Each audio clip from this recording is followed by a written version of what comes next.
Good morning, everybody, and welcome to Summit Point Raceway for the Mid-Atlantic Road Racing Series. It's the 2024 June MARRS presented by RP Performance. I'm Greg Ginsberg, along with Brian Donati and Spencer Gaynor. Good morning, Brian. Good morning.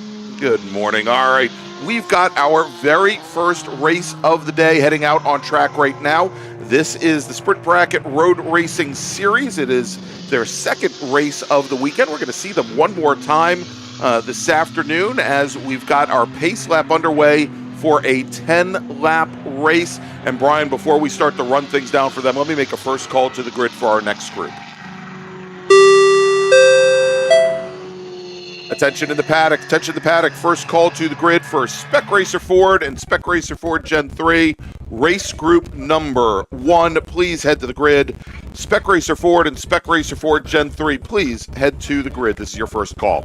All right, Brian, so we're getting underway now with our Sprint Bracket Road Racing Series racers. We'll talk a little bit more once the race starts about what bracket racing is, but why don't we talk about the players? Let's run down the starting order. Sure. Looks like we're going to have 18 starters here, starting in the 18th position from Catlett, Virginia, the number 92 of Dave Albrecht. Starting in the 17th position from Manassas, Virginia, in the 89, that's Zachary Hollander. Starting in the 16th position from Ellicott City, Maryland, that's the 181 of Lawrence Slavinsky. Starting in the 15th position, again from Ellicott City, Maryland, that's the 108 of James Mann.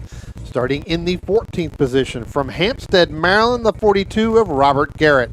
Starting in the 13th position from Tacoma Park, Maryland, that's the 68 of Jed Prentice. Starting in the 12th position from Fredericksburg, Virginia, the 186 of Jennifer Romes. Starting in the 11th position from Jefferson, Maryland, the 55 of Murphy Nichols.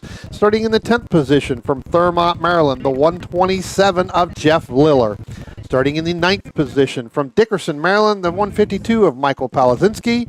And starting in 8th position from Wayne, Pennsylvania, that's the 21 of Richard Herman. Starting in the 7th position from Scottsville, Virginia, the 43 of Frank Alessi. And starting in the 6th position from Silver Spring, Maryland, the 50 of Steve Martin. Starting in the 5th position from Mechanicsburg, Pennsylvania, that's the 98 of Brian McRae. Starting in the 4th position from Annapolis, Maryland, the 7 of Keith Frazier. Starting in the 3rd position from Headsville, West Virginia, the 20 of Christopher Graham. And starting on the front row, for number 2 position from Harrisburg, Pennsylvania, the 119 is Chris Benedetto. And starting on the pole from Gibson Island, Maryland, that's the 81 of Stephen Shue. All right, and the green flag is in the air, Brian, as our racers head down into turn 1 for the very first time, jumping out to a very early lead there. One of our BMWs, that is Chris Benedetto in that black number 119 BMW 325. And then I believe we've got Chris Graham in the car that he calls Ghost, appropriately enough, the white number 20 E36 BMW running in second position. It looks like Steve Shue had some issues there on the start. We mentioned this at the start of every bracket race, Brian, because it is so different than everything else that we do here in the Mid-Atlantic Road Racing Series and these MARRS events. Bracket racing, very much like bracket drag racing, where you are trying to keep yourself in a particular 2-minute time slice over the course of the race over the course of a race.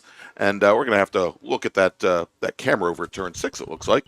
So what you want to do is you want to maintain consistency. You want to be able to stay within, again, a 2-second range over the course of a race.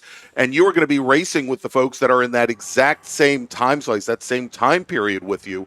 And you want to try not to break out of your bracket. You may find yourself racing against somebody who's, 40, 50 car lengths up the road from you. Yeah, no, absolutely. And like you said, unlike drag racing, when you break out and go to the next bracket, you're not disqualified, you're not out, right? You don't automatically lose.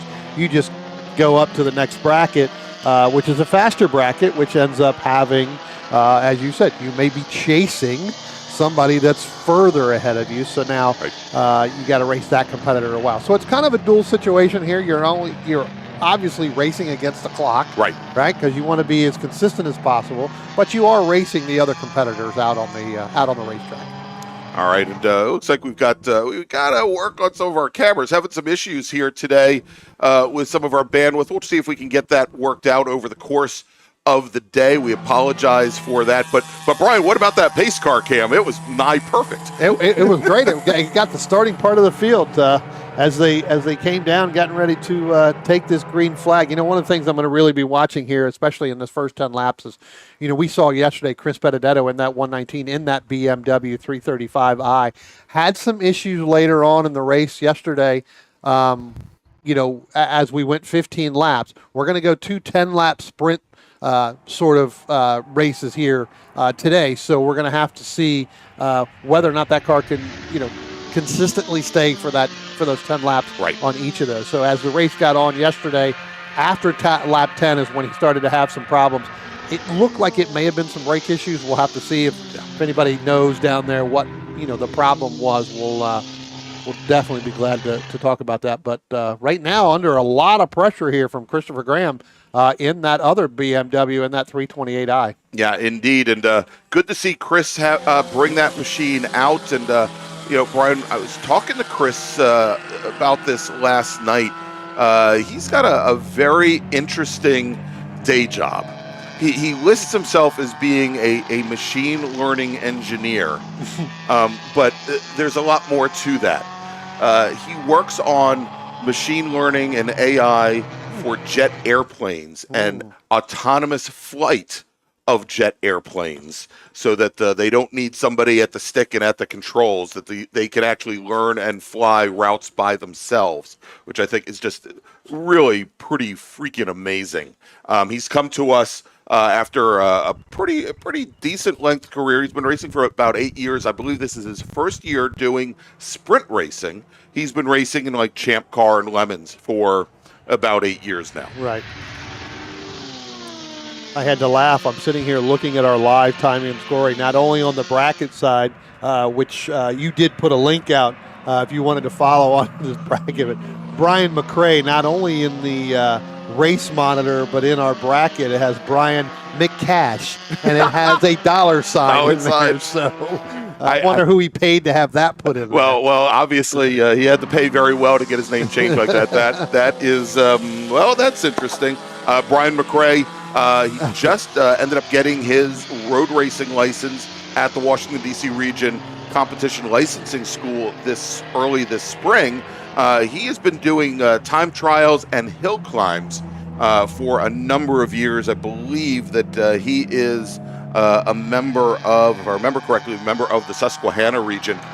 So comes down to us from Pennsylvania, but real great guy. I met Brian years ago doing iRacing during the pandemic. Yeah. So very, very strong in that Scion FRS. Also serves as a safety steward on the solo side. Yes. So, good to finally see him out here doing the racing. We have our databases. Does the car have a nickname? It's called his mistress, which I thought was actually. But maybe that's where the cash part comes from. Well, his name, the name of the car, mistress, was given by his wife. So it's like, I guess, if he's not spending time with his wife, he's spending time with his mistress. I guess now he can't get in trouble because she knows who he is or where it is and who he's with.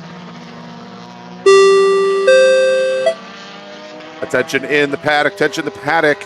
Second call to the grid for race group number 1, Spec Racer Ford and Spec Racer Ford Gen 3. Please head to the grid. Spec Racer Ford and Spec Racer Ford Gen 3 racers. That's race group number 1. Please head to the grid. Your race is next.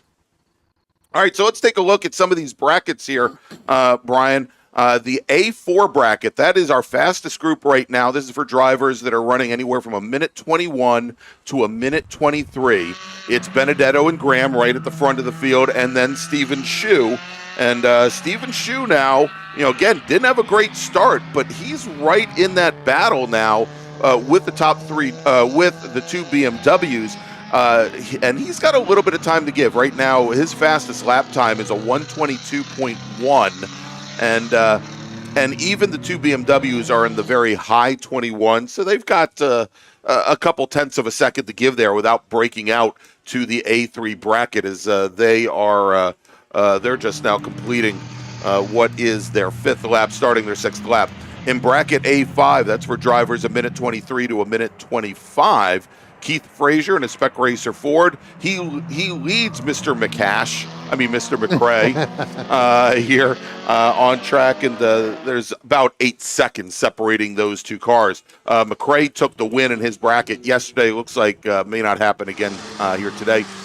Steve Martin, who had a great fight yesterday, and I don't know if it's a fight that he wanted to have with Frank Alessi. Steve Martin driving his Ford Mustang. He's coming through turn 1 right now. I'll be coming up to turn 2 in just a moment. We see the black Mustang of Steve Martin, and then the red Prelude directly behind. That is Frank Alessi. Yesterday, we saw where Martin was having troubles on the front straight, like maybe the car was missing. Well, he had sound issues. So sound issues went all the way over to driver's right and really had to get out of it, and that ended up allowing Jeff Liller and that group there that was behind him to catch him. To make up like 16 seconds exactly. And drive right on by him with like 3 laps to go in the race. But right now, Martin leading the B1 bracket. That's for drivers, 1:25 to 1:27. The B2 bracket for drivers, 1:27 to 1:29. Michael Polisinski in his BMW 325 has got the measure of Richard Herman. And we'll see Herman, I think, in the very next race as well. We'll probably see most of the Spec Racer Ford. I was going to say, you've got Stephen Shu, you've got Herman, you've got I think Keith Frazier. Those guys. Yeah. That's why I was going to ask. I'd be curious to see if they stay out the whole 10 laps. Right. Come back in, get everything done. It's a great opportunity to get some heat in the tires and the brakes and have it ready to go. Yeah. Right when the green flag flies to start that Spec Racer Ford race. But Herman is our sole driver in the field who's in a second gen, just as Frank Alessi has just gotten past Steve Martin on track. Herman, the only one in the Gen 2 machine. That car is, and here comes Alessi and Martin gets back around the Prelude going into turn 3. The Gen 2 machine's based on the old Ford Escort iron block motors. Most of our racers here are running the more current Gen 3 cars that have the smaller but aluminum engined 1.6 liter Ford motors that make, I think, probably around 30, 40 more horsepower. Yeah.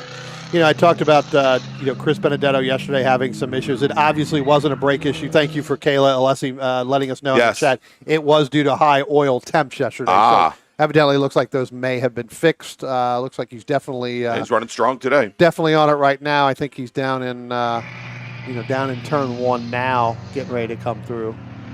All right, and look at this fight coming down now into turn 5. That is Murphy Nichols in his Nissan 300ZX, and I think Jennifer Romes, who did not make it out for yesterday's race, if I remember correctly, in her Scion FRS, the 186 machine. And looks like Murphy's just now gotten around that car. Just before they got into turn 5, there was a car that had briefly gone off down there. Still waiting to get a playback on what the issue is. Although, let's see. Oh, they're waving is that a blue? That's just a blue flag that they're waving over at 6. Okay.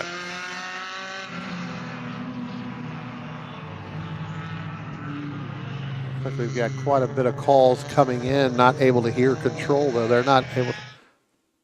Yeah, it doesn't look like the control people are able to reach down to. Yeah, we've got several calls coming in, not being able to get back to the corner workers, so got to take a listen to that. I do know that next time by, we should be seeing Chris Benedetto getting the 1 to go here based off my timings, so we will we'll see what's happening.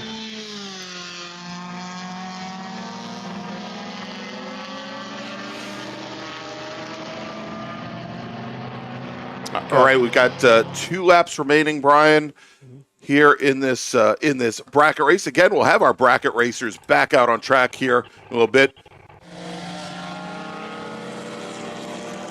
Looks like we had several spins go on around out in the corners that right outside all of our camera views that they're just now getting called in. So we'll have to see there. Looks like we've got about 2 laps. Like I said, I think the next time by we should be getting the one to go here for Chris Benedetto. I see Benedetto there. Looks like he may be dropping back too, Greg, so we'll have to see. So like we're going to be working our last lap as he's coming out of turn 8 up there now. Should be coming up through turn 9 here. But you can see here, there is Christopher Graham that has gotten ahead of Christopher. That's right, ahead of Benedetto. And we've got Stephen Shu right on his bumper as they're coming down into turn number 1. And Shu, does he move to the inside? He does, and that's just to get around some slower traffic just up ahead. And that has now allowed Chris Graham to open up about 4 car lengths on the Spec Racer 4 Gen 3 racer as we're now working our very last lap. Yeah. And so Benedetto, as you mentioned, dropped back to 3rd, and a very distant 3rd at that, as he's just now coming up to turn 3. And it could be having those same problems as Kayla was, alluding to in the chat. Again, this is where it started yesterday, right? We get to, really lap 10. Yesterday we went 15 laps, so it could be that we are. That car is having that same problem after a certain amount of time. It just gets super hot and the oil temperature starts to go up, and again, or it could be just a faulty sensor that reads after a certain amount of time. So, all right, and now coming underneath the bridge, Brian, and coming into turn 10 for the very last time, and there it is. It is a pretty good run coming out of Graham. there, too. Yeah, great run by Shu as they come to the start-finish line. Jennifer Rome's going by. Now you've got, there it is. There is Chris Graham taking the win in bracket, that should be bracket A4, Brian, for drivers, a minute 21 to a minute 23. Just waiting to see if he breaks out, but he had almost 9/10 of a second before he'd break out of that bracket. Stephen Shu's going to finish 2nd in that bracket with Chris Benedetto 3rd. And coming to the line now and taking the checkered flag, we had Keith Frazier take the win in bracket A5 for drivers, a minute 23 to a minute 25 in his Spec Racer 4 Gen 3. Then with Brian McRae in his Scion finishing in 2nd, maybe a little more McCash, Brian. Our Soul Racer, it appears, in bracket. Well, actually, let's double check here and see if there are any more changes. But I believe our Soul Racer in bracket B2, that's for drivers a minute 27 to a minute 29. Chris Palasinski in his BMW 325, the number 152 car. In bracket B1, Richard Herman in his Spec Racer Ford. Then Frank Alessi, then Steve Martin. And Alessi and Martin had been running in bracket, I believe they were in bracket B2. Mm-hmm. They broke out in the bracket B1 and then finished considerably behind our winner in that class, Richard Herman. Yeah. In bracket B3, looks like Murphy Nichols, he's going to hold off Jennifer Romes to take the win. That's in B3, that's a minute 29 to a minute 30, and it looks like Murphy's picked up some time from yesterday. In bracket B4, Jed Prentice takes the win over Jeff Liller. Robert Garrett in his Chevy Corvette will take is our sole driver, it appears, in bracket B5. All right, so Brian, let's take a let me do this. Let me make a final call to the grid for our Spec Racer 4. Attention in the paddock. Final call to the grid for race group number 1, Spec Racer 4 Gen 3. Please head to the grid. Race group number 1, your MARRS feature race is next. And so we're going to take a quick break thanks to our partners and sponsors like our title sponsor here this weekend, bringing you all the coverage from Summit Point. It's RP Performance. RP Performance is the only premier race shop in the region that specializes in both street and track Mazdas and is located right in the heart of racing at Summit Point's Gasoline Alley. RP has been involved in countless race wins and series championships across many classes with drivers of all ages. Not just a full-service shop, RP has been helping drivers with their individual racing and other track event needs for over 30 years, providing trackside support, arrive and drive packages, as well as race car transport services. And they're known for its help all attitude. RP Performance is your go-to for getting cars back on track for that positive experience at some point when you're ready to pack it in. For more information about RP Performance, come talk to them here in the paddock. Call them at 304-728-6749 or email them at Brett, that's B-R-E-T, at rpperformanceracing.com.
you like what you see today, become part of the action by joining Sports Car Club of America.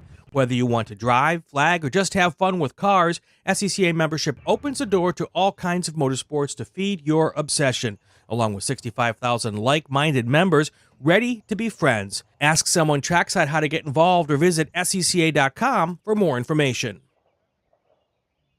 OG Racing carries just what you need to get on the track, from driving suits and shoes to helmets, data and video systems, to your favorite brake pads from Performance Friction, Hawk, and Paget. OG Racing has built its reputation during the last 22 years by providing the best customer service in the motorsports business, and their depth of inventory is second to none when it comes to safety equipment. That's why OG Racing has been the highest volume Sparco dealer for 17 years. Come visit their 12,000 square foot showroom and warehouse located in Sterling, Virginia.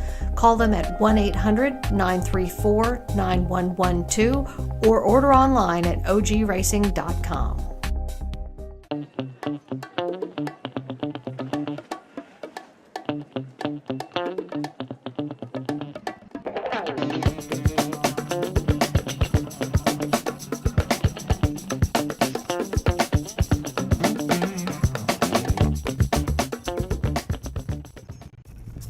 RP Performance is the only premier race shop in the region that specializes in both street and track Mazdas and is located right in the heart of racing at Summit Point's Gasoline Alley. RP has been involved in countless race wins and series championships across many classes with drivers of all ages. Not just a full-service shop, RP has been helping drivers with their individual racing and other track event needs for over 30 years, providing trackside support, arrive and drive packages, as well as race car transport services. And they're known for its help all attitude. RP Performance is your go-to for getting cars back on track for that positive experience at Summit Point when you're ready to pack it in. For more information about RP Performance, come talk to them here in the paddock. Call them at 304-728-6749 or email them at Brett, that's B-R-E-T, at rpperformanceracing.com.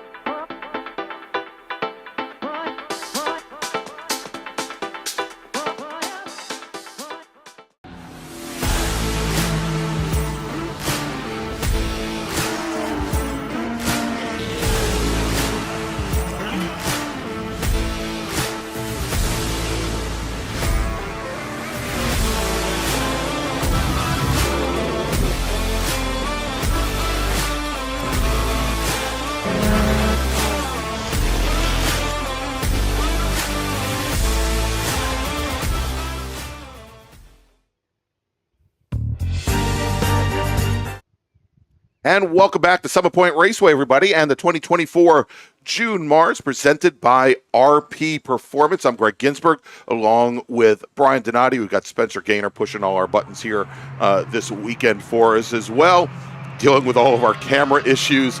And Brian, next up is Spec Racer Ford and Spec Racer Ford Gen 3. A great race yesterday between Mac Harrison and Sam Schechter. So great that they actually ran an extra lap. They went additional lap. and Sam Schechter took the win, but he's not going to be our pole sitter today. Let's run down the starting order. We had 14 drivers, set times. Grids for today's MARRS feature races are based on the fastest lap time set either in qualifying or during yesterday's sprint race. And so starting 14th on the grid, driving the number 21 Spec Racer Ford, that's the Gen 2 machine from Wayne, Pennsylvania, Richard Herman. Ron Rice is going to start 13th. He's in the number 06 cars from Fogelsville, Pennsylvania. Phil Ackley starting 12th. He's in the number 41 car. He's from Vienna, Virginia. Mike Kosuth driving the number 5 Spec Racer Ford Gen 3, representing the Philadelphia region from Westchester, Pennsylvania. He's 11th. Starting 10th, driving the number 14 car from Columbia, Maryland, Kevin Silberg. Starting 9th, driving the number 13 car from Leonardtown, Maryland, Andrew Waldorf. Michael LeMain is representing the South Jersey region. He's from Oakland, New Jersey, and he is starting 8th in the number 8 car. Keith Frazier starting 7th. He's in the 7 car. He's from Annapolis, Maryland, while Marlton, New Jersey's Mike Thomas represents the South Jersey region. He starts 6th, driving the number 54 machine. John Ryan will start 5th today. He's in the number 87. Spec Racer Ford Gen 3. He's representing the Steel Cities region and is from Delmont, Pennsylvania. Now your top four. Starting fourth, driving the number 57 Spec Racer Ford Gen 3 from New York, New York, it's Don Privet. Stephen Shu, who we just saw a few moments ago in the bracket race, he's from Gibson Island, Maryland. He starts third in the number 81 car. Yesterday's winner, Sam Schechter, will start on the outside of the front row. He's from Boyds, Maryland, drives the number 55 machine, and your pole setter with a qualifying time of 1:20.062 from Washington, D.C., driving the number 30 Spec Racer Ford Gen 3. It's Mac Harrison. Yeah, Sam Schechter winning twice yesterday. Yes. Right? Got 2 wins yesterday. Didn't even realize it. 16 laps and 2 wins. He may be the only one to get 4 wins this weekend, depending on how it works out. Well, let's hope he doesn't get 4 wins. Yeah, exactly. All right, so we've got the field now coming through turn 10, Brian, and onto the front straight. Our starter, that is Evan Troxel, looking over the field, and green flag is in the air, and we are MARRS Racing once again here at Summit Point Raceway as our pole sitter, Mac Harrison, jumps to an early lead from that inside lane. But now look at this. Stephen Shu goes to make it 3 wide as they come down into turn number 1. Harrison tries to hold off Shu. He may give up the lead because of it, but he slots in back to the lead. It's the gray 30, the blue 55, and then Stephen Shu had an amazing start. It looked like he was shot out of a cannon. He sits third. Right behind him now, side by side, is Privet and I think John Ryan in the 87 car. Yeah, I tell you what, Donald Privet didn't get the start that he wanted to, and Sam Schechter had no help. When Stephen Shu went to move right to try to make that move on Harrison, Harrison had to defend, getting down into about the 300-foot mark. That was able to help him get back in front of Sam Schechter, and you can see now that as they come through turn 5, Mac Harrison now is in front of Schechter, so it looks like we're going to have that same battle we had yesterday, Greg. But what a move to try to not only did you defend, but that actually helped put you back out in the lead. Indeed. All right. So, Brian, as our racers are coming through the carousel here and working lap number 1, and again, we're going to try and get some of those cameras fixed up during lunch here for you all. Want to bring in a special guest, a rookie racer with us here in the Sports Car Club of America. Had his first races at New Jersey Motorsports Park a couple of weeks ago. We had a driver just now take a very wild ride through the gravel trap. That was the Keith 7 car. Yeah, that's Keith Frazier there. Yeah, Keith Frazier, and he's going to drop back considerably now down towards the tail end of the field. Had his first races a couple weeks ago at New Jersey Motorsports Park, Brian. And we got a spin down in turn 1. You can see right there, that is the 57 of Donald Privet. Able to keep going here, but again, he's going to drop back even further.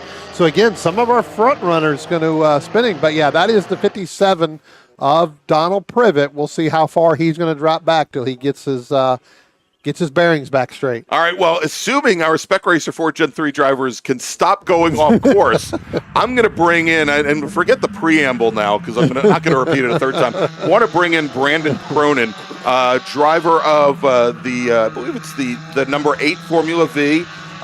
First raced with SCCA a couple weeks ago at New Jersey Motorsports Park for the MARRS event there, and is racing with us here this morning and this weekend as well. Good morning, Brandon. Hey, good morning. Thank you. Brendan, I'm sorry, not Brandon. Yeah, I tell you what, talk a little bit about it because, we were talking yesterday when you came up here. This is really only your second race in this car, and you kind of did some karting and you've done a lot of online sim. What made you go to the Formula V right out of the gate? Well, right out of the gate, we initially thought deciding our path if we would like to go for a more professional form of karting or jump straight into race cars. And we found that the Formula V was a very cost-effective way to get into racing and would be about the same as a full year professional level racing. So we might as well jump right into road racing instead of taking another year in karting. Now talk about the driver school, because you and I were just talking a couple of minutes ago. You didn't you didn't go through our traditional school that we normally have here. Talk about where you went to school and kind of what was that like and where was that at? Yeah, so I went to the Allenberg Racing School, one down in Virginia at VIR. Okay. It was a style of F1600 cars or Formula Ford cars. Formula Fords, right. So that was a very fun experience, a good way to get into a Formula car. It was raining that weekend, right. So it was kind of hard getting straight into rain racing without any slick experience. Talk about being thrown in the fire. Oh, right? yeah. Yeah. It is, yeah, definitely a challenge there. So tell us a little bit, I think like a lot of, I say a lot of kids I know, not just kids, a lot of adults I know also, got into racing during the pandemic using sim racing. I know at the time when things started shutting down at real racetracks, we had a lot of the Pro Series. We had NASCAR, we had IMSA, we had IndyCar, all going and moving to virtual racing, even to the point where they were televising them. Did any of that affect your decision to start doing that or influence you? Or how did you make that decision to start doing it? Yeah, well, being stuck at home, No, go ahead, Brian. Go ahead. I was going to say, let me just jump in here. Sorry, real quick there, Red. We do have a car stuck down in the gravel track. Well, it's not actually in the gravel track. You can see it on the camera right now. That looks like that is the 81, maybe of Stephen Shue, maybe. Kind of looks like, yeah, that is definitely the 81 of Stephen Shue. Definitely going back. So not only did he run in our bracket as well, now coming here and having a little bit of difficulty. So, all right, so let's go back to that. Yeah. Let's talk about sim racing. Yeah. So with a lot of free time at home, I needed to find something to do. And as a kid, I've always liked racing. I've always liked going fast. Sure. But it wasn't until COVID when I got into it and on a serious level. I started out with a sim called Race Room. Yes. I'm not sure if you heard it. Mm-hmm. And then slowly made my way to like iRacing, and I've just loved it ever since. It was a very fun thing to do when you're just stuck at home, very bored. Yeah. So were there any like particular leagues that you were doing, or were you just going and doing like the official races and stuff? Yeah, I mainly stuck with just official races. Okay. Yeah. Very good. And so did you focus any? I know I had iRacing had picked up had added the Formula V about 2.5 years ago. Before you decided, you gave us the reasons why you went to a Formula V. Did you do some sampling of it in iRacing and on the sim beforehand, and did that play into any of your decisions to go in this direction to start things off? Yeah, I did spend a lot of time with the V in iRacing. I'm not sure if I realized it too much that I spent that much time with it, but it's definitely a very big help in getting into the car. And from my experience in these 2 weekends, the iRacing Formula V is very similar to the real world. It is.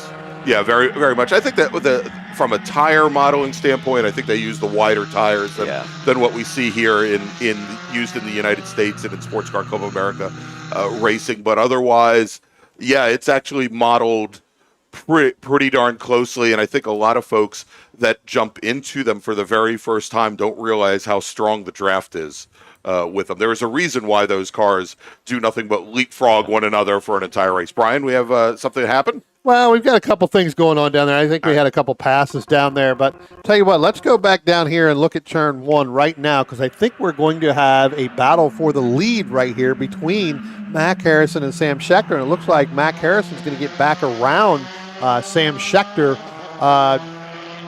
for the overall lead here in our SRF Gen 3 race right now. So again, it could be Sam's just trying to bide his time, run his laps, although he has set the fastest time so far in this race with a 120.6. So good battle right there going on. Again, long way to go here. We still got 15 laps to go. Yeah, we got a very long time to go here.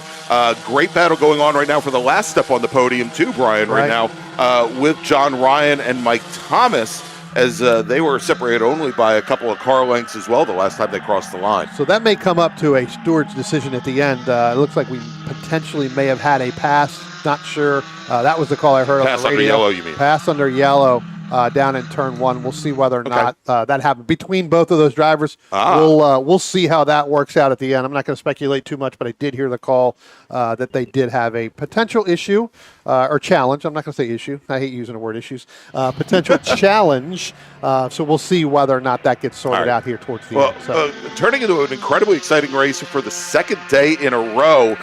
Going down into turn 1 now.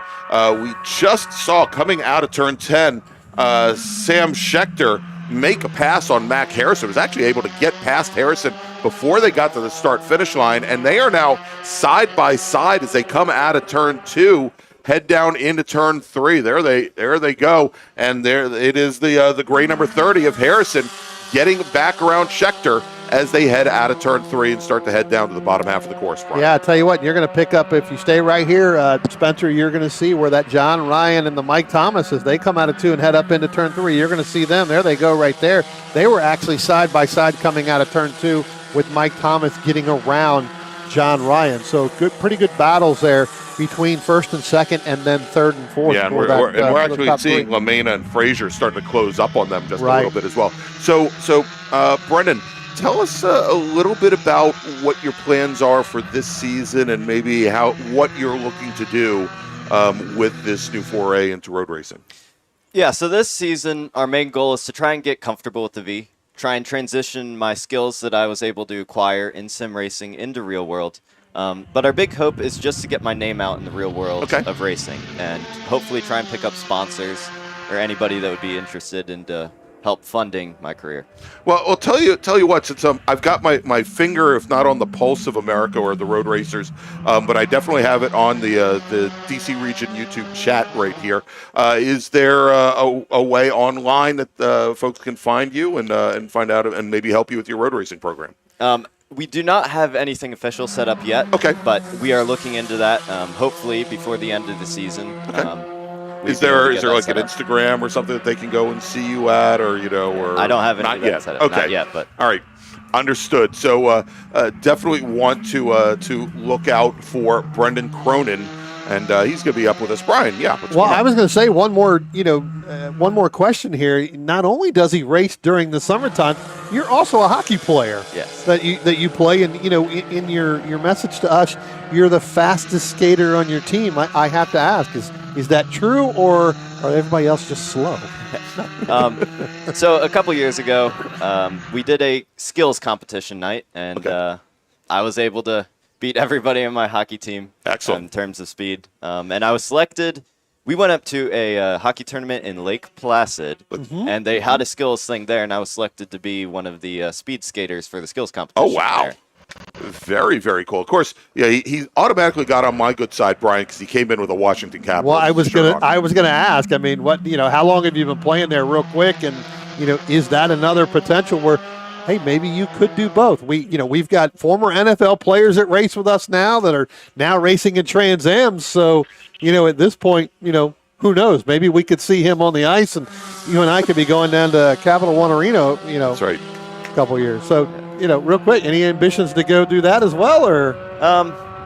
For me, mainly, I'm just gonna choose whichever one I'm better at between racing and hockey. But I mean, I've been playing for 6 years. I'm on a decent team, and I love the sport. I think it's one of the best sports out there.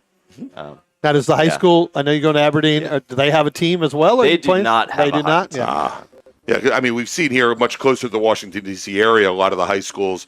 My old high school has a team for in the conference that they are in, and we've seen the growth of not only hockey programs, but even in the Washington D.C. area, the growth of hockey rinks or ice skating rinks. Back when I was a kid, there were 3 in the area. Now I think there are like 8 or 9 here. But don't want to get too far off. I think the folks that are listening to us will probably start checking out if we start talking about hockey. Right.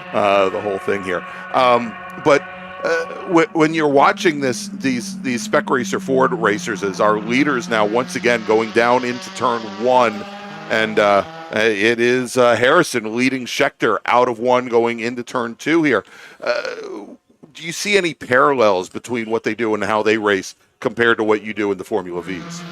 Yeah, well, for me it's really hard because I haven't had much wheel-to-wheel action in a Formula V. Yeah. But I believe these cars are a tiny bit faster, maybe 10 seconds.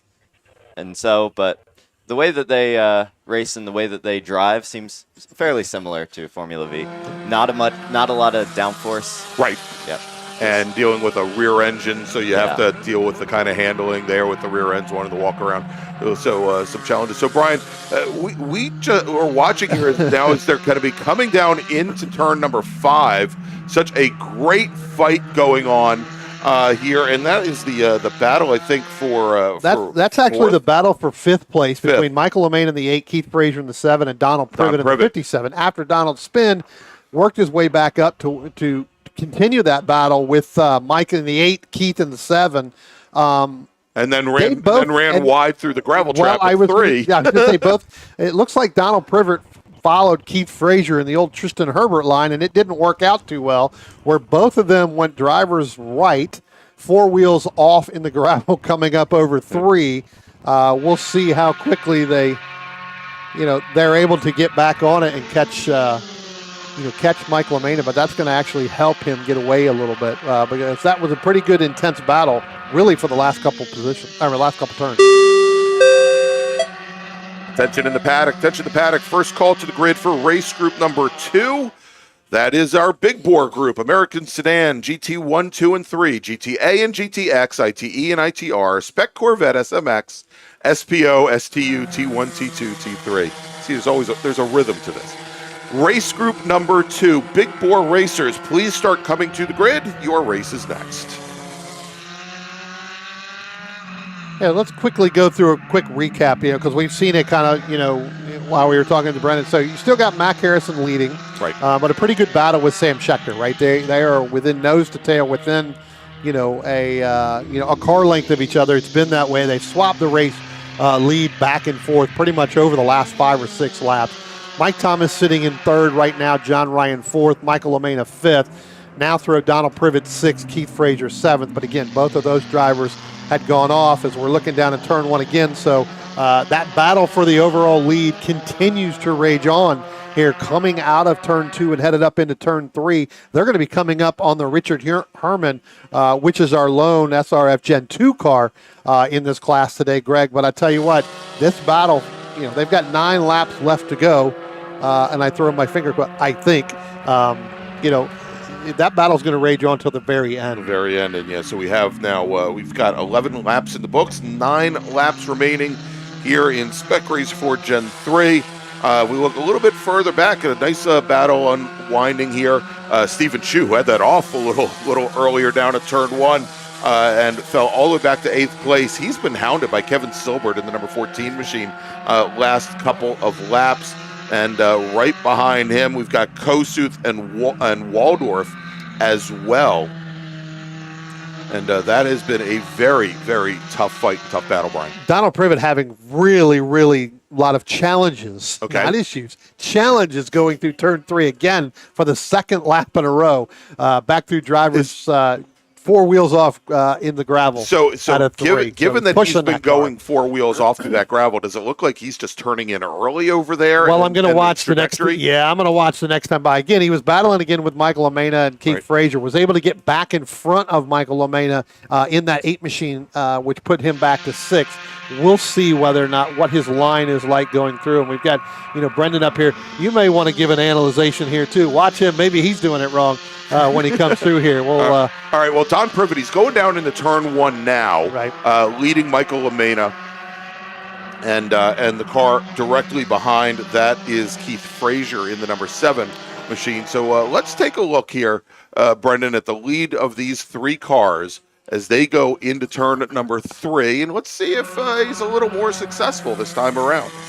That time he does. You can clearly see it on the camera. Everybody was watching, Brian. But it looks like he's losing the nose on entry a little bit. The nose makes a quick right, makes a quick right-hand turn and then back to the left. So he's definitely got something going on there, or he's a little bit too hard on the brake, or not enough. Not enough, Brian. And what's ended up, really pushing the front end washes out, misses the apex car. Then as he's getting it straightened up, he's already over towards the curbing over there and has to straighten up through the gravel. He didn't go out in our first group, so he wasn't one of the ones that was in the bracket. So tire degradation is probably not an issue. Shouldn't be an issue on the front end of that car. All right, jumping back to the lead now, and this may be, we may see them change positions another 10 times in the last couple of laps. Is we've got the 55 of Sam Schechter. He's gotten back around Mac Harrison now, as we'll see them coming down into the carousel here in just a moment. And those two have opened up a 17-second lead over Mike Thomas. So, Mike Thomas, John Ryan, they're getting ready to come up on the Richard Herman machine, getting ready to come up out of turn 2, headed up into turn 3 now. So we'll have to see if they're able to negotiate that, which it does look like they are. So, but yeah, I mean, again, pretty much of a gap, even though they've swapped positions back and forth, between Sam Schechter and Mac Harrison.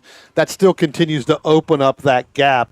And Brendan, Greg may have asked you that any chance you may want to get into one of these as the next step? That could be something that we look for. It seems like a very healthy field and would be a good way to get some wheel-to-wheel action. But I'd prefer to stick with more open-wheel cars and work my way up a open-wheel ladder, so possibly Formula Ford, Formula Continental, things like that. So I know Greg asked, obviously what your plans were for the rest of the year. When is your next race? And I may have missed you saying that. So yeah, we're planning for our next race to be next weekend at Lime Rock. There will be like 33 Formula Vs, so that will be some of my first wheel-to-wheel action in the V, which will be pretty fun. Around a tricky course, Lime Rock, a very small and narrow track. Now, you raced New Jersey, right? Yes. We talked about that a second ago. How many Formula Vs were there? Were you the only one there for that one as well? There was one other, but he had some issues, so he wasn't able to get out. Wasn't able to get out. Yeah. And I think you're going to like Lime Rock. I was there a few weeks ago, and for the Trans Am race, and it is very tricky there. But I think in a Formula V, it will be surprisingly better for you. There are some kind of the middle there is kind of a little tricky spot, but I think in a Formula V and having that many there, you will learn. All right, Brian, big thing here. Don Privet, he's off once again over at turn number 5, and he's already left the scene, but he basically outbraked himself down there. Did not get the car around, ended up in the grass, and he's just now, there he is right now coming through the carousel, but he has now dropped back considerably from Mike LeMay and Keith Frazier that were right behind him. And Steven Shue's going to go by him as well. Remember, we saw Steven Shue spin down and won early on in this race, but now we've ended up getting, he's going to go around, he's going to end up going back around Donald Privet. So Donald Privet's going to fall all the way back here, really into that 8th position. Attention in the paddock, second call to the grid for Big Bore, race group number 2, American Sedan, GT1, 2, and 3, GTA and GTX, ITE and ITR, Spec Corvette, SMX, SPO, STU, T1, T2, and T3. Don't make me repeat that all again. Race group number 2, Big Bore racers, please head to the grid. Your race is next. Tell you what, Greg, and we did miss this on the camera, but I am getting word that Michael LeMay did go 4 wheels off down, I believe, in turns 2. He's just now heading down into turn 5, but that's going to actually drop him back behind Frazier and Shue. So now move LeMay all the way back down to 7th. So again, more issues with our SRF Gen 3 cars here. The only one that's not had an issue right now is Richard Herman. He's actually looking pretty good right now. Yeah, I would say Richard Herman in our Gen 2 car, and also our 2 leaders, Schechter and Harrison, is there now, again, side by side coming into turn number 2. Let's see if we can pick that up. And there they go into 2, or probably into 3.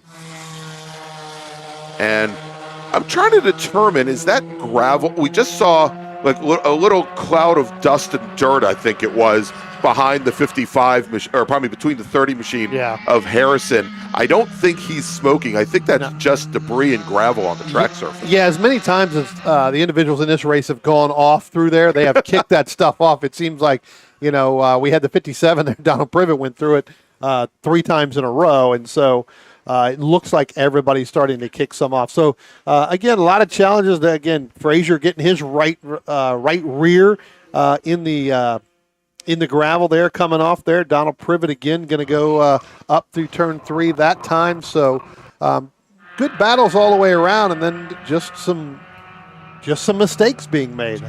So Brendan, before we wrap things up here with you, I know you said you're still looking for sponsors, obviously, to help with the program. You did, when you sent us the information, we saw from registration, you do have a few sponsors that are helping you here early on in your road race program. Why don't you tell us a little bit about them? Yeah, so I first wrote down CCA. That is a business that my dad works for. Okay. So we were able to strike a deal with them to put their sponsor on the car. Very sponsor good. on the car. And the other one, Tonka Tech 3D. Okay. That is my friend's company. He 3D prints and manufactures 3D prints. Okay. I guess Do you know of a website or a way people can find it? You can search up tonkatech3d.com. Okay. That should get you there.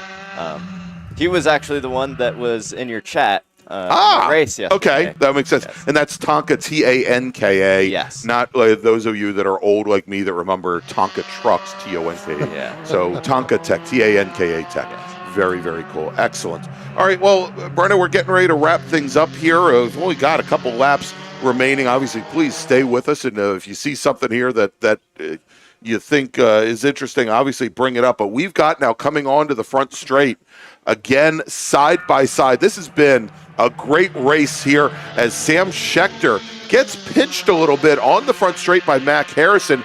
Schechter, though, in the blue 55, he comes all the way down the outside of the gray number 30, and as they come under braking, can he make the move going the long way around, and they make the run to turn 2. They are still, Brian, coming out of turn 2, going into 3, side by side. Harrison, though, doesn't have the preferred line coming through 3. He'll have it, though, as they go through the chute. Can he hold it in turn 5? I tell you what, I'm going to give them their numbers are not 30 and 55. Their numbers are 85 combined. Because I'll tell you what, those two have been side by side. That is a lot of trust between both drivers to drive around this 10 turn 2 mile track for the last 3 to 5 laps, side by side in mostly every turn. That is going to be one heck of a conversation after this race is over. But I tell you what, they are pushing the limits as hard as they can, both Schechter and Harrison, as they come up out of turn 8, coming down into turn 9 now. We'll see. It looks like Mac Harrison's able to get the run out of turn 10 every single lap, but now you've got Sam Schechter. He is going to lead as they cross our start-finish line here momentarily. Start the final lap here, Brian. One to go. And I'll tell you, there are some amazing battles going on right now. Keith Frazier was tucked up right behind Stephen Shu. Shu had made it back up to 5th position. They were separated by 9/1000ths of a second when they crossed the line to start lap number 18 for them. A little bit further back in the pack, Andrew Waldorf in the 13 car, Kevin Silbert in the 14 car went off as Yep, so we're working last lap. Just got call of another car that went wide through the gravel trap at turn 3, but they have managed to continue. Here's that battle with Stephen Shu and the number 7 of Keith Frazier as they go down into turn 1, starting their last lap. Frazier getting around Stephen Shu, so move Frazier now up into 5th position as our leaders, Brian, coming through the carousel, again, side by side. And again, we're going to try after this race to hopefully get some of our camera issues. Wow, running wide, coming through turn 8, dropping a wheel, and he saves the car is Sam Schechter, but that might be just what Mac Harrison needed as they come through turn 10 for the final time. Oh, and Harrison goes around on the very last. Was that Harrison? I'm sorry, that was Sam Schechter. Going around, coming out of 10 on the very last lap. Looked like he dropped the wheel off onto the gravel trap. And taking the win for the second day in a row is going to be Mac Harrison. And that was a pretty hard hit along the wall here on the front straight.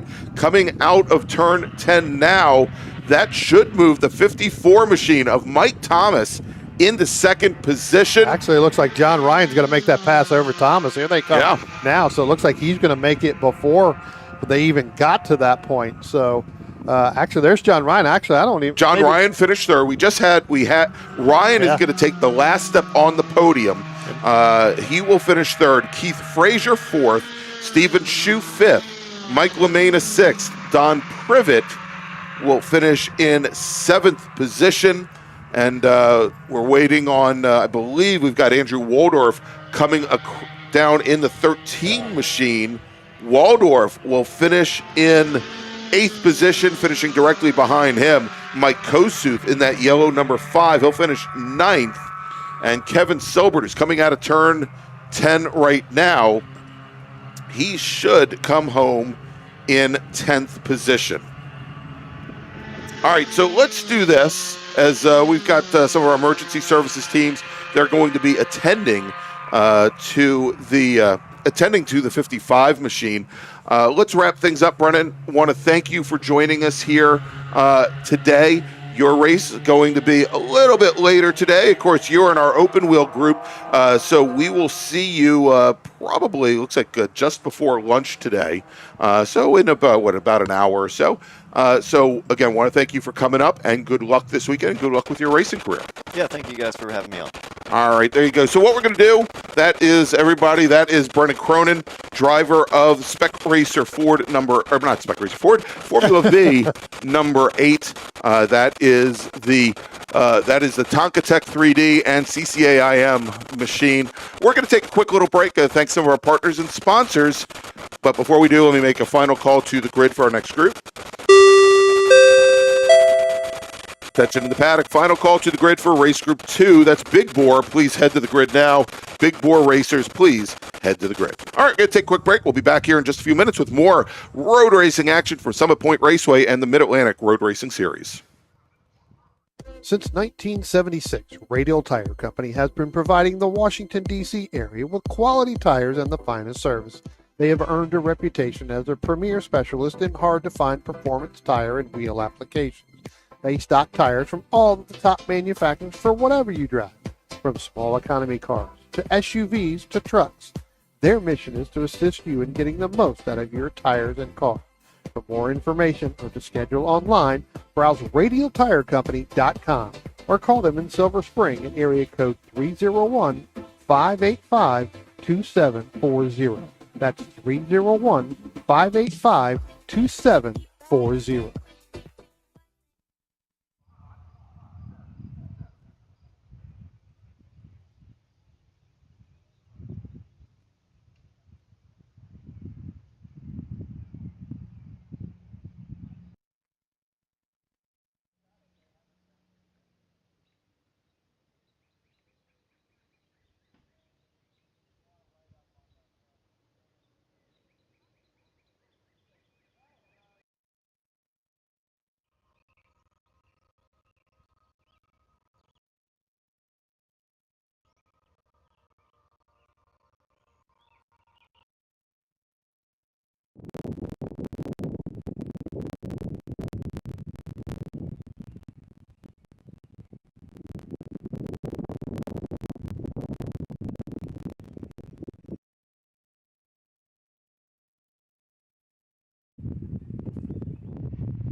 If you like what you see today, become part of the action by joining Sports Car Club of America.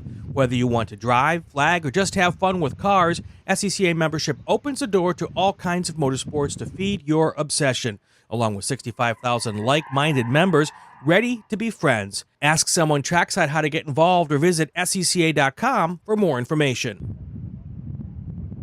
OG Racing carries just what you need to get on the track, from driving suits and shoes to helmets, data and video systems, to your favorite brake pads from Performance Friction, Hawk, and Paget. OG Racing has built its reputation during the last 22 years by providing the best customer service in the motorsports business, and their depth of inventory is second to none when it comes to safety equipment. That's why OG Racing has been the highest volume Sparco dealer for 17 years. Come visit their 12,000 square foot showroom and warehouse located in Sterling, Virginia. Call them at 1-800-934-9112 or order online at ogracing.com.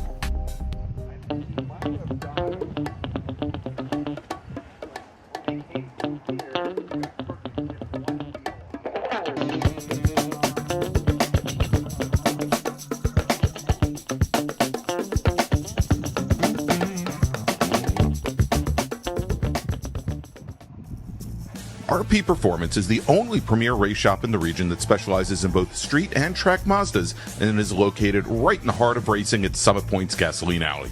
RP has been involved in countless race wins and series championships across many classes with drivers of all ages. Not just a full-service shop, RP has been helping drivers with their individual racing and other track event needs for over 30 years, providing trackside support, arrive and drive packages, as well as race car transport services. And they're known for its help all attitude.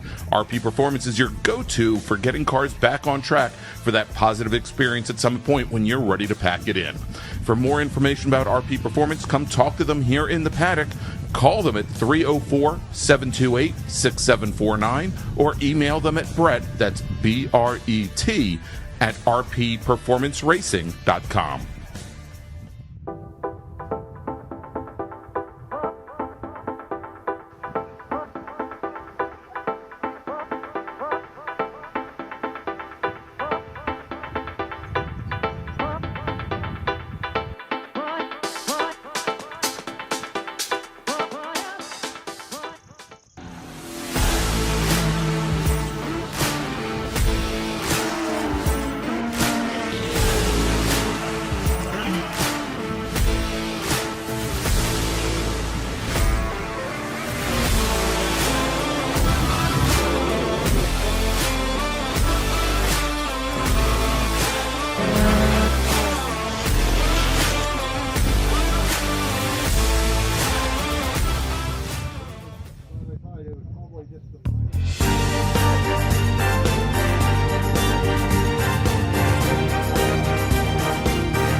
Since 1976, Radial Tire Company has been providing the Washington, D.C. area with quality tires and the finest service.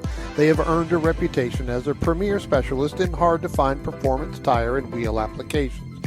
They stock tires from all of the top manufacturers for whatever you drive, from small economy cars to SUVs to trucks. Their mission is to assist you in getting the most out of your tires and car. For more information or to schedule online, browse radialtirecompany.com or call them in Silver Spring at area code 301-585-2740. That's 301-585-2740.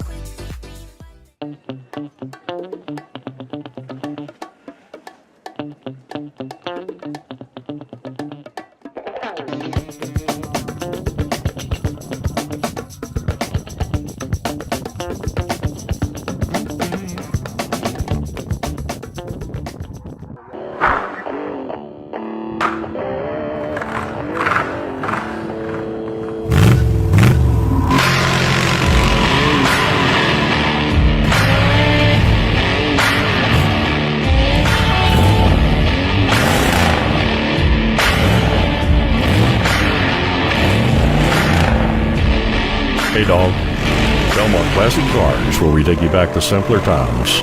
Belmont, Ohio.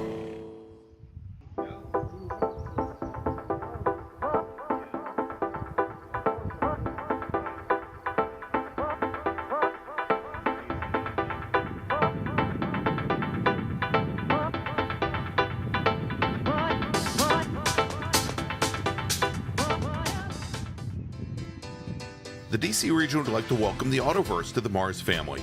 The Autoverse is a huge supporter of science, technology, engineering, and math, or STEM education, and like the SCCA, wants to break down the barriers to motorsports. They do this by providing the public with real-world experiences and link them with a trusted network of providers and gearheads. To find out more, find them online at theautoverse.io. The Autoverse, 4 wheels, more fun.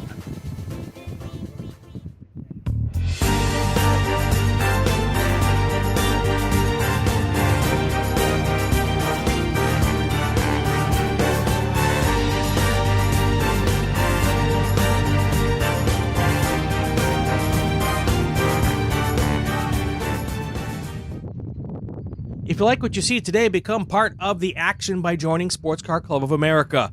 Whether you want to drive, flag, or just have fun with cars, SCCA membership opens the door to all kinds of motorsports to feed your obsession, along with 65,000 like-minded members ready to be friends. Ask someone trackside how to get involved or visit SCCA.com for more information.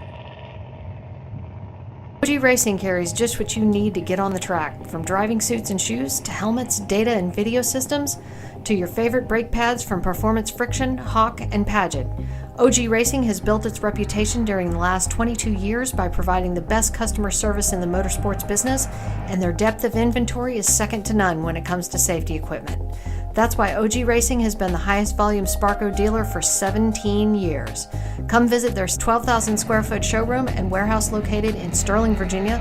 Call them at 1-800-934-9112 or order online at ogracing.com.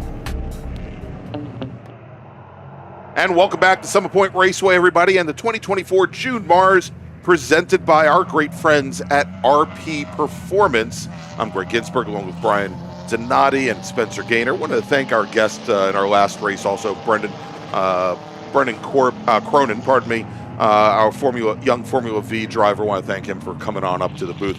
Brian, next up, the big ground pounders, Big Bore, our GT and ITE groups. I think we've got a couple SPO entries and STU as well.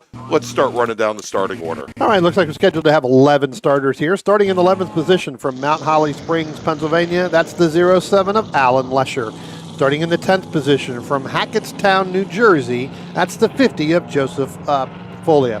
Starting in the 9th position from Hume, Virginia, in that Panos GTS. Who? That's the 03 of Jerry Hudson. Oh, Hume. Gotcha. Starting in the 8th position from Nokesville, Virginia, in that FFR Cobra. That's the 9 of Robert Hayshak. Starting in the 7th position from Liberty, North Carolina, in the Chevrolet Howe TA2 machine. That's the 17. And yesterday's GT2 winner, that's Devin Mistak. Had to throw that one in there. Yes, you do. Starting in the 6th position from Alexandria, Virginia, in that Chevrolet Corvette. That's the 42 of Joe Gura. Starting in the 5th position in a Chevy Camaro Z from Tompkinsville, Kentucky. That's the 72 of Ted Warning. Starting in the 4th position from Headsville, West Virginia, in that BMW 328 IS. That's the 20 of Christopher Graham. Starting in the 3rd position in another Chevrolet TA2 Camaro. That's the 88 from Belmont, Ohio, of Andrew Mistak. Starting on your front row and starting in the 2nd position in a Chevrolet Camaro, that's from Annapolis, Maryland, that's the 178 of Nick Jones. And starting on the pole in his BMW M3, that's the 14 from Alexandria, Virginia, of Marshall Lytle. All right, and green flag is in the air, Brian, and once again, Nick Jones races and wins the race down to turn 1 over Marshall Lytle. And but Marshall Lytle, he manages to get underneath Nick Jones going into turn 1, and we've seen this, Brian, the last couple of races where Nick Jones runs, is he makes a great straight line run down to turn 1, and then he takes a couple laps, lets the equipment come in underneath him, and that's given Marshall Lytle the opportunity to not necessarily run away and hide, but certainly to open up his gap and maybe hold off some of the racers directly behind him. You can tell how much I'm into Hondas in the early 90s. All right, here as they come through. And you mentioned it yesterday, Andrew Mistak had some mechanical issues with his car. He also had some, spinning issues. At one point, actually, it's good. I think he's made it through, and let's see if that car is out there. I don't see him out there. Andrew Mistak did not go out. Neither did Alan Lesher, so neither one of them crossed the start-finish line. So Andrew, but Mistak, he had some issues with the car, had to retire it early, and it appeared that he was crestfallen to have to admit that his son Devin was the faster Mistak and the faster TA2 Camaro. Yeah, I think so. I think he's going to have to do that again today, right? So he's going to have to go through that and go through the pain until the next race, right? Exactly. Look, you talk about Nick Jones and that purposely built race car. That is going to take some time for the heat to come in those tires, the heat to get in those brakes. It definitely takes a couple of laps, and you see that where you have Marshall Lytle in that 14 in that BMW. Again, that is able to get off quicker and get through the entire 20 laps. So let's see if Nick Jones is going to be able to run Marshall Lytle down as we get to like lap 6, lap 7 of this race, and then make it a much better race. But knowing Marshall the way I do and knowing the experience that he has, he's probably not going to let that happen. I would just assume he's not. I think we need to wonder, though, Chris Graham, who's out again here today. We saw Chris is getting a lot of track time today. Yes. We saw him in the bracket race earlier in that white E36 BMW, the car he calls Ghost. He is right behind Nick Jones in that white TA2 Camaro. And nice little battle back behind him. Ted Warning, our American sedan leader, in his Chevy Camaro. And Warning coming all the way from Tennessee. He's in has a very good run there. He is coming through turn 10, and he's got Devin Mistak directly behind him in the white number 17 machine. And it looks like Devin Mistak looking to take over fourth position overall from the American sedan racer. Yeah, again, the only American sedan racer out here. I tell you what, though, Ted ran really well yesterday, right? I mean, we watched him pretty much, got through the racetrack really well. Again, we're going to go a little bit further in laps here. Let's see what that car does. But again, Devin Mistak getting in front of him, and they kind of ran, as you were talking about, nose to tail pretty much most of the day, but until Ted got along. But then you ended up with Jerry Hudson and Devin Mistak a little bit nose to tail pretty much all day. So we'll see whether or not that happens. All right. So and I think the big question in this run group, and it always is that it's more along the lines of mechanical longevity and making sure that you can keep the equipment underneath you. It doesn't sound like much that today's feature race is only 5 laps more than what they ran yesterday, but it's only 5 laps. That's 10 more miles that these racers have to run here, Spencer. Yeah, 100%. You wouldn't consider an extra 5 laps to be a whole lot more, but what doesn't typically come to mind to consider is that these cars are pushing themselves like to 110% every single lap. Right. So every single inch, foot, mile is 100% more risk to the car, to the parts of the car itself. So that's why it matters so much. You're like, extra 5 laps, what's the difference? That's an extra 5 laps of risk every driver takes. Exactly. A lot of heat that gets built up in the engine bay. A lot of heat that gets built up in the brakes because of the weight of these cars, the amount especially big bore. Exactly, the torque that they're putting through the rear axles. There's just so much here that makes this a challenge to make these cars go 20 laps. So we're watching here a nice little fight that's going on, and it's a little bit further back in the pack. It's actually Robert Hayshak in his Factory 5 Cobra, the red with white striped Cobra, and then we've got the Chevy Corvette of Joe Guerra, the 42 machine, right behind. I think they just came through turn 4. They're heading down. They should be heading down into the chute and into turn 5 here. Here they come now, as Guerra looks to the inside on the Factory 5 Cobra. Cannot get past that pass done. I think we saw Guerra in the bracket racing a little bit earlier today as well. He's out of Alexandria, Virginia. That is a C5. Probably not a C5. It's a C4 Corvette. It's a 1986 Corvette that he is running.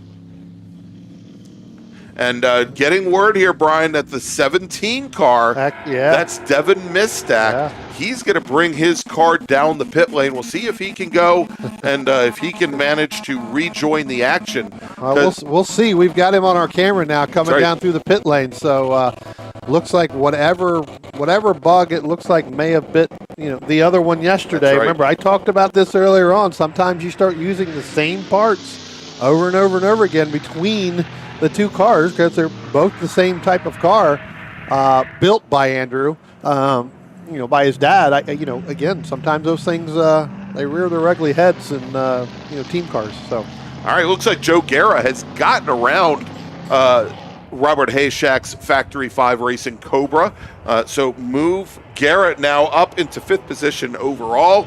Move Hayshak back to 6th, and Jerry Hudson. And we saw Hudson make a great late charge yesterday in his Panos.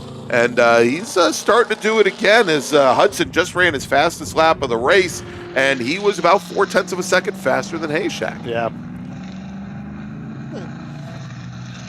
Get some word coming across the radio there about one of them. It may have been something about Joseph Folia's car. We'll have to see what that comes out. I looked down and he was going down the front stretch here, so it looks like he, obviously is continuing. I'm not seeing him anywhere around, but let's go back and talk about this Nick Jones here real quick. Sure. I'd mentioned earlier on, it takes a couple of laps, but we're 5 laps in, and I'm not seeing seeing really any pickup movement. So looks like something with Joseph's car. It may be a sound thing. We'll have to look I was going to say, I think the word is that Folia broke over that 103 decibel sound limit, and they're going to be showing him a soundboard. It's exactly what it is. And now, Brian, as we hear him, this morning he was out for the warm-up session, and his Chevy Corvette, that's a C3 Corvette, 3rd-gen Corvette, early 70s car, it sounded somewhat off-song this morning. Yeah. And it sounds great now. I was going to say, it sounded pretty darn good. And I think the reason it sounds great to us is because we can hear it all the way up here in the 3rd floor of the tower. Yeah. We couldn't hear it. He may have had it. He may have an exhaust, exhaust bolt or an exhaust leak that's kind of coming through there. That's making it, go that loud. So we'll have to check on that. But like I said, I was talking about Nick Jones. We're 5-6 laps in, and I thought for sure by now the heat would, come in. Looking at the times, he's definitely well above what he did yesterday. I know it's getting a little bit more humid out there. Still overcast in some parts. Some parts you're getting some sun, but I would anticipated that car to really pick up a little bit. So Nick may be having a little bit of a challenge here today with that car not being on full song. Yeah, and we see here. We just saw them go through turn 3 that our 3rd place runner, Christopher Graham, who's running 3rd overall, 2nd in ITE, he's still keeping pretty good paces here as they come down into turn 5. He's keeping pretty good pace with Nick Jones's TA2 Camaro. Yeah, pretty much right up. And again, we saw Christopher Graham earlier on, in our Group 5 bracket. He did well, and it looks like Nick Jones getting really tight on that coming through turn 6 and into 7, basically. Got really tight on that right side there. Kicked up some dirt through there, so we'll have to see. But that is he's definitely trying to push it at this point. So, but as they come out of turn 10 and head down the start, he opens up a little bit over Christopher Graham. Again, 2 different classes here. One's Nick Jones in that SBO, Christopher Graham in that ITE. Christopher Graham right now sitting in 2nd in ITE only to Marshall Lytle. Those are the only 2 cars in that group.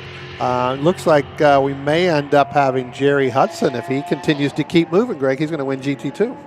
All right, Brian, couple things here. A little bit far away from the pace car, but getting word from the pit lane that the pace car, that the Devin Mistak Camaro is stuck in gear and is stuck there right now. So they're going to try and get it flat towed off. But we're right about 13 laps in. Let me make a first call to the grid for our next race group. Attention in the paddock, attention in the paddock. First call to the grid for race group number 3. That's our small bore group.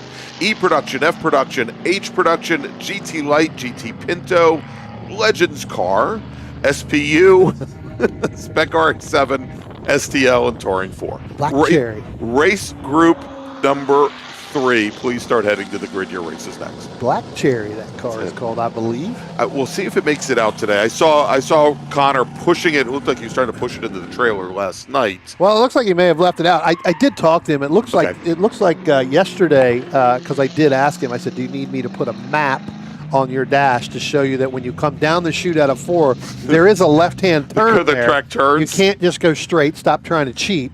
And no, it basically basically cut off. It's exactly what I had said, down there. So he's got some type of electrical issue. He's been going through that car left and right to try to figure out, and ended up developing an exhaust, a little crack in the exhaust. So ended up Mike Kelly, who was one of our flaggers here this weekend, right, has some contacts up there in Winchester because Mike races the legend cars on the dirt.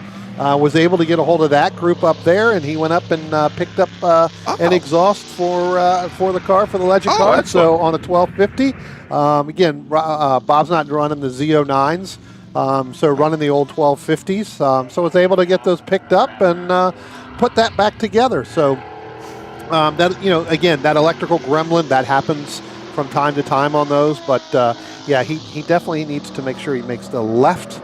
Into turn 5, you can't go straight, Bob. And I'm getting a note from Russ Lundberg, RGL Motorsports, who's checking in from the West Coast again. Yeah. He's happy to hear that the Legends car is going out again today. And so good morning, Russ. It's about 7 a.m. for Russ Lundberg right now. I want to thank you for joining us here. Just saw it appeared as though we had Nick Jones putting Joseph Folia a lap down a little while ago, going through the carousel. Here is Jones is now starting to pick up that pace a little bit. That being said, he is actually about 2 seconds off of his fastest lap of the session. Yeah. So he just hasn't found the pace here. We'll continue to track him. Here comes Joe Folia into turn 3. I still, for all the problems that Joe seems to have with that car, I love seeing an old C3 Corvette. I got it. You're right. I mean, I know that Joe's had some major issues with that car over the last couple of years and really fought hard to get that thing going. And to see him complete, yesterday and as many laps as yesterday's, I think Spencer just fell out. Spencer had his own little. I think he's stuck in gear back here. Yeah, apparently he is more invested in Corvettes than we are. He literally fell out of his chair. Yeah. For all the problems that Joe had on that car, he's really got it dialed in now a little bit and able to complete these laps, which is actually really, really good. So it does look like they got the Devin Mistak machine off of pit road there, so able to get it out of gear. Probably had to manually get up underneath there and do it real quick. No, they're literally dragging the car while it's in third gear. Oh, okay. Well, he's got his foot on the clutch, I'm sure. That's the only way you can do it. If he's not going to do it while it's in gear unless his foot's on the clutch. So, So, good to see those. But like I said, Joseph's had some problems the last couple of years. So, again, to come out here and run, kind of the, yesterday's qualifying, get all those laps in, get yesterday's 15 laps in. I think he ended up going like 13 laps yesterday, coming out this morning just to test some stuff out, and then out here again completing some laps. So good to see Joseph getting that car back up to where it needs to be. All right, let's take a look here. This is our overall leader coming into turn 10. This is Marshall Lytle. I think we ought to give Marshall at least a little bit of airplay here. He's got the headlights on for safety, so everybody knows that he is coming. He has just gone and put the Chevy Corvette of Joe Guerra down a lap, and I think that Guerra machine, it always confuses me when I look at it because it actually reminds me of Folia's C3 Corvette, and the reason it does is there is no rear window on that Corvette. Yeah. The hatch window is not there. Probably the best thing to keep the cockpit cool in that car. If there is somebody that knows, I think, more, and I've picked his brain many, many times about racecraft, it is Marshall Lytle, right? Yes. So Marshall Lytle has been one of our lead instructors here, at Summit Point for quite some time. Definitely gets involved in the March school that we have every year. just another individual that just studies data. Yeah. Studies film, studies racers, studies what's his going on history, out on the track. Admiral in the Coast Guard, and I believe was the CIO for the Coast Guard, Chief Information Officer. So certainly has his hand and fingers in technology, and I'm sure that the data of these race cars and how they race really means a lot to him. That is an old Ed York machine, I believe. Yes. That he has purchased. I know that he is enjoying it. Like I said, I said this on yesterday's broadcast. I talked to him yesterday before qualifying. Puts brand new slicks on it, brand new brakes on it. So getting that thing prepared. That car looks actually really, really strong here. His fastest lap 1:19.4. Not even sure. We may have to look up what is the ITE record here. We could pull that up. Keep vamping a little bit, and I will definitely pull that up. It's just going to take me a second. We know you're not good with math or seeing, but I can read. But you can read and you can pull up stuff. Yes, exactly. So that's actually really well. So again, one of the top racers here, I think, in this class really, is Marshall Lytle. So kudos to him. We're going to.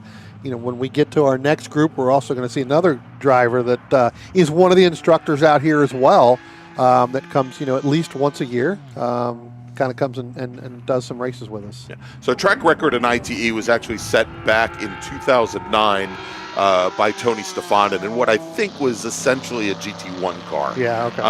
GT1 Camaro said it's a 117.3. Oh, then Marshall needs to step it up. Yeah, exactly. Not only does he need to turn his lights on, he needs to turn his four-way flashers on and everything else. Because when you have your lights on and your flashers, that sends the signal to the motor to say it's time to go, right? Exactly. So Marshall's fastest lap. And talk about Mr. Consistency. Yes, Brian.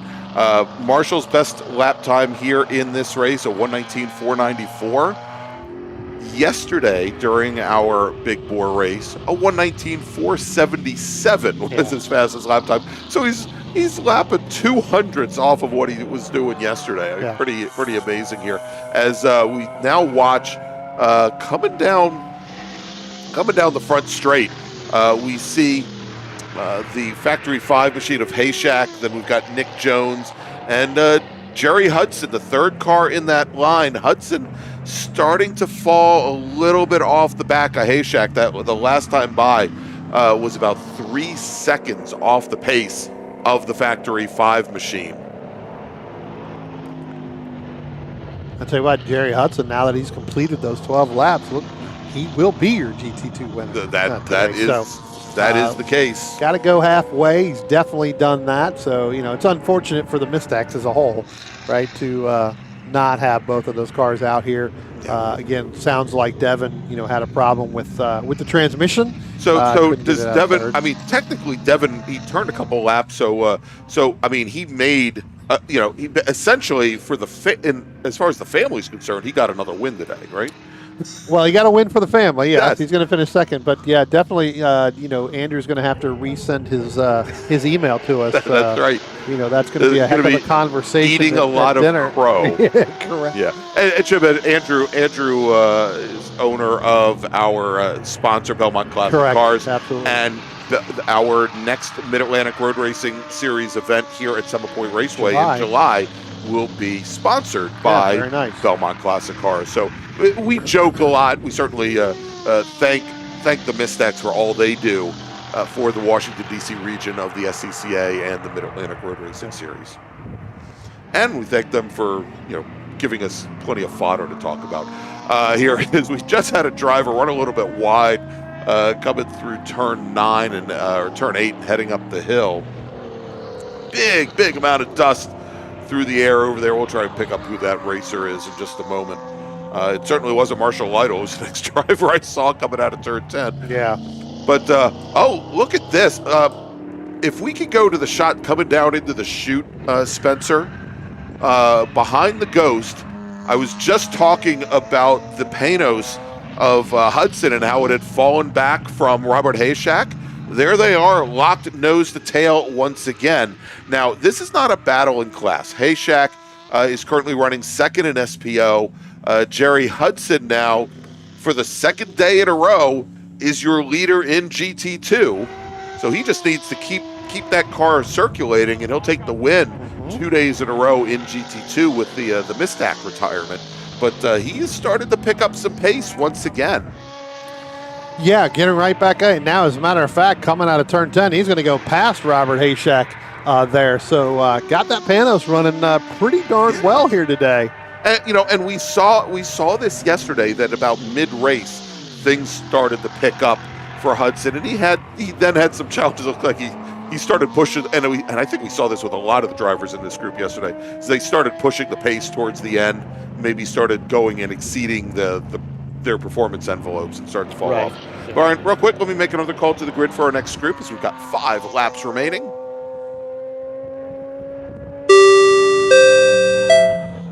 Mentioned in the paddock, second call to the grid for race group number 3, small bore, E production, F production, H production, GT Light and GT Pinto, Legends cars, SPU, Spec RX-7, STL, and Touring 4.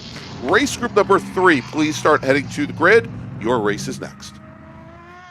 All right, so we have now 4 laps remaining. Let's do a quick rundown here, and we'll just break it down by class for you. In ITE, Marshall Lytle, first overall, he is your leader. And Brian, Lytle just reset his fast lap here.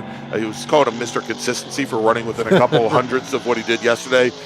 He just knocked 3/10 off of that. Just ran a 1:19.151. Chris Graham, who's running 3rd overall in his BMW E36, he is 2nd in ITE. Ted Warning is your American sedan leader. He's 4th overall. Nick Jones, our SPO leader, 2nd overall.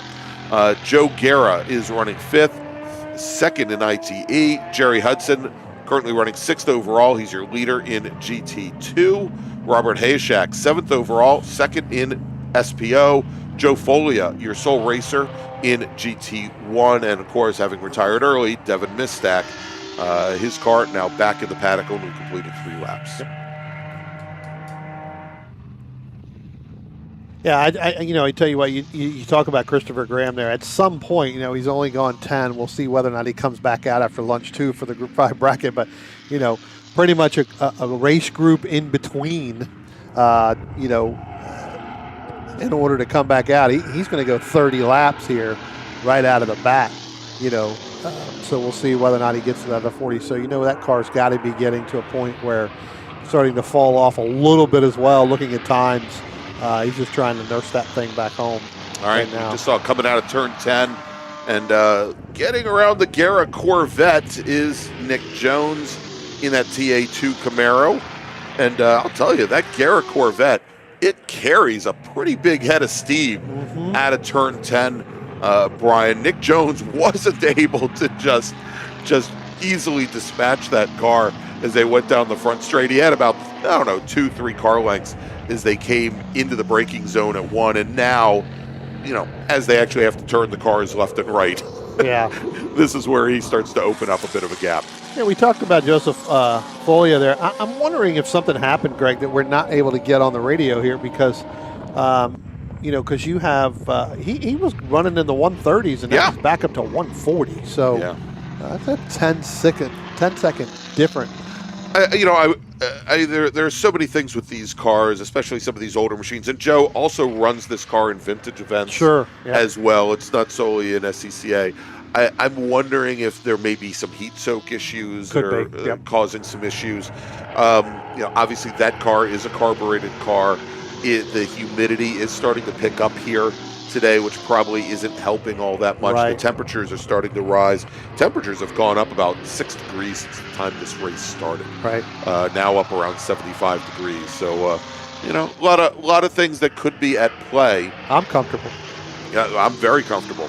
Want to thank the fine folks from Summit Point Motorsports Park for the air conditioned. What do we used to call this? We called it the Bill Scott air conditioned announce tower or something along those lines. I don't know, but it's. I want to thank them for providing a nice environment for us. It took many years, but here it is. All right, coming out of turn 10 now, second car in line. That is Marshall Lytle as he just gets past Ted Warning at the start-finish line. But more importantly, as he does, he gets the 1-to-go board, the 1-to-go warning final lap here for Marshall Lytle and for Ted Warning as well. Yeah, I was going to say he's lapped all the way up to the fourth place car here at this point. Still got those lights on. Still wants to be able to see full bore of the racetrack. So you see him coming. You see him coming into your screen there now. He's clearly got. I think he's going to turn the high beams on, right? He needs more power. He needs to turn the high beams on, right? Turn the high beams on. Send more signal to the car, to the motor, right? As he goes around Joe Folia's Corvette going into turn number 5, picking off another machine there. And next in line is going to be, looks like we've got Robert Hayshak there and Jerry Hudson ahead. We'll see if Lytle holds station, lets them get another lap, or whether he's going to pass them. I tell you what, Spencer, once he goes and takes the checkered flag, let's pick up the Nick Jones. They're just now going through one, so we'll talk about the camera here in a second of where they are. But once Marshall takes the checkered flag, let's go back. Christopher Graham is reeling in Nick Jones. Last time by, he was almost 2.5, 3 tenths faster. All right, so checkered flag is in the air, and Marshall Lytle is going to take the overall win. Took the checker right after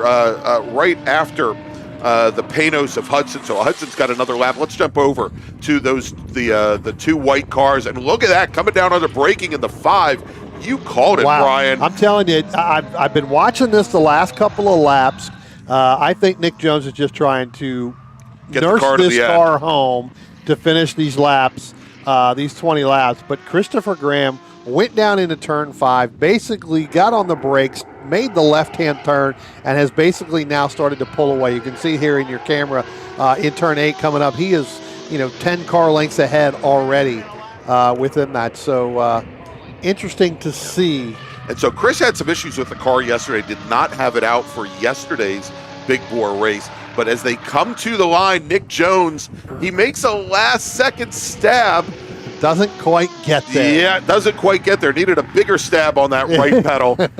But Chris Graham now is going to finish second overall, second in ITE. Nick Jones will come home in third overall, takes the win in SPO. Ted Warning, your winner in American Sedan, he finishes fourth overall. Joe Guerra in his Chevy Corvette, his C4 Corvette. There we just saw him coming through one. He goes and he will finish fifth overall. Jerry Hudson, who's working his last lap. Now Hudson in his Panos, assuming he doesn't pit in early. And he pitted in early. So Jerry Hudson not going to take his last lap. That's actually might drop him down in the order. Well, he was right at the brink of being lapped again by Marshall Lytle, and I think actually, what happened, he ended up just he let out of the throttle. You know what? Let's just go ahead and pit at this point. Yeah, because Lytle on his cooldown lap came into the pits before Jerry Hudson did. Right. So that is going to affect a couple things here, and so Hudson should finish, I believe, sixth overall. Then Robert Hayshak, then Joe Folia. And again, Devin Mistak retiring early. All right, so we've got at least one victory lap starting. Ted Warning in his American Sedan Chevy Camaro. He's out on track, going to celebrate his win here today in American Sedan. And as he does, Brian, let's make a final call to the grid for our next group. That's it, the paddock. Final call to the grid for race group number 3, small bore racers. Please head to the grid. Small bore racers, please head to the grid. Your race is next. All right, let's take a quick break. We'll be back here in just a few moments with more action from Summit Point Raceway. You're watching the 2024 June MARRS presented by OG Racing. Now let's talk about a great partner of ours. Or pardon me, it's by RP Performance. Yeah. Let's talk about a great partner of ours, OG Racing. OG Racing carries just what you need to get on the track, from driving suits and shoes to helmets, data and video systems, to your favorite brake pads from Performance Friction, Hawk, and Paget. OG Racing has built its reputation during the last 22 years by providing the best customer service in the motorsports business, and their depth of inventory is second to none when it comes to safety equipment. That's why OG Racing has been the highest volume Sparco dealer for 17 years. Come visit their 12,000 square foot showroom and warehouse located in Sterling, Virginia. Call them at 1-800-934-9112 or order online at ogracing.com.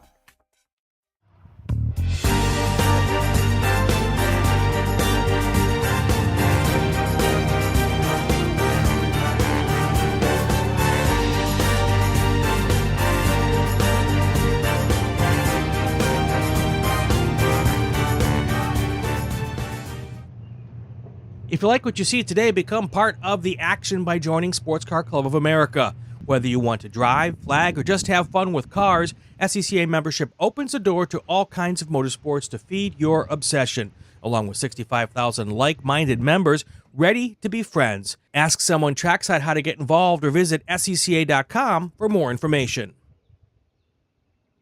OG Racing carries just what you need to get on the track, from driving suits and shoes to helmets, data and video systems, to your favorite brake pads from Performance, Friction, Hawk, and Paget. OG Racing has built its reputation during the last 22 years by providing the best customer service in the motorsports business, and their depth of inventory is second to none when it comes to safety equipment.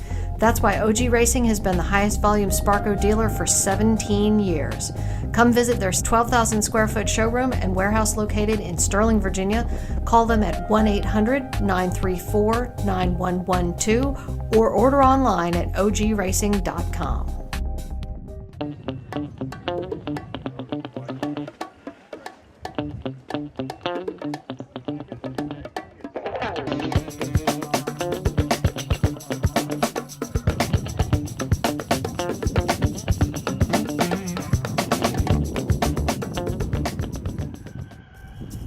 RP Performance is the only premier race shop in the region that specializes in both street and track Mazdas and is located right in the heart of racing at Summit Point's Gasoline Alley.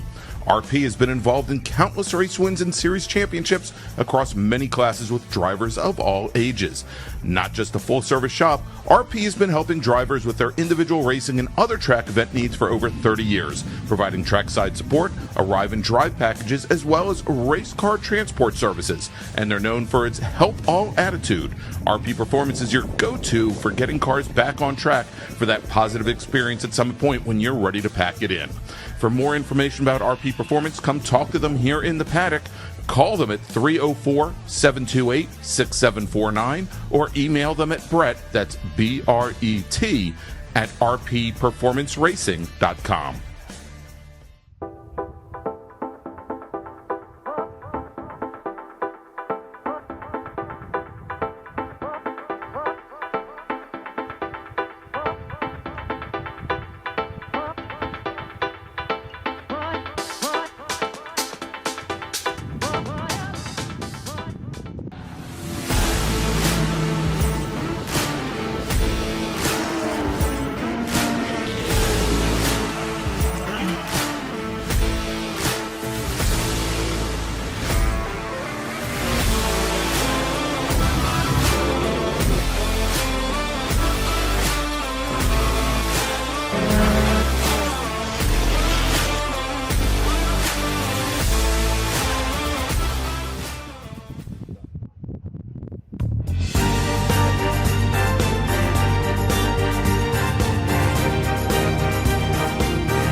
Since 1976, Radial Tire Company has been providing the Washington, D.C. area with quality tires and the finest service. They have earned a reputation as a premier specialist in hard-to-find performance tire and wheel applications. They stock tires from all of the top manufacturers for whatever you drive, from small economy cars to SUVs to trucks. Their mission is to assist you in getting the most out of your tires and car. For more information or to schedule online, browse radialtirecompany.com or call them in Silver Spring at area code 301-585-2740. That's 301-585-2740.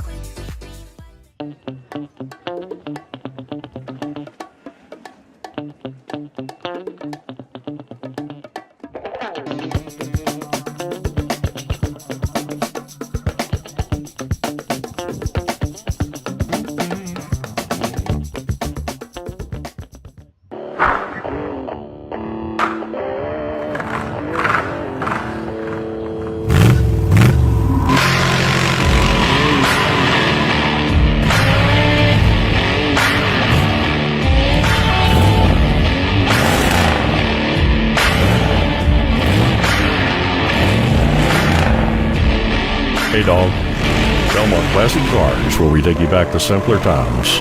Belmont, Ohio.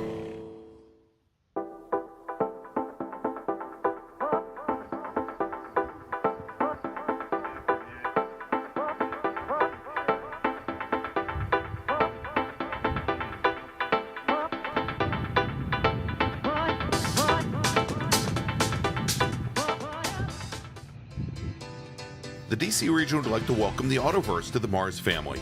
The Autoverse is a huge supporter of science, technology, engineering, and math, or STEM education, and like the SCCA, wants to break down the barriers to motorsports. They do this by providing the public with real-world experiences and link them with a trusted network of providers and gearheads. To find out more, find them online at theautoverse.io. The Autoverse, 4 wheels, more fun. And welcome back, everybody, to Summit Point Raceway in the 2024 June MARRS presented by RP Performance. I'm Greg Ginsberg, along with Brian Donati, Spencer Gaynor, pushing all our buttons. And I don't want to call him a special guest. He's longtime announcer with us. We've got Dominic Mandiel, who's also splitting some time in his Spec Miata this weekend. Dominic, good morning and welcome to the booth. Good morning, Greg. Good morning, Brian. And good morning, Spencer. All right, so let's do this. Brian, we got a lot of starters here, 27 of them in our small bore production group. Let's run down the starting order. Starting 27th, driving the number 24, Spec RX-7 from Bristow, Virginia, Alex Cumming. Hopefully he got that brake line issue repaired. And Carl Ricker is going to start 26th. He's our pole sitter in Spec RX-7. He drives the number 121 machine. He's from Bloomfield, New Jersey. Stephen Hyatt's in his F production Dodge Neon. He will start 25th, while Larry Slavinsky will start 24th. He's in the number 181 H production Ford Fiesta.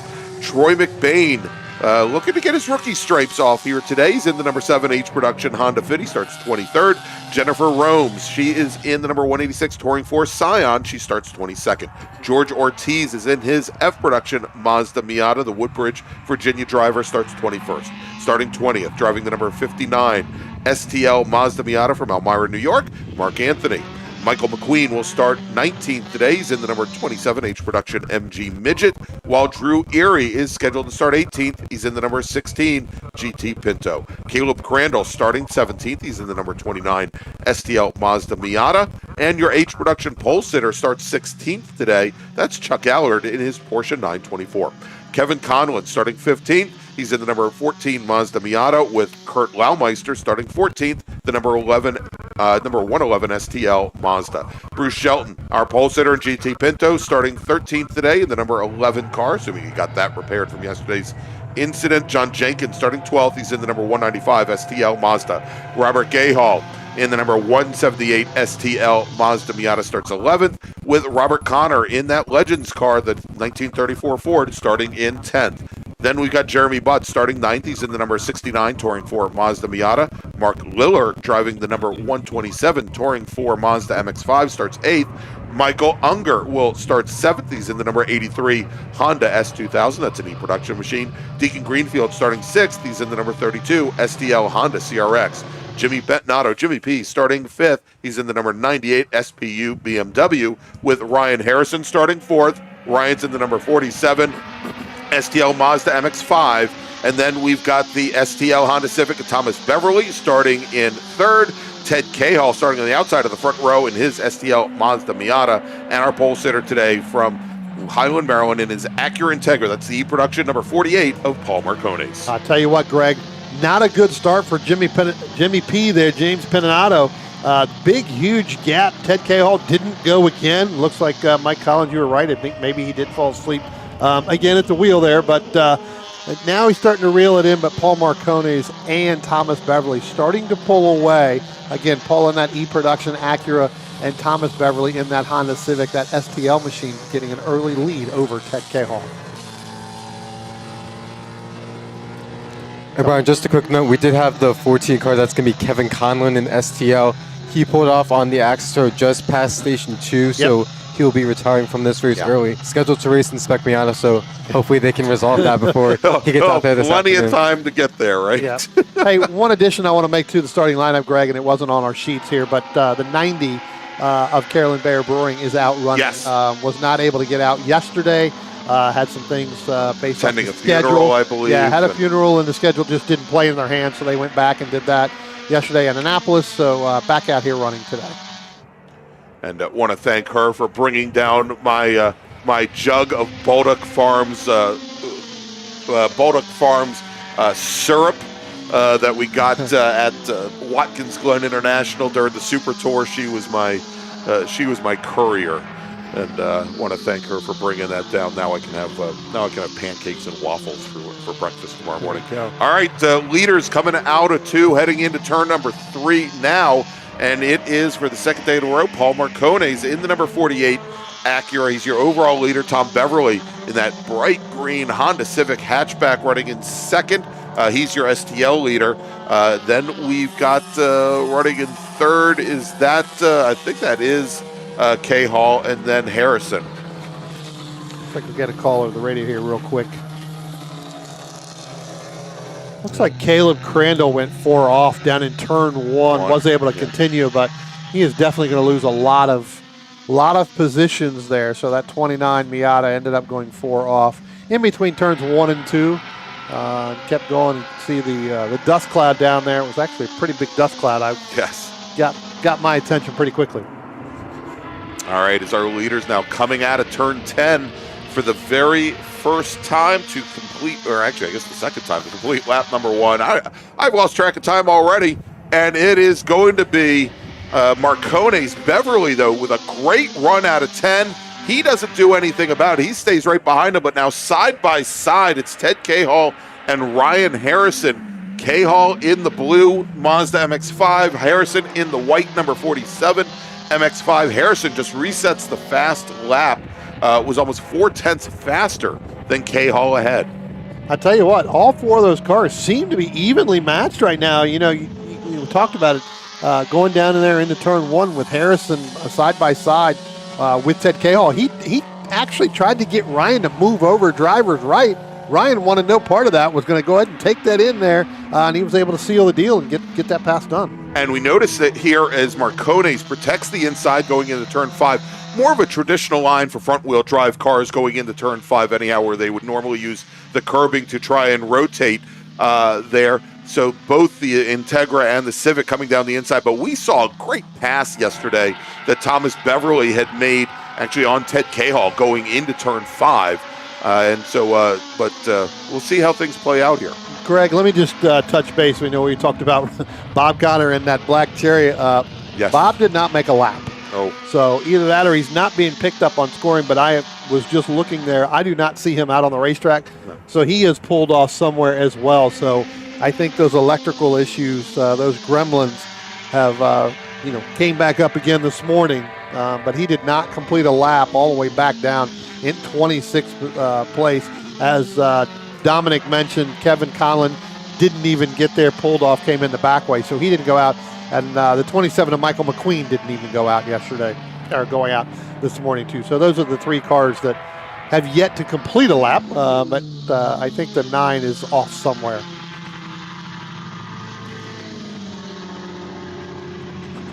All right, sounds like Steve Hyatt in his Dodge Neon having some challenges down at turn 5. Went a little too deep there, but managed to get it back up under control, and he has now continued.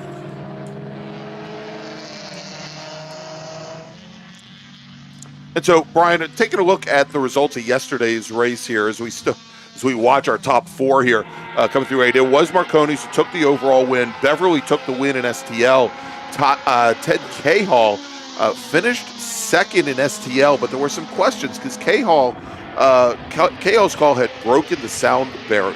Broke the 103 decibel sound limit here at Summit Point, and the penalty was to remove all of his lap times. He did not lose any positions in class. That you and I had thought that that might have moved Harrison up into second in STL. To second in STL and Deacon Greenfield onto the podium. That indeed did not happen. Yeah. Finishing with the win in Touring 4 yesterday, Mark Liller in his Mazda MX-5 with Jeremy Butts finishing in second. In H production, Chuck Allard in his Porsche 924 took the win. Finishing second there was Troy McBain, and I'll tell you, Troy is in the that bronze Honda Fit. He's coming down the front straight right now, locked in right behind, I believe he's right behind Carolyn Bayer Broering in H production. So this is the battle in HP, I believe for second position. Yeah. And Troy, I believe, is currently your points leader in the MARRS series in H production. He's looking to get those rookie stripes off the car here today. So we've got a car coming down the pit lane now, and I believe that is Larry Stravinsky's H production. Speaking of H production, his Ford Fiesta. It sounded a little bit off song, as if there weren't all four cylinders running, and it was definitely off pace. And it looks like you definitely need all four in that. Right? Yes, yes. The more that you can get, the better. And so here's Stravinsky now, or probably Slavinsky, not Stravinsky. Slavinsky coming down the pit lane, and he's going to take that car back to the paddock. Tell you what, let's pick up that battle for second place here real quick regarding Carolyn Bayer Broering and Troy McBain there. They're just now coming out of turn 6, so we'll pick them up on the turn 8 camera there as they come up through there. Here they come. She has made up a great deal of positions off the start because she started shotgun on the field the back here. of the field. Yeah, she didn't have any qualifying time. Right, had basically zero. Didn't go out for warm-ups or anything right out of the gate. So again, that car looks like it's ready to roll today, and it's unfortunate she's only going to get 20 laps for this whole entire weekend. But again, a great job right there, and now they go by the start-finish line. They are nose to tail going down with Troy McBain right on that rear bumper of that Volkswagen Rabbit. Trying to push that Energizer Bunny just a little bit faster.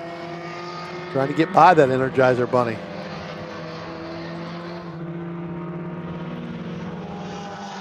As we look up, looks like we may have had one car that gone a couple into the dirt right there as they went through there. We're getting that call right now. I did see some dust get kicked up.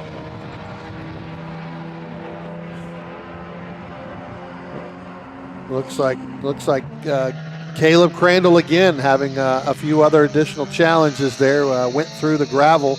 It sounded like it came through turn 4, so it may have been at the exit of turn 3. 3, yeah. Where he went with that. So again, guys really starting to push as hard as they can. Looks like we may have had, Dominic, you were looking out there, that may have been the K-Hall machine that got that right rear into the dirt over there on entry into turn 3. And Brian, one thing we are beginning to see is our leaders coming up on some of the lap traffic, and it looked as though Ryan Harrison in the 47 car was trying to figure out the best way to navigate around that traffic as they went up into turn number 3 and lost a little bit of touch with our leaders Marconis and Beverly as they made their way up the hill. All right, here come those leaders now coming out of turn 8 and heading up the hill. So what was a 4-car battle, now the 3-car battle here. And Beverly hanging very tough there in that little Honda Civic. I say little Honda Civic. He is likely running, I'm sure he's probably running a B-Series drivetrain in that STL car. So probably putting down very similar power to what Marconi's Acura Integra is. It's just a question of whether or not Beverly's running a 1.6 liter B-Series motor or a 1.8 liter machine like Marconi's is, as all 3 of our top drivers here, Marconi's, Beverly, and Harrison, coming up to the back of some lap traffic, coming up on the Dodge Neon of Stephen Hyatt. Hyatt keeps that car all the way over driver's left. Both Marconi's and Beverly managed to squeeze through before turn-in, and that leaves a bit of a challenge for Ryan Harrison, gentlemen, as he's going to have to try and find a way to get around as they come down the hill and into the chute, and he does it. He manages to get that done. Yeah, able to get that pass. I know when they went through turn 3 last time, he was right on the back bumper of Stephen Hyatt and pushed him up over there. So was able to make that pass as they came over the hill, not to lose too much time in there. I'm going to look back here at this RT4. Not much of a battle, though, really. Mark Liller in that 127 machine in that MX-5 Mazda seems to have a pretty much good handle on the field right now over that 69 of Jeremy Butts. Ever since that car changed paint colors, that car hasn't been as quick as it was last year. No. In there, so maybe it's time to Dominic to change from that red back to that dark blue 69 machine. Doesn't Jeremy? Again, could be doing a lot of testing with it and doing stuff. Just doesn't seem to be quite up to where he was last year when he was running up really in the top 4 or 5 every single week with that T4 machine. And everyone has their theories as to which which paint color makes your car faster, and you can have a full-blown discussion about about which is the most optimal for speed. Mine is orange and black because when I went over to the blue, it's very slow. So looking in our YouTube chat, wanted to welcome someone very special. That is Denise Greenfield. That's Deacon Greenfield's mom, who's watching. I don't know if she's watching from afar. I know I just saw Father Ben here in the paddock, so she may be watching from home this weekend. Welcome to the stream here, Denise. Glad to have you. And Denise has been spending some time. She was out here during our driver school this spring on a corner flagging. So hopefully we'll see her volunteering more with us here. Hopefully she's not doing it from a corner right now. I don't want to call her out if she is. All right. She said it before the race actually started, so it may be. Brian, coming into the pit lane now is Paul Marcones, and we've seen this before in previous years where he basically runs halfway, wants to get his points, and pretty much calls it a day. So Paul Marcones retiring from the lead. That is going to move not Thomas Beverly. That's correct. But Ryan Harrison, who is our new leader, is both of these STL machines were making their way through some lap traffic. Harrison is your new leader. Yeah, I tell you what, they got into some lap traffic coming out of turn 10 when they went down the start-finish line last time by, and that actually helped Harrison get by Thomas Beverly. Thomas not really sure which line to take right there, and so that actually helped Ryan Harrison get around him. All right, so apparently Auntie Sherry, that's Deacon's aunt, is in the chat here as well. So Deacon's got a pretty big cheering section here for him. We'll try and pick him up on camera here in that Honda CRX in just a few moments.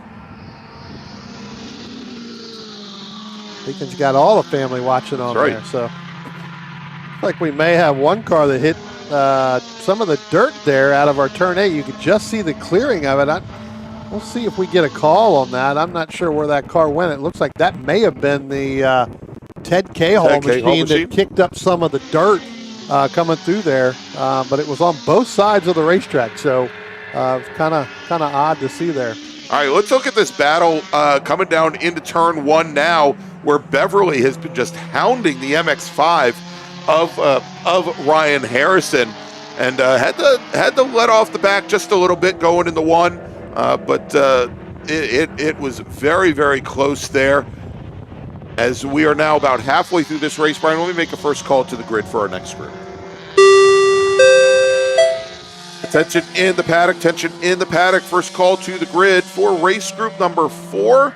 That's our open wheel and prototype racers. Race group number 4, please head to the grid. Your race is next.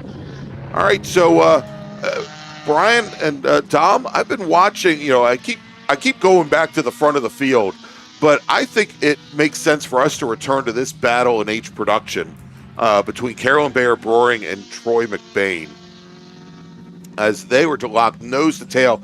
And there it is. Thank you, Spencer. As they come through turn 6 and 7 now come through the carousel. And McBain was right up to the back of the Rabbit. That Rabbit put such a huge hole in the air.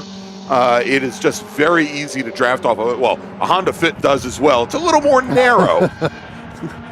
The Rabbit, it's tall, it's wide. Right. And there we go. We see them coming out of turn 10 now, as we have 9 laps remaining for them. And, in H production, again, Chuck Allard has pretty much started to really cement his lead. He's got a half a minute on this pair right now, but this is turning into a nice little race. Well, I'll tell you what, you look at your cameras right now going down into turn 1 there, side by side. Troy McBain tried to make the move there.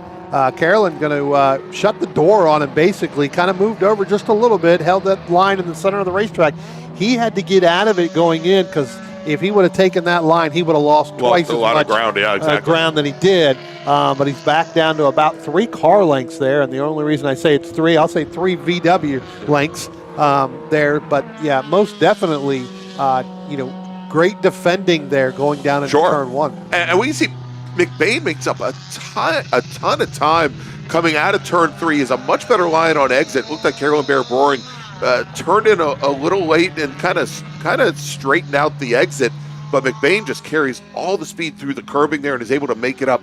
Now, as far as brakes go, I think the Volkswagen's going to have a little bit of an advantage in braking, but oddly enough, when you look at that Rabbit, which is an early 80s car, and the Honda Fit that McBain is driving, the rear suspension designs for both of those cars are almost identical. A lot of people think those Honda Fits have independent rear suspensions. They don't. They have a twist beam rear axle. And for the Volkswagens for years, drivers used to try to stack up multiple sway bars to make that rear end as stiff as you could to make it rotate. And I think they do the same thing with that Honda Fit. Right. Yeah, it's a pretty decent battles going on. We talked about that H production. They're now going down into turn 1, and they're actually getting, oh wow, getting a couple, into some traffic, being lapped actually. The S2000 of Unger came down and look. Let's see as they come down to turn 3. The Honda S2000 of Unger, who is now the 3rd car in this train. He came right underneath Troy McBain at the apex. McBain had to actually open up the wheel because it was, I would call it a dive bomb. And at this point, we can see now where Carolyn Bear Boring has about 3 car lengths back to the S2000 and another 4 car lengths back to McBain's Honda Fit. So she was definitely the beneficiary. Of course, we see just ahead of him, there you go, Greenfields. There was Deacon Greenfield on his way, running after what has been a weekend filled with some mechanical issues with the transmission on that car. Good to see that he might get 2 good races in a row. Yeah, that absolutely. I tell you what, Greg, I'm gonna flip back. I'm gonna make Spencer flip back here. Our overall, well, we've got 1 car down there. We've got a priority call coming across. We'll have to see what's going on here.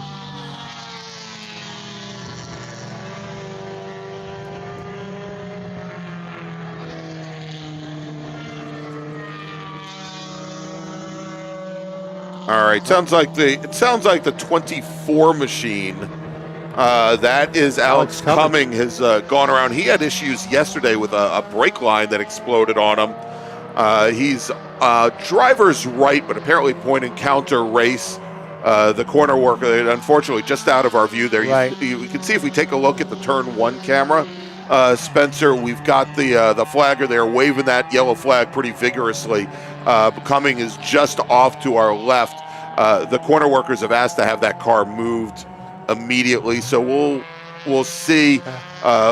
We should be able to keep this with just that local caution down at turn 1 without having to go to a full course. So let's, as they're taking care of that now, it also sounds like there's some debris down there as well.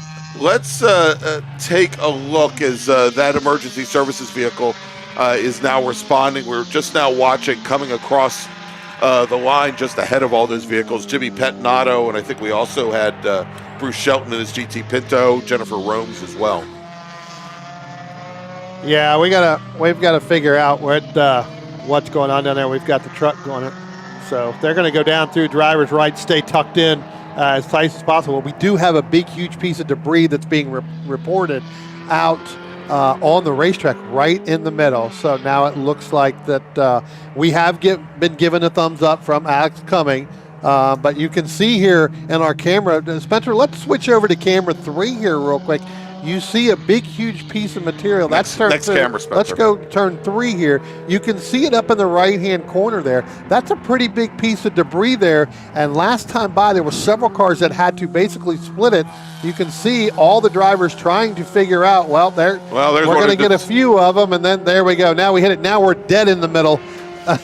Michael Unger destroyed it. There you go. Well, he didn't destroy. Basically, he hit it going through, and now you've got McBain and Cullen. Everybody has to. Greg, it alters your line. You can't take the exit that you want, or you can take the exit and you have to stay out there. But that debris is starting to get moved into the middle, and that is actually in the racer's line. So. Yes. So we'll see now. We've just seen one driver who can keep the right-hand side of the car on the curbing here. So we'll see here. Oh, as many drivers still, as they're coming up on this thing for the very first time. There's room if they know it's there. Right. At some point when you get through the next couple of laps, if they continue to stay this, we're hearing kind of a priority, so we may end up changing this over. All right, real quick, as we've got 5 laps remaining, let's make another call to the grid, Brian. Attention in the paddock. Attention in the paddock. Second call to the grid for race group number 4. That's our open wheel and prototype group. Please head to the grid. Open wheel and prototype racers, please head to the grid. And Greg, we are going to a double yellow. Yeah, so full course caution here at Summit Point, indeed. All right, and this may bring an early end to this race, Brian. We're getting word that there's pretty major tire wall damage over there at the entrance to turn number 2, and that is what we're getting the word now from race control, that the checkered flag will be displayed for our race leaders the next time they come by. That is Ryan Harrison, and he is on the front straight currently, and he is slowed down to safety car speed. He should get the checkered flag, and there you go. Ryan Harrison is your winner here today, both overall and in STL. Thomas Beverly will finish second in STL. Ted Cahall comes across the line. He will finish third overall, third in STL. Let's go, and we'll continue to run down the order here, finishing fourth. Jimmy Petnato in his BMW. He will take the win in SPU. I believe he's our sole racer in SPU. Deacon Greenfield will finish for the second day in a row, finish fourth in STL, fifth overall. Michael Unger will finish sixth. He's your winner in E-Production. Mark Liller finishing seventh overall. He's your winner in Touring 4. John Jenkins will finish eighth. He is fifth in STL. Jeremy Butts finishing ninth overall, second in Touring 4. Robert Cahall will come home 10th overall, 6th in STL. Let's go and run down the order here. We're going to break the rest here by class. In H Production, taking the win in the number 50 Porsche 924, Chuck Allard. Carolyn Bear Broering, she holds off Troy McBain, will finish second. McBain will finish in third in H Production. Of course, Larry Slavinsky retired after only 3 laps.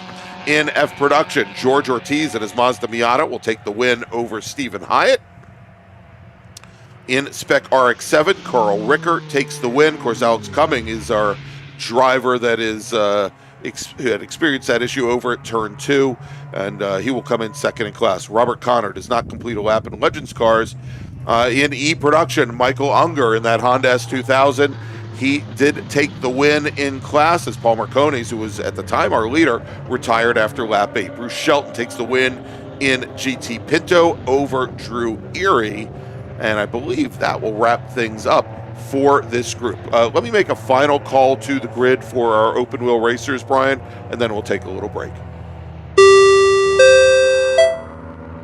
Attention in the paddock, attention in the paddock. Final call to the grid for race group number 4. Open wheel and prototype racers, please head to the grid. Open wheel prototype racers. Sounds like we've got some tire wall repairs, so you don't have to hurry, but start making your way. You just need to start making your way over. And so what we're going to do, ladies and gentlemen, we are going to take a break for a few minutes. We'll try to update the times here for you on the screen in a few moments. But before we do, let's thank one of our great partners of the Washington, D.C. region of the SCCA and the Mid-Atlantic Road Racing Series, and that is, who is that, by the way? That is Belmont Classic Cars.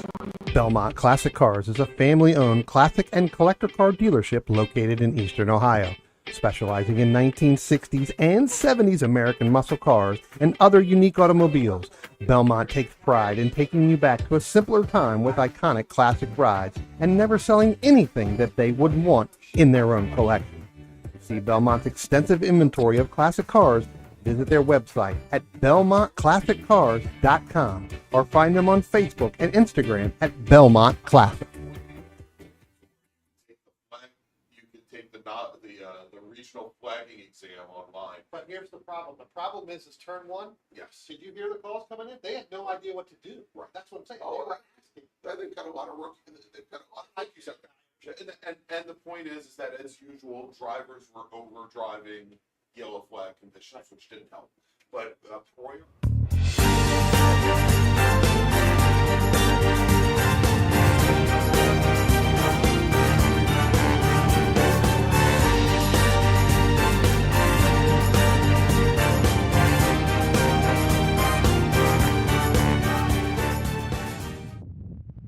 If you like what you see today, become part of the action by joining Sports Car Club of America. Whether you want to drive, flag, or just have fun with cars, SCCA membership opens the door to all kinds of motorsports to feed your obsession, along with 65,000 like-minded members ready to be friends. Ask someone trackside how to get involved or visit SCCA.com for more information. OG Racing carries just what you need to get on the track, from driving suits and shoes to helmets, data and video systems, to your favorite brake pads from Performance, Friction, Hawk, and Paget. OG Racing has built its reputation during the last 22 years by providing the best customer service in the motorsports business, and their depth of inventory is second to none when it comes to safety equipment. That's why OG Racing has been the highest volume Sparco dealer for 17 years. Come visit their 12,000 square foot showroom and warehouse located in Sterling, Virginia. Call them at 1-800-934-9112 or order online at ogracing.com.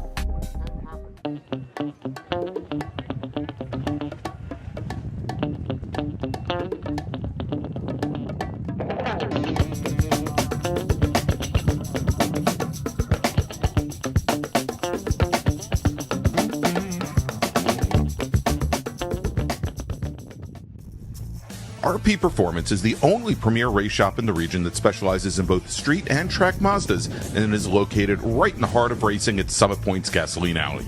RP has been involved in countless race wins and series championships across many classes with drivers of all ages. Not just a full-service shop, RP has been helping drivers with their individual racing and other track event needs for over 30 years, providing trackside support, arrive and drive packages, as well as race car transport services. And they're known for its help all attitude. RP Performance is your go-to for getting cars back on track for that positive experience at Summit Point when you're ready to pack it in. For more information about RP Performance, come talk to them here in the paddock. Call them at 304-728-6749 or email them at Brett, that's B-R-E-T, at rpperformanceracing.com.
Since 1976, Radial Tire Company has been providing the Washington, D.C. area with quality tires and the finest service. They have earned a reputation as a premier specialist in hard-to-find performance tire and wheel applications. They stock tires from all of the top manufacturers for whatever you drive, from small economy cars to SUVs to trucks. Their mission is to assist you in getting the most out of your tires and car. For more information or to schedule online, browse radialtirecompany.com or call them in Silver Spring at area code 301-585-2740. That's 301-585-2740.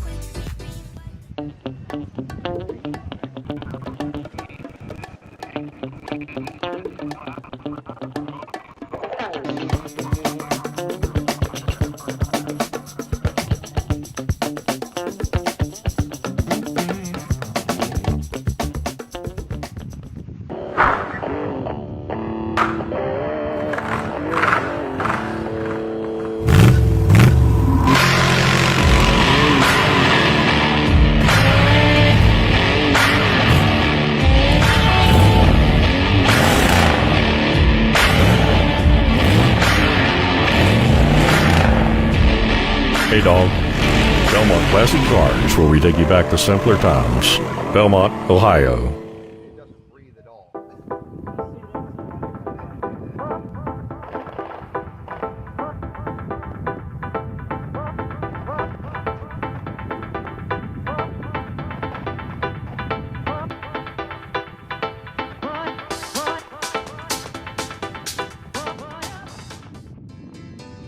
The DC region would like to welcome the Autoverse to the MARRS family.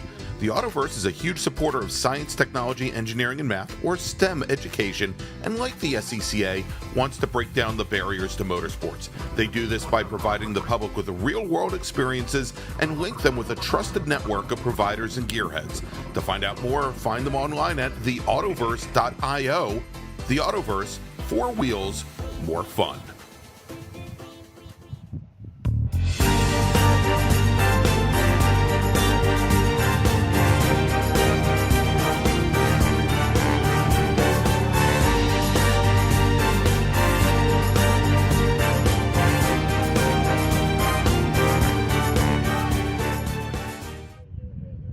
If you like what you see today, become part of the action by joining Sports Car Club of America. Whether you want to drive, flag, or just have fun with cars, SCCA membership opens the door to all kinds of motorsports to feed your obsession, along with 65,000 like-minded members ready to be friends. Ask someone trackside how to get involved or visit SCCA.com for more information.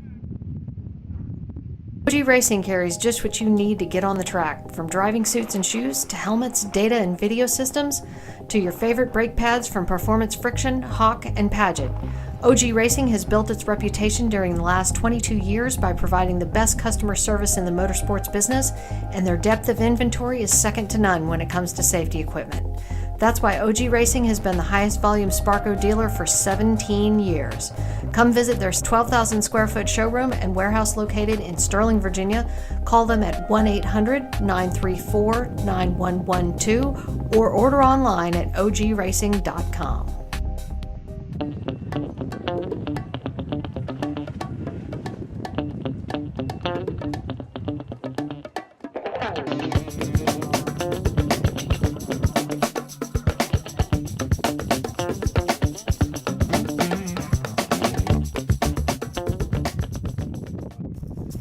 RP Performance is the only premier race shop in the region that specializes in both street and track Mazdas and is located right in the heart of racing at Summit Point's Gasoline Alley. RP has been involved in countless race wins and series championships across many classes with drivers of all ages. Not just a full-service shop, RP has been helping drivers with their individual racing and other track event needs for over 30 years, providing trackside support, arrive and drive packages, as well as race car transport services. And they're known for its help all attitude. RP Performance is your go-to for getting cars back on track for that positive experience at Summit Point when you're ready to pack it in. For more information about RP Performance, come talk to them here in the paddock. Call them at 304-728-6749 or email them at Brett, that's B-R-E-T, at rpperformanceracing.com.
Since 1976, Radial Tire Company has been providing the Washington, D.C. area with quality tires and the finest service.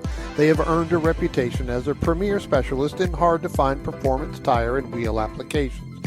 They stock tires from all of the top manufacturers for whatever you drive, from small economy cars to SUVs to trucks.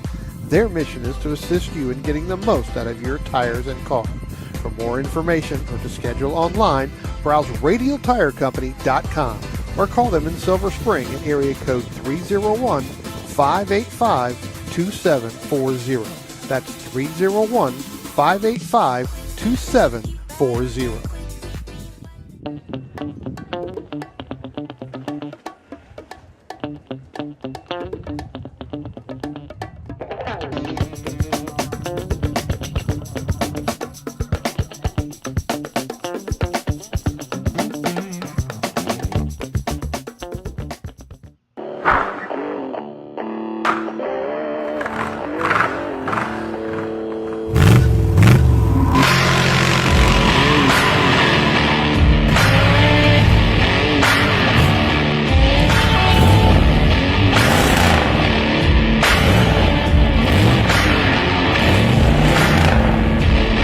Hey dog.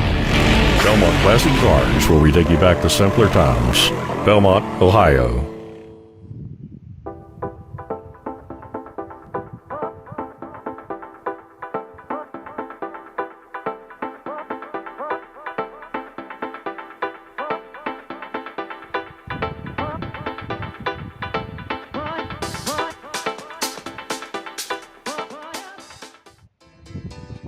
The DC region would like to welcome the Autoverse to the MARRS family. The Autoverse is a huge supporter of science, technology, engineering, and math, or STEM education, and like the SCCA, wants to break down the barriers to motorsports. They do this by providing the public with real-world experiences and link them with a trusted network of providers and gearheads. To find out more, find them online at theautoverse.io. The Autoverse, 4 wheels, more fun.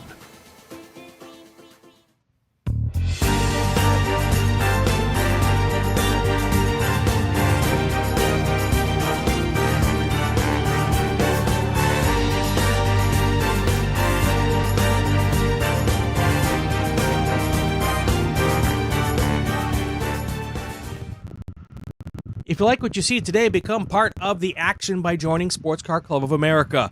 Whether you want to drive, flag, or just have fun with cars, SCCA membership opens the door to all kinds of motorsports to feed your obsession, along with 65,000 like-minded members ready to be friends. Ask someone trackside how to get involved or visit SCCA.com for more information. OG Racing carries just what you need to get on the track, from driving suits and shoes to helmets, data and video systems, to your favorite brake pads from Performance, Friction, Hawk, and Paget. OG Racing has built its reputation during the last 22 years by providing the best customer service in the motorsports business, and their depth of inventory is second to none when it comes to safety equipment. That's why OG Racing has been the highest volume Sparco dealer for 17 years. Come visit their 12,000 square foot showroom and warehouse located in Sterling, Virginia. Call them at 1-800-934-9112 or order online at ogracing.com.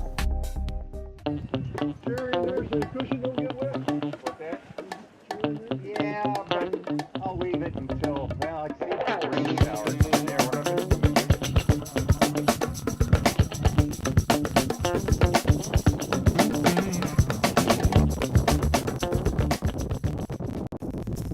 RP Performance is the only premier race shop in the region that specializes in both street and track Mazdas and is located right in the heart of racing at Summit Point's Gasoline Alley.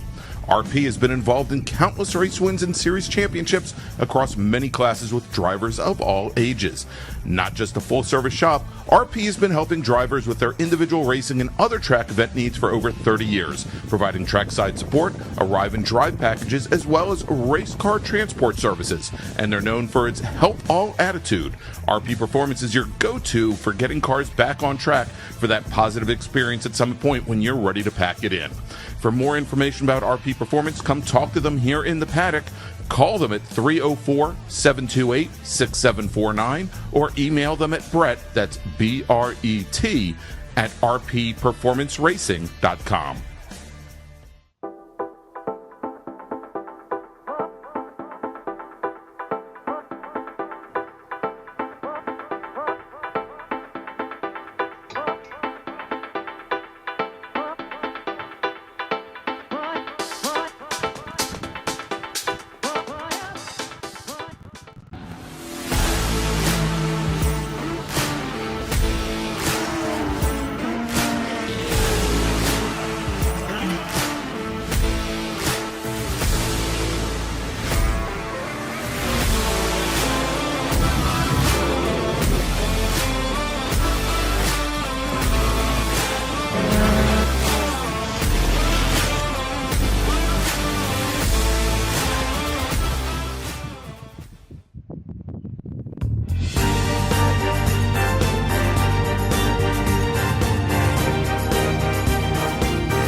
Since 1976, Radial Tire Company has been providing the Washington, D.C. area with quality tires and the finest service. They have earned a reputation as a premier specialist in hard-to-find performance tire and wheel applications. They stock tires from all of the top manufacturers for whatever you drive, from small economy cars to SUVs to trucks. Their mission is to assist you in getting the most out of your tires and car. For more information or to schedule online, browse radialtirecompany.com or call them in Silver Spring at area code 301-585-2740. That's 301-585-2740.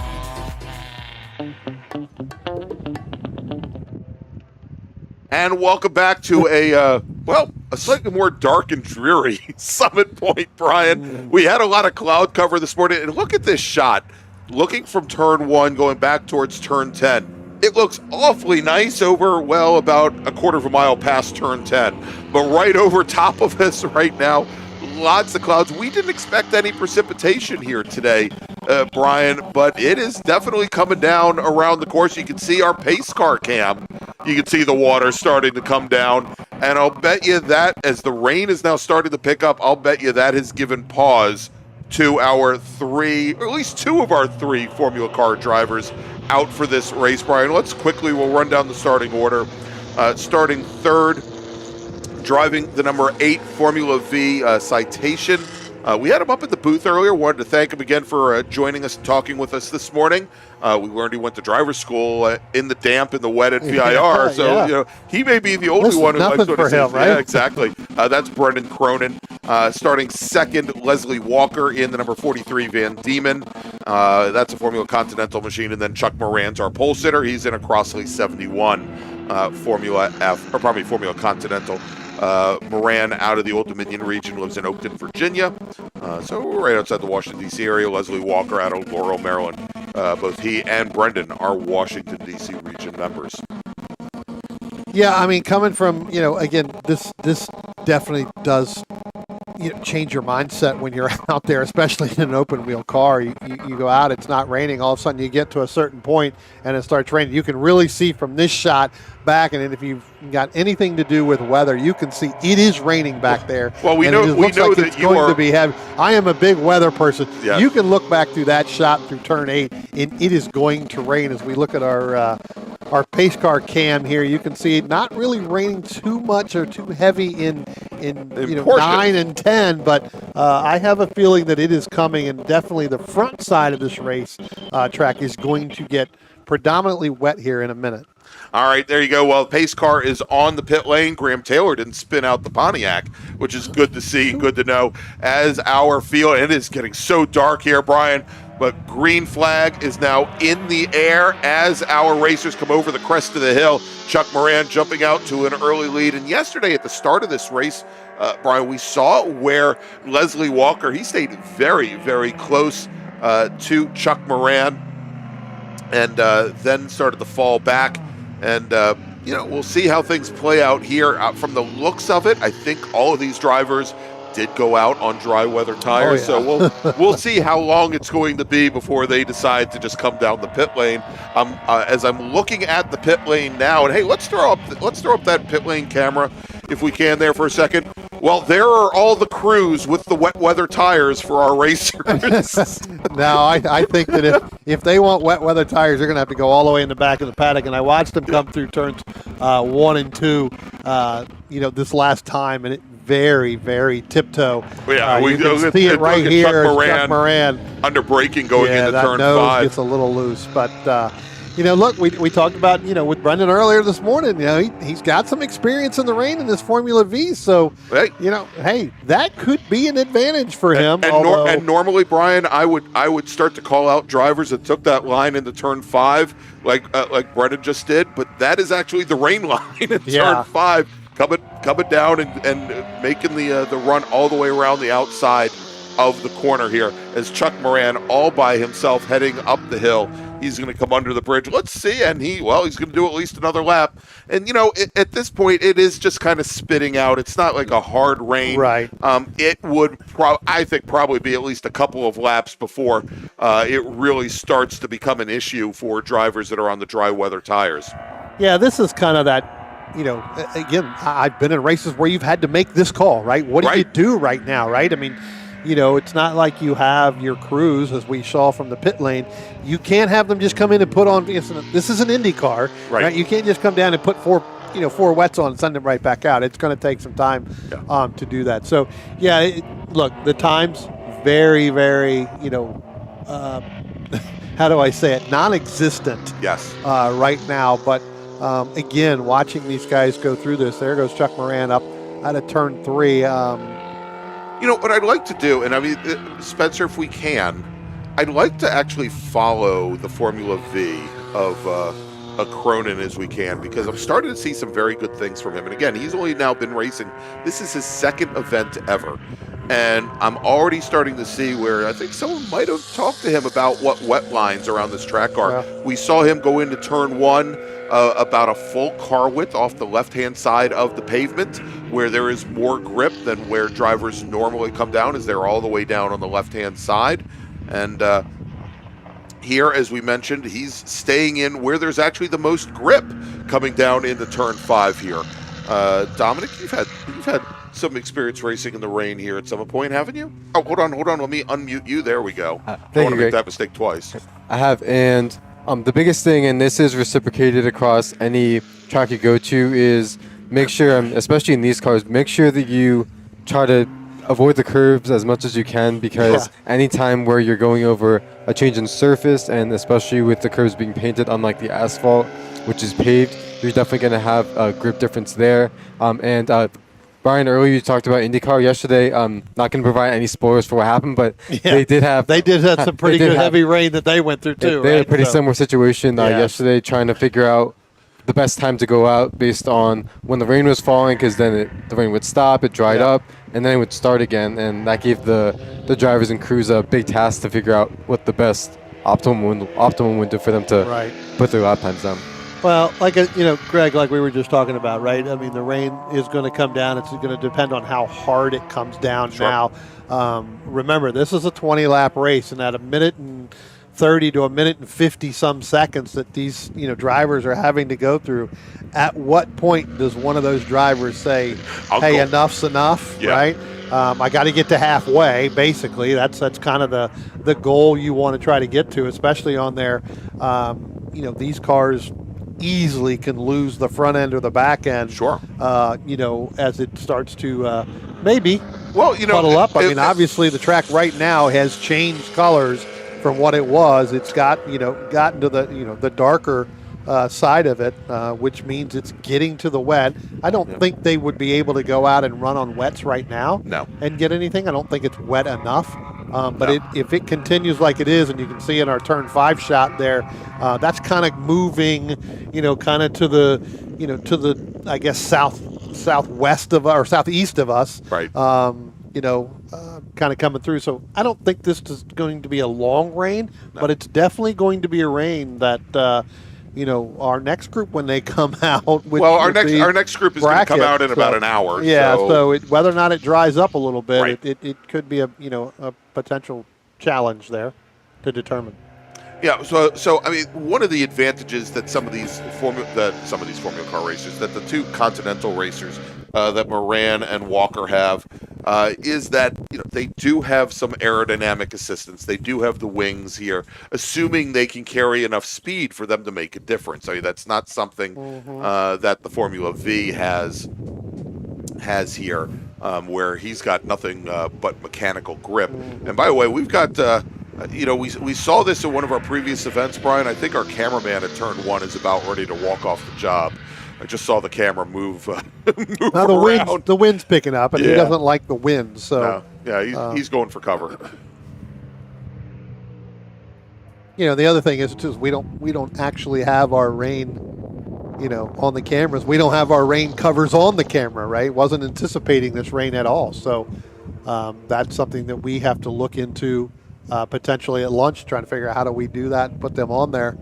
So that we can keep the cameras. But I think you're right. The wind is picked up down in turn 1, which again, and Dominic, look, this is another thing these drivers have to go through. You're going slow enough because of the rain, and you're on a dry tire. The wind, if it starts to pick up, can maneuver some of these cars away and move, offline at some points. And we talk about some of these different cars, and a lot of times people ask when the wind starts to pick up, when the precipitation starts to become more intense, how does that affect you going at speed on track? For cars like this that are very much the former Continentals, especially, they're very much aerodynamic dependent. They are going to be much more affected by the wind, and especially even going down the straightaway, they'll definitely feel the effects of the gusts, especially if you get some bigger gusts of wind. And so for them, it's going to be all about something else to consider is that right now this is a pretty challenging state because we don't have enough rain on the track for there to be standing water. For wet tires to work, or it's not dry enough for dry tires to really work. So, I mean, it basically turns into every lap as an experiment at this point. So I was going to say, we just got word in our chat that since Dominic is the youngest one here, we should just strap him to the camera since he's young and he can hold on better. I think that we may have to do that. Absolutely. Thank you, Meathead. I appreciate that. But we're the ones more than us. Dominic appreciates. Right. That. We're the ones that are out of shape, so we would definitely be able to hold it down harder than Dominic. I'm going to send him down to turn one on my Segway scooter. There it is. There's turn one bouncing around. Oh! Strap him down. It looks like it may be, I don't want to say fully stopped because it is still raining a little bit. You can see a little bit, but it's not as hard as I think it was when it first started. And over towards turn 10, and if we never mind our shaky cameraman, if we take a look at that shot over from turn 1 pointing up to turn 10, you see this. Right. It's still very dark down at turn 1, but almost the entire front straight here, the last bit of cloud cover on this portion of the course is now moving away. Now, as we take a look at some of the corners down on the bottom half of the course, down in the carousel, you can see there it is still very much overcast, but it's not to the point where, Brian, when our drivers first went out, we could see a lot of the rain coming down at all of the corners on the pace car. The only corner I really see heavy-ish rain still is at turn 1. Yeah. Turn 1, I think, and turn 5. I mean, again, as I said, it's moving more of a southeastern, kind of coming down. So, look, I think we're going to get the sun back out here, probably right when these drivers are done with their 20 laps to do it. They are starting to go faster now. Yeah, they are picking up pace. Is starting to, dry out in certain spots, so they're going a little bit faster. Chuck Moran just went his fastest time last time by to 1:36.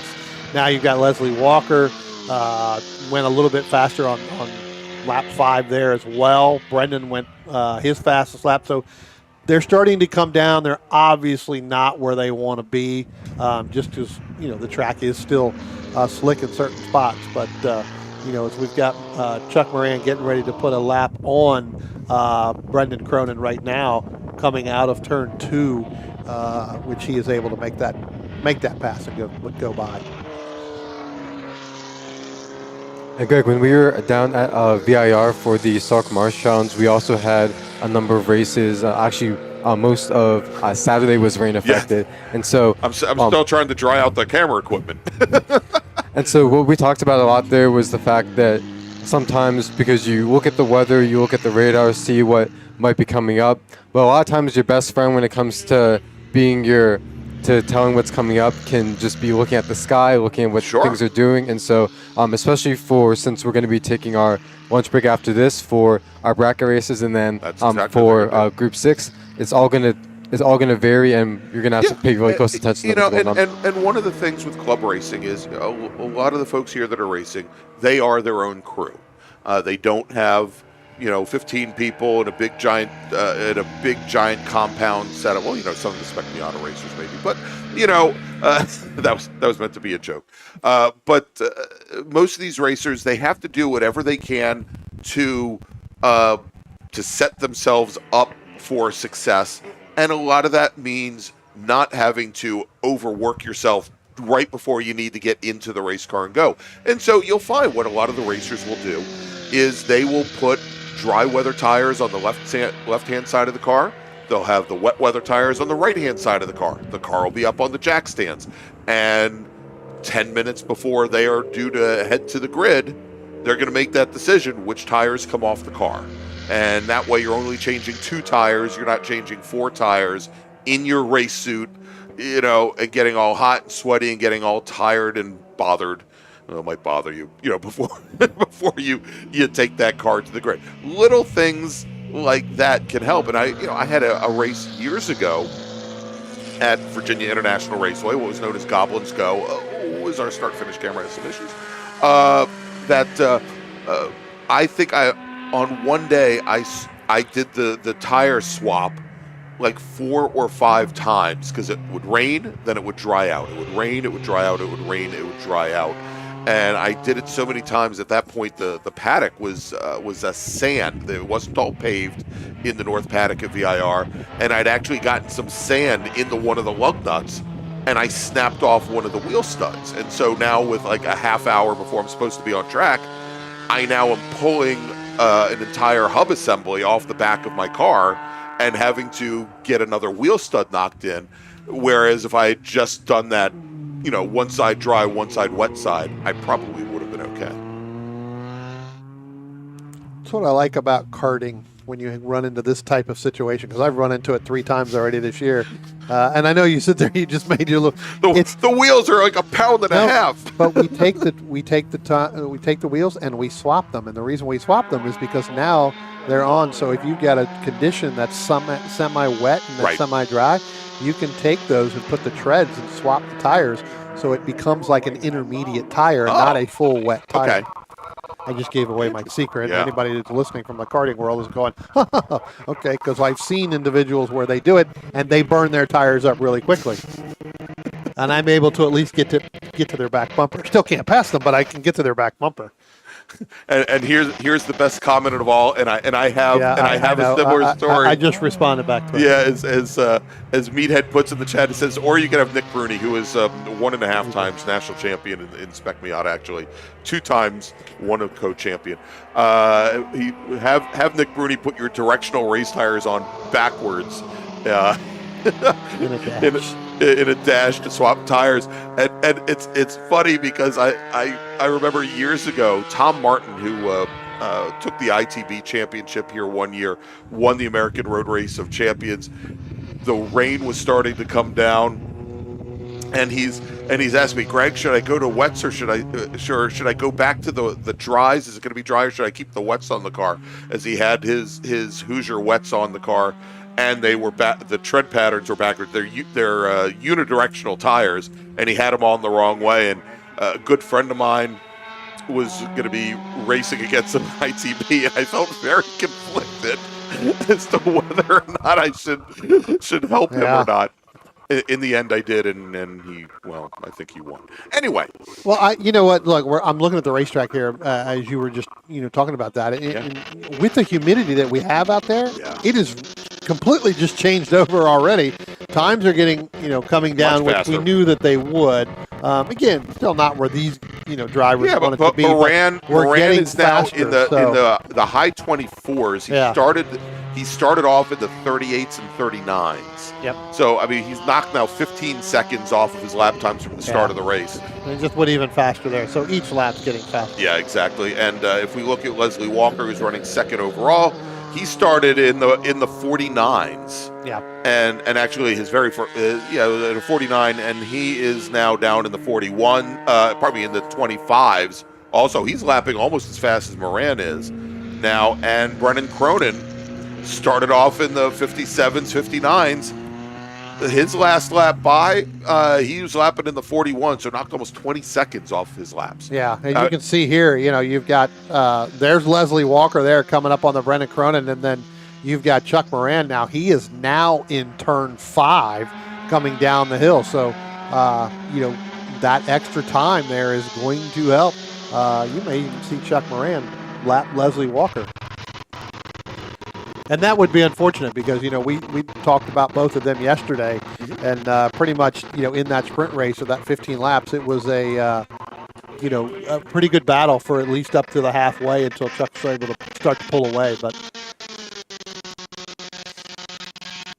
all right, so we now have, we're just about halfway here, 10 laps into this 20-lap race.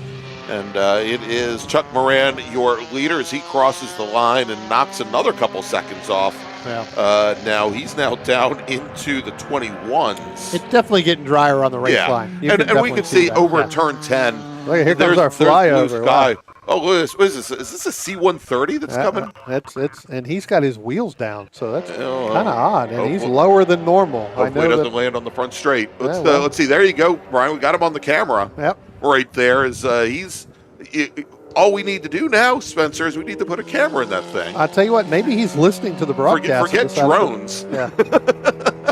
He's really got that thing banked too, coming right at It us. looks like a C-130. I don't know. I'm sure there are enough military folks that were probably able to pick that out. I already know that Brendan Kazmarek, who works with me on the Hoosier Super Tour, used to be before he started with his own company, used to be an air traffic controller, and we were in Austin for a race, and he was able to pick out the actual airframe and chassis when it was like 4 miles away. He goes, "Oh, that's an Airbus A119." Yeah. And I go, "What?" Well, that is definitely one of the military planes that lands over. And now they put the wheels up, so Okay. So they realize that with the cars circulating that coming down the front straight here, and we have had planes land on the front straight here at Summit Point before.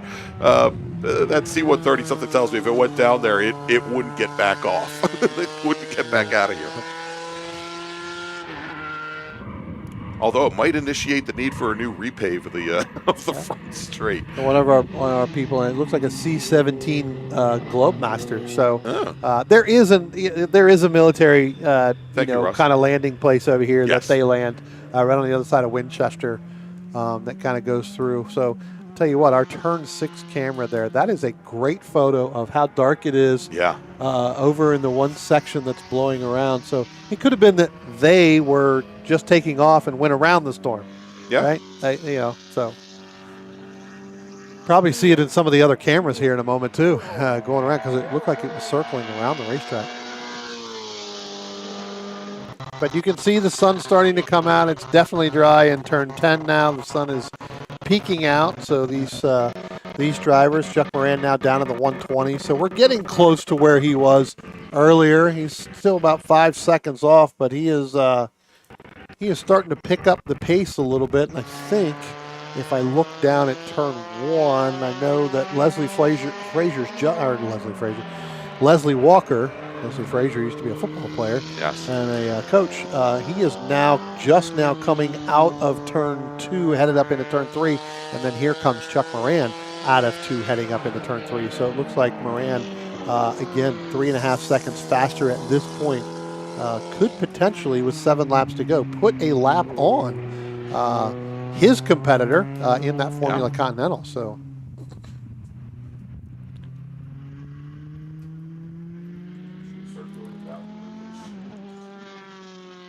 We'll have to, but as Greg mutes me, so I didn't do that on purpose. It was all out of love, Brian. that's it. Apparently, since I did do such a good job earlier. All right, coming out of turn 10 now, and he is definitely carrying a lot more speed. That is Leslie Walker. As he comes across the line, he now gets down to a 122.2. And I've just gotten a text message from Alex Cumming. And first off, I want to say I'm happy to hear that Alex Cumming is in good shape. He was involved in that incident in our last race, and he said that it's a C5 Galaxy. Oh, good. Okay. And I know Alex would definitely know what that is. And plus, he's got a better view of it. He had a better view of it as it went right over us at the paddock here than anybody sitting at home and watching. So thank you, Alex. Absolutely. A little flyover. Maybe they didn't get the right time. We said 8 something this morning. It was they were supposed to fly over during right at the national anthem, and they were probably, they probably missed it. They missed their timing. All right, Cronin just knocked another second off of, actually second and a half off of his previous best time. He's down into the 134 range. He's about half a second off of where he was yesterday. So That car getting faster. Again, you want to get involved with a young racer that, looking to make his mark, looking to make his way up into, into this Formula V field. There's a lot of good racers out there that, as he said, coming from the karting side of it, doing that and wanting to get into a, not a cheaper version, because there is no cheap when it comes to racing, period. But a less expensive to get him out into the racing world, racing community. As he said, he doesn't really have his his social media page is set up for his racing, but look to hopefully we see him out here more and more as we go. And again, he's going to Lime Rock next week. Take a look at this young man up. Very well spoken, very good. Ready to go, ready to make his mark in the motorsports industry. Good way to get on with a team that, potentially could move forward as he starts to build his racing resume, and hopefully he sticks this for a couple of years. Maybe even gets to go out to Road America. I think even next year. Can't do it this year, but maybe next year. Look to get some of these larger races. Exactly. Like you said, he's got the 30, 35 Vs out there where even get him down after he's got once he's off his rookie permit, come down and run the Super Tour down at VIR if there is a Super Tour at VIR next year. Come out here for the majors. We should have some more Formula Vs. Yep. And now definitely starting to see the sun down at turn 1. I have to put my glasses Dom and back Brian, on, I know. Sunglasses. Yeah, and it looks like the pavement is pretty much dried out there. So everything that we said about the bracket racers needing to, put dries on one side, wets on the other, probably not. Keep that in the back of your head for the future, though. Yeah. Getting a lot of chat stuff here about the airplane. It is confirmed it was a C-17. They're doing some touch and goes. Some touch and goes at Shepherd's Field over there. So you may even see it here again. Thank you, Russ. Yeah. So we don't know anything about race cars, and we know nothing about airplanes. Nothing about airplanes at all.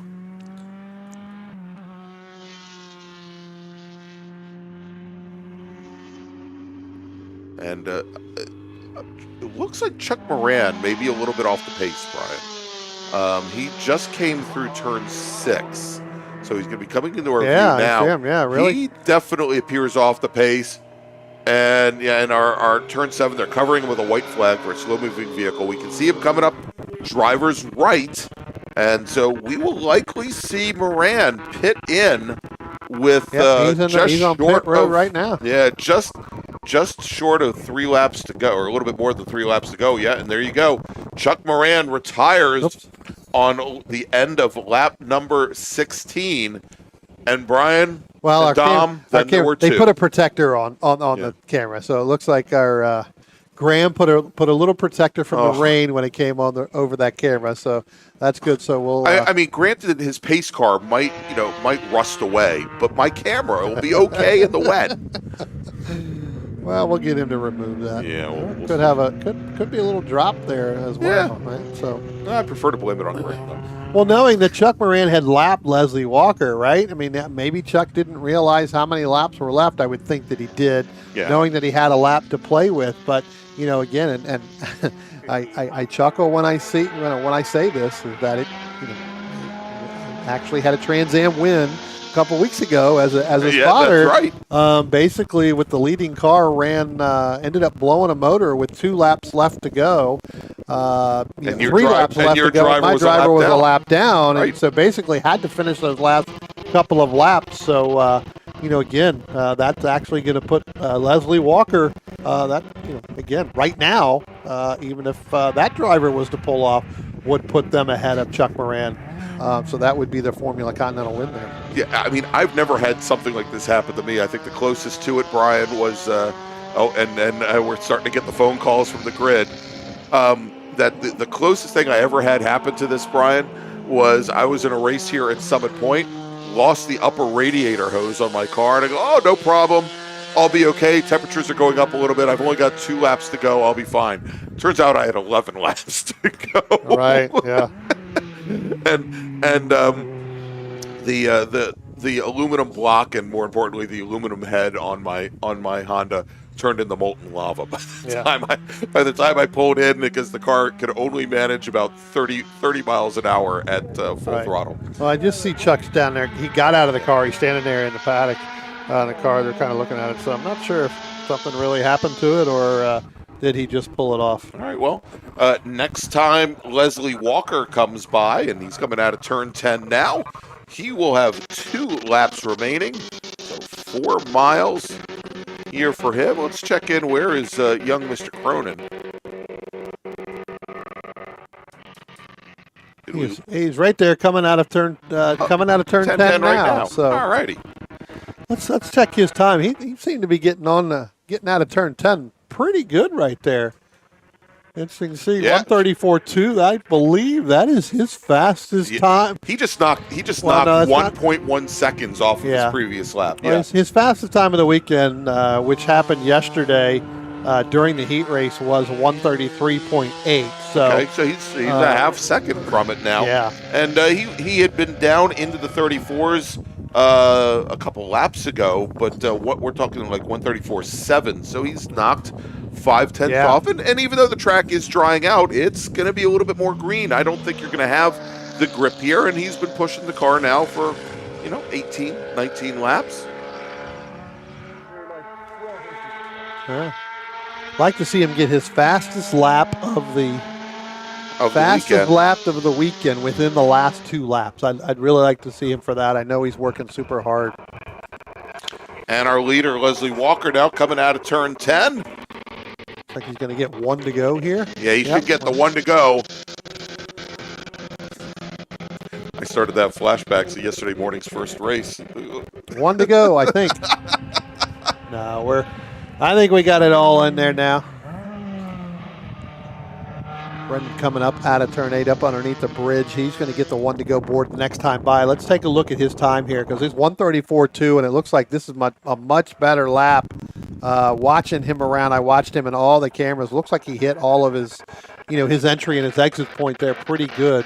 Again, look at that, a 33.5. 33.5. So that is the fastest lap of his weekend right now in that Formula V. So again, in talking to him, and he's never raced here other than just online, right? Doing the Formula Vs online that he did with it. So, and it is a little bit different. You can go online and you can race in sim racing, as you and I well know, for hundreds and thousands of laps. And the minute you actually get on the racetrack in a car, you just can't hit reset, start over if you make a mistake. No, not at all. Although, we may want to do that now as our leader, Leslie Walker, comes out of turn 10 for the final time. Checkered flag is in the air. A great quick note, I was this morning down at turn 5, the carousel, talking to Jim Brewster, who heads up the Ray Esports League. And, yes, the Weekend Warriors Formula F League. Yeah, absolutely. And I was talking to him. He was really excited to see Brendan out here, Murphy Nichols as well, who comes from a virtual racing background. And for him, it's been really exciting to see these drivers coming from the virtual world, getting into the real world race car, and just seeing how they develop. So for Jim, a bit of a point of pride to see how these developing drivers hone their skills on the sim, and then bring it out here to the racetrack. All right, coming out of turn 10 for the final time, young Mr. Cronin. Let's see if he goes any faster here. That looked a good lap too. And 132.4 by himself. There you go, without the draft. And as we've said here, the draft could be worth up to 2 seconds in a Formula V around this track. So he gets down into the into a 32.4. And that is a great finish for him.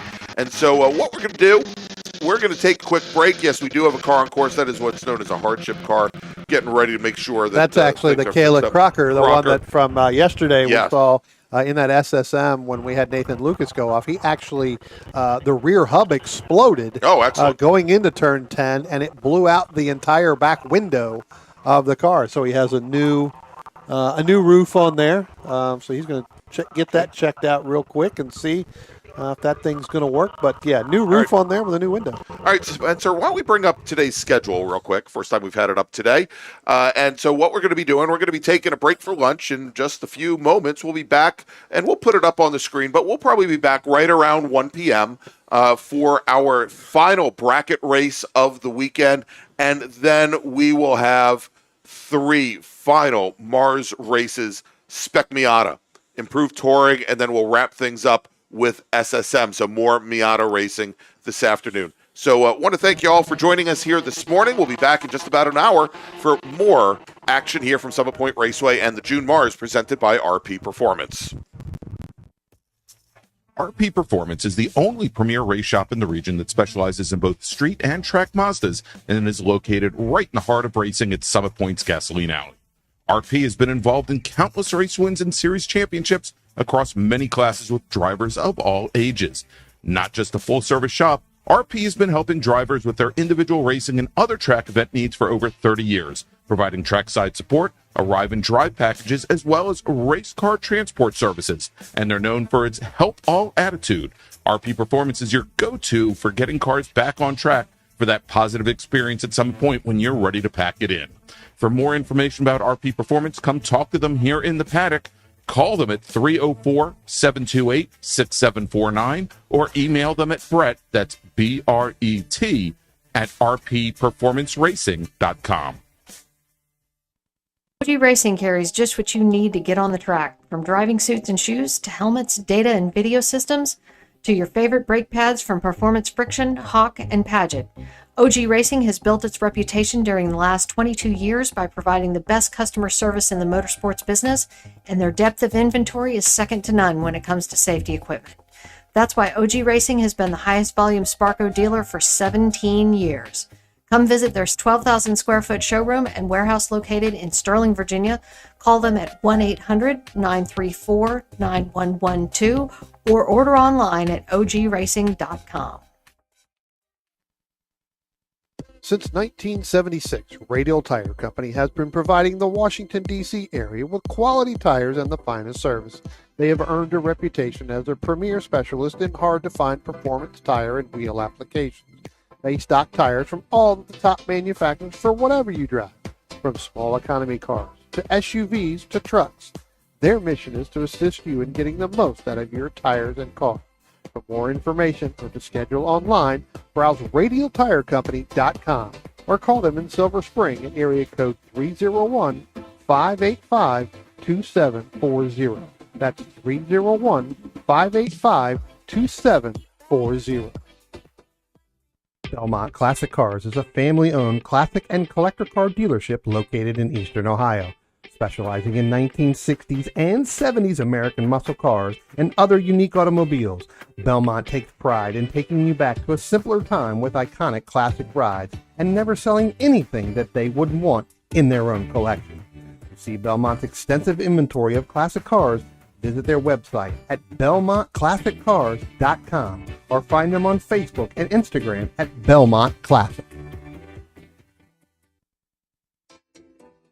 The DC region would like to welcome the Autoverse to the MARRS family. The Autoverse is a huge supporter of science, technology, engineering, and math, or STEM education, and like the SCCA, wants to break down the barriers to motorsports. They do this by providing the public with real-world experiences and link them with a trusted network of providers and gearheads. To find out more, find them online at theautoverse.io. The Autoverse, 4 wheels, more fun.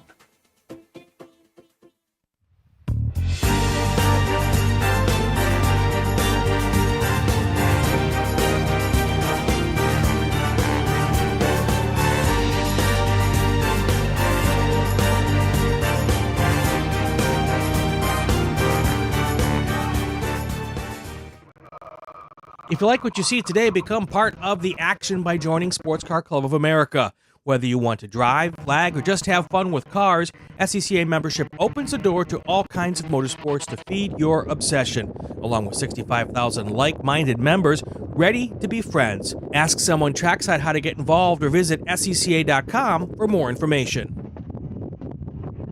OG Racing carries just what you need to get on the track, from driving suits and shoes to helmets, data and video systems, to your favorite brake pads from Performance, Friction, Hawk, and Paget. OG Racing has built its reputation during the last 22 years by providing the best customer service in the motorsports business, and their depth of inventory is second to none when it comes to safety equipment. That's why OG Racing has been the highest volume Sparco dealer for 17 years. Come visit their 12,000 square foot showroom and warehouse located in Sterling, Virginia. Call them at 1-800-934-9112 or order online at ogracing.com.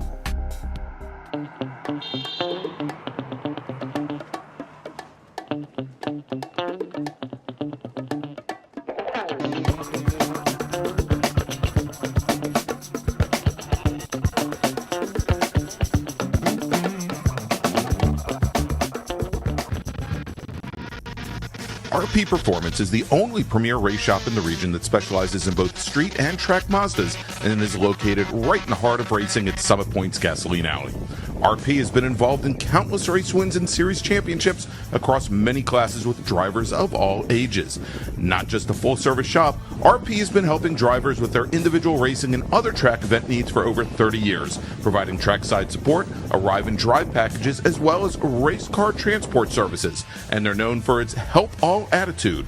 RP Performance is your go-to for getting cars back on track for that positive experience at Summit Point when you're ready to pack it in. For more information about RP Performance, come talk to them here in the paddock. Call them at 304-728-6749 or email them at Brett, that's B-R-E-T, at rpperformanceracing.com.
Since 1976, Radial Tire Company has been providing the Washington, D.C. area with quality tires and the finest service. They have earned a reputation as a premier specialist in hard-to-find performance tire and wheel applications. They stock tires from all of the top manufacturers for whatever you drive, from small economy cars to SUVs to trucks. Their mission is to assist you in getting the most out of your tires and cars. For more information or to schedule online, browse radialtirecompany.com or call them in Silver Spring at area code 301-585-2740. That's 301-585-2740.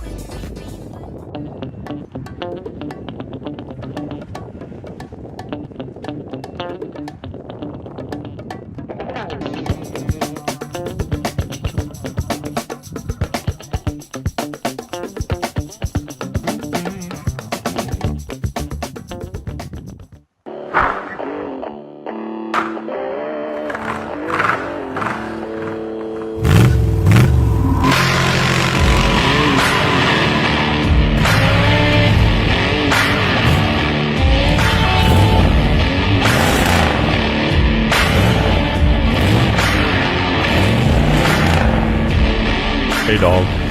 Belmont Classic Cars, where we take you back to simpler times. Belmont, Ohio.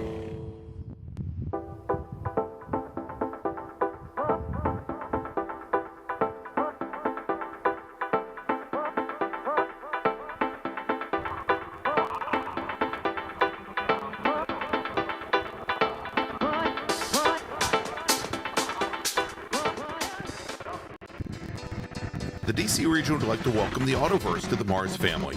The Autoverse is a huge supporter of science, technology, engineering, and math, or STEM education, and like the SCCA, wants to break down the barriers to motorsports. They do this by providing the public with real-world experiences and link them with a trusted network of providers and gearheads. To find out more, find them online at theautoverse.io. The Autoverse, 4 wheels, more fun.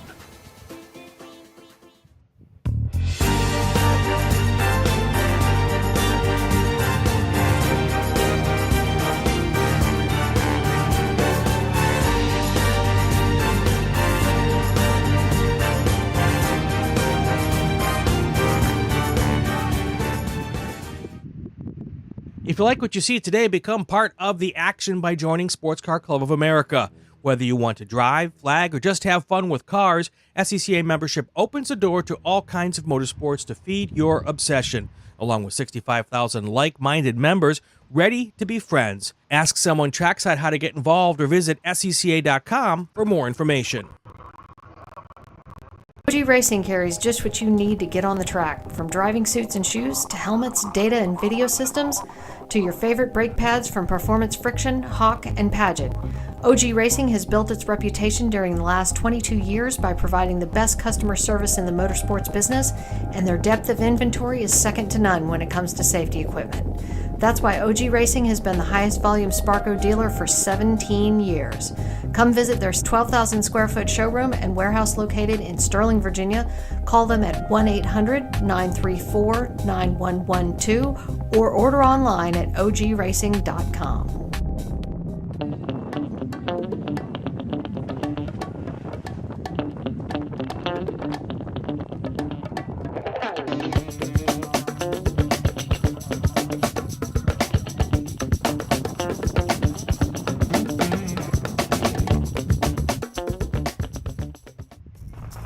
RP Performance is the only premier race shop in the region that specializes in both street and track Mazdas and is located right in the heart of racing at Summit Point's Gasoline Alley. RP has been involved in countless race wins and series championships across many classes with drivers of all ages. Not just a full-service shop, RP has been helping drivers with their individual racing and other track event needs for over 30 years, providing trackside support, arrive and drive packages, as well as race car transport services. And they're known for its help all attitude. RP Performance is your go-to for getting cars back on track for that positive experience at Summit Point when you're ready to pack it in. For more information about RP Performance, come talk to them here in the paddock. Call them at 304-728-6749 or email them at Brett, that's B-R-E-T, at rpperformanceracing.com.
Since 1976, Radial Tire Company has been providing the Washington, D.C. area with quality tires and the finest service. They have earned a reputation as a premier specialist in hard-to-find performance tire and wheel applications. They stock tires from all of the top manufacturers for whatever you drive, from small economy cars to SUVs to trucks. Their mission is to assist you in getting the most out of your tires and car. For more information or to schedule online, browse radialtirecompany.com or call them in Silver Spring at area code 301-585-2740. That's 301-585-2740.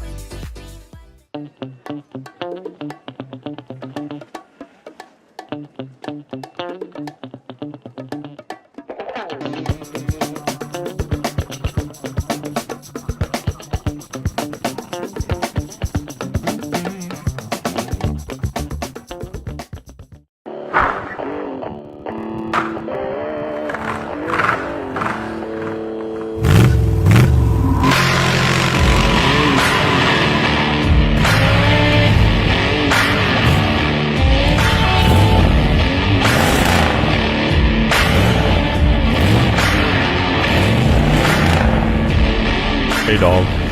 Belmont Classic Cars, where we take you back to simpler times. Belmont, Ohio.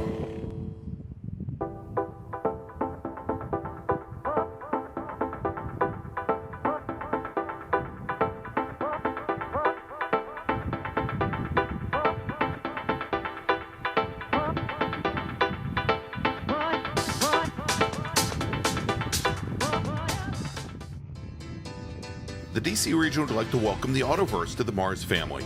The Autoverse is a huge supporter of science, technology, engineering, and math, or STEM education, and like the SCCA, wants to break down the barriers to motorsports. They do this by providing the public with real-world experiences and link them with a trusted network of providers and gearheads. To find out more, find them online at theautoverse.io. The Autoverse, 4 wheels, more fun.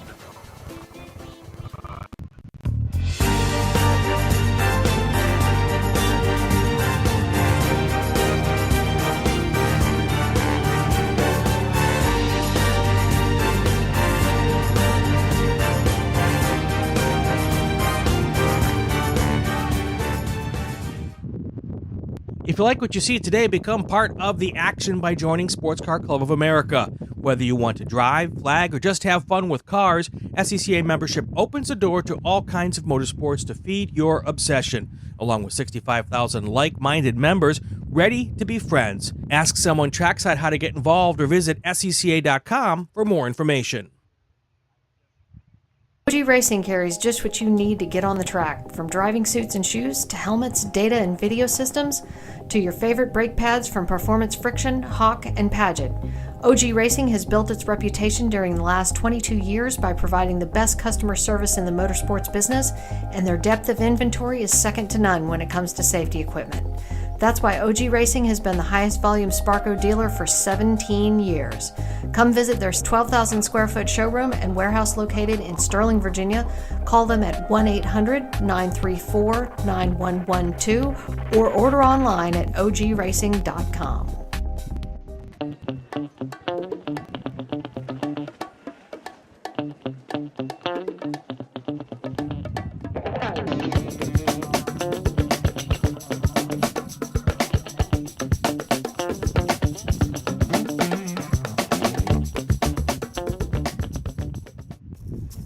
RP Performance is the only premier race shop in the region that specializes in both street and track Mazdas and is located right in the heart of racing at Summit Point's Gasoline Alley. RP has been involved in countless race wins and series championships across many classes with drivers of all ages. Not just a full-service shop, RP has been helping drivers with their individual racing and other track event needs for over 30 years, providing trackside support, arrive and drive packages, as well as race car transport services. And they're known for its help all attitude. RP Performance is your go-to for getting cars back on track for that positive experience at Summit Point when you're ready to pack it in. For more information about RP Performance, come talk to them here in the paddock. Call them at 304-728-6749 or email them at Brett, that's B-R-E-T, at rpperformanceracing.com.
Since 1976, Radial Tire Company has been providing the Washington, D.C. area with quality tires and the finest service. They have earned a reputation as a premier specialist in hard-to-find performance tire and wheel applications. They stock tires from all of the top manufacturers for whatever you drive, from small economy cars to SUVs to trucks. Their mission is to assist you in getting the most out of your tires and car. For more information or to schedule online, browse radialtirecompany.com or call them in Silver Spring at area code 301-585-2740. That's 301-585-2740.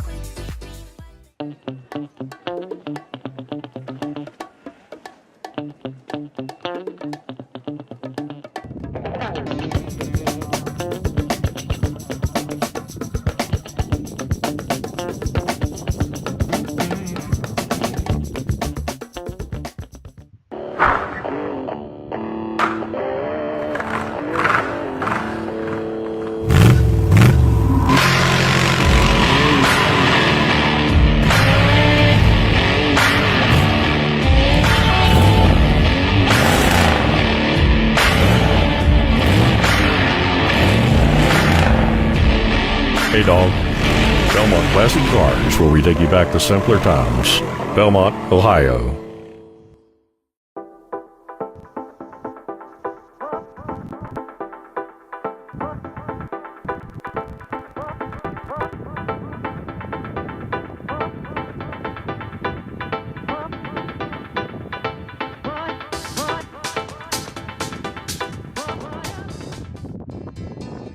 The DC region would like to welcome the Autoverse to the MARRS family.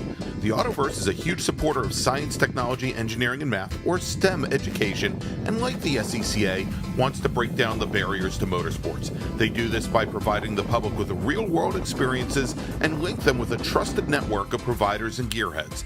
To find out more, find them online at theautoverse.io. The Autoverse, 4 wheels, more fun.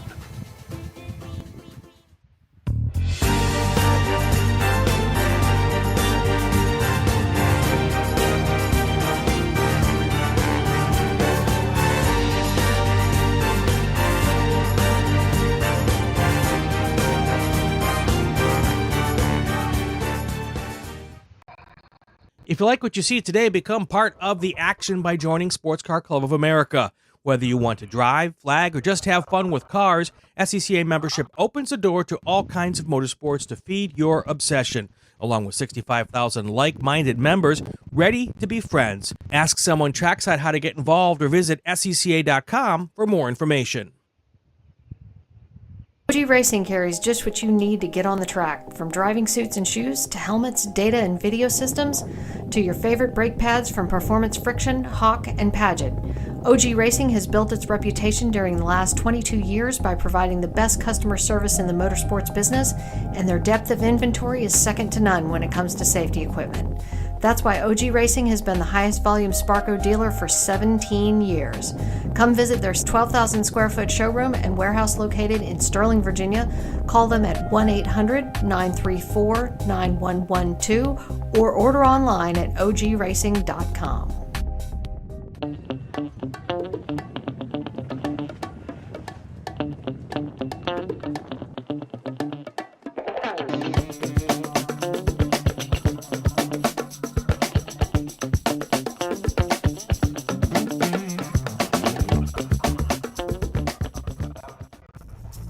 RP Performance is the only premier race shop in the region that specializes in both street and track Mazdas and is located right in the heart of racing at Summit Point's Gasoline Alley. RP has been involved in countless race wins and series championships across many classes with drivers of all ages. Not just a full-service shop, RP has been helping drivers with their individual racing and other track event needs for over 30 years, providing trackside support, arrive and drive packages, as well as race car transport services. And they're known for its help all attitude. RP Performance is your go-to for getting cars back on track for that positive experience at Summit Point when you're ready to pack it in. For more information about RP Performance, come talk to them here in the paddock. Call them at 304-728-6749 or email them at Brett, that's B-R-E-T, at rpperformanceracing.com.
Since 1976, Radial Tire Company has been providing the Washington, D.C. area with quality tires and the finest service.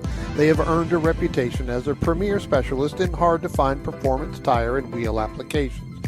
They stock tires from all of the top manufacturers for whatever you drive, from small economy cars to SUVs to trucks. Their mission is to assist you in getting the most out of your tires and car. For more information or to schedule online, browse radialtirecompany.com or call them in Silver Spring at area code 301-585-2740. That's 301-585-2740.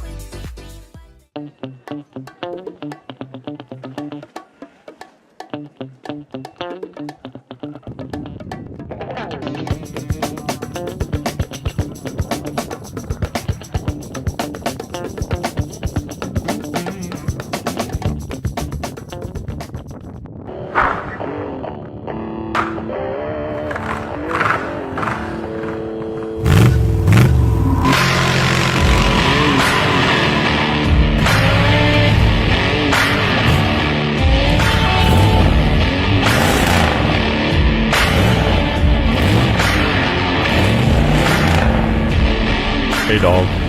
Belmont Classic Cars, where we take you back to simpler times. Belmont, Ohio.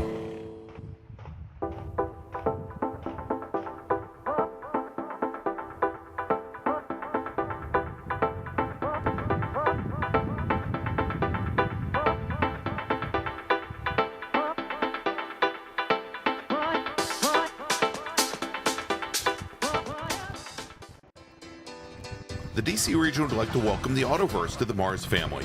The Autoverse is a huge supporter of science, technology, engineering, and math, or STEM education, and like the SCCA, wants to break down the barriers to motorsports. They do this by providing the public with real-world experiences and link them with a trusted network of providers and gearheads.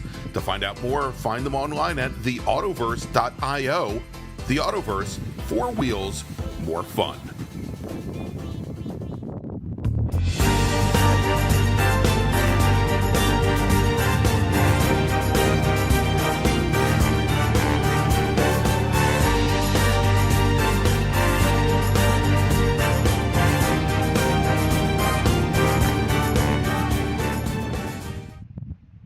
If you like what you see today, become part of the action by joining Sports Car Club of America. Whether you want to drive, flag, or just have fun with cars, SCCA membership opens the door to all kinds of motorsports to feed your obsession, along with 65,000 like-minded members ready to be friends. Ask someone trackside how to get involved or visit SCCA.com for more information. OG Racing carries just what you need to get on the track, from driving suits and shoes to helmets, data and video systems, to your favorite brake pads from Performance Friction, Hawk, and Paget. OG Racing has built its reputation during the last 22 years by providing the best customer service in the motorsports business, and their depth of inventory is second to none when it comes to safety equipment.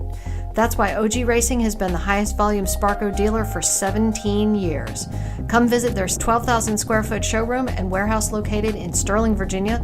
Call them at 1-800-934-9112 or order online at ogracing.com.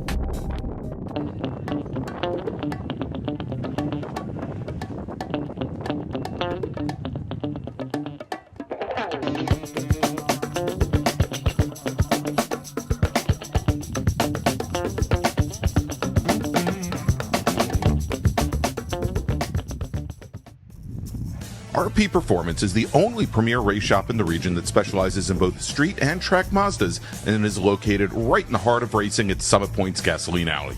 RP has been involved in countless race wins and series championships across many classes with drivers of all ages. Not just a full-service shop, RP has been helping drivers with their individual racing and other track event needs for over 30 years, providing trackside support, arrive and drive packages, as well as race car transport services. And they're known for its help all attitude. RP Performance is your go-to for getting cars back on track for that positive experience at Summit Point when you're ready to pack it in. For more information about RP Performance, come talk to them here in the paddock. Call them at 304-728-6749 or email them at Brett, that's B-R-E-T, at rpperformanceracing.com.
Since 1976, Radial Tire Company has been providing the Washington, D.C. area with quality tires and the finest service. They have earned a reputation as a premier specialist in hard-to-find performance tire and wheel applications. They stock tires from all of the top manufacturers for whatever you drive, from small economy cars to SUVs to trucks.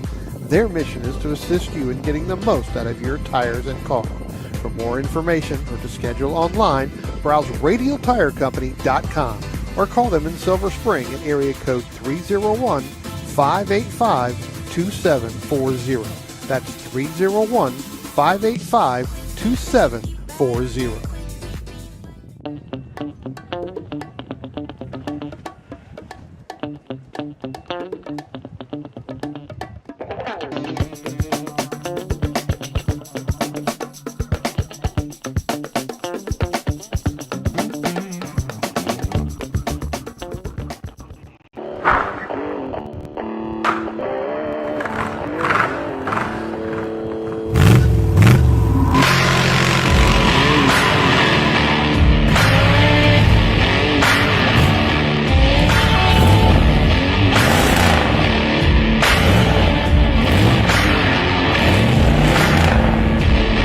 Hey dog, Belmont Classic Cars, where we take you back to simpler times.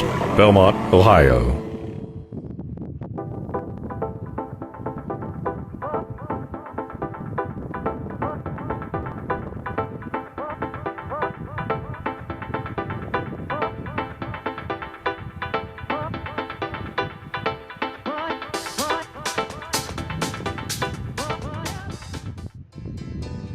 The DC region would like to welcome the Autoverse to the MARRS family. The Autoverse is a huge supporter of science, technology, engineering, and math, or STEM education, and like the SCCA, wants to break down the barriers to motorsports. They do this by providing the public with real-world experiences and link them with a trusted network of providers and gearheads. To find out more, find them online at theautoverse.io. The Autoverse, 4 wheels, more fun.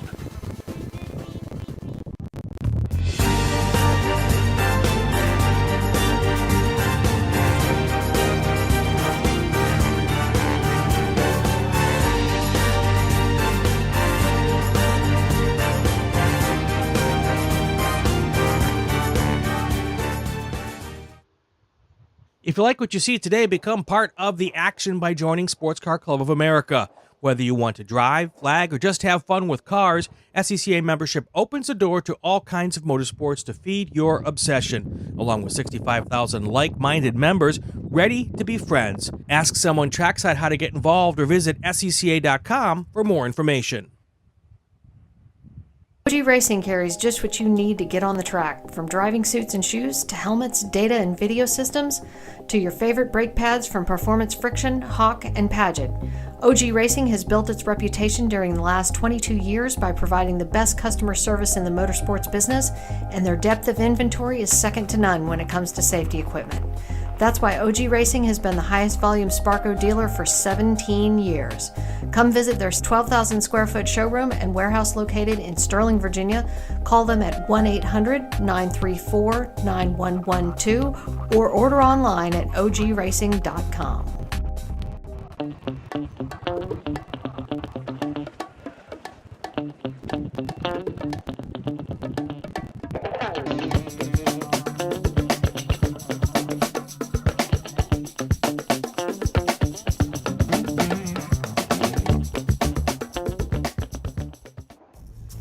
RP Performance is the only premier race shop in the region that specializes in both street and track Mazdas and is located right in the heart of racing at Summit Point's Gasoline Alley.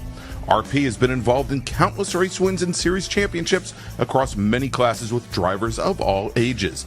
Not just a full-service shop, RP has been helping drivers with their individual racing and other track event needs for over 30 years, providing trackside support, arrive and drive packages, as well as race car transport services. And they're known for its help all attitude. RP Performance is your go-to for getting cars back on track for that positive experience at Summit Point when you're ready to pack it in. For more information about RP Performance, come talk to them here in the paddock.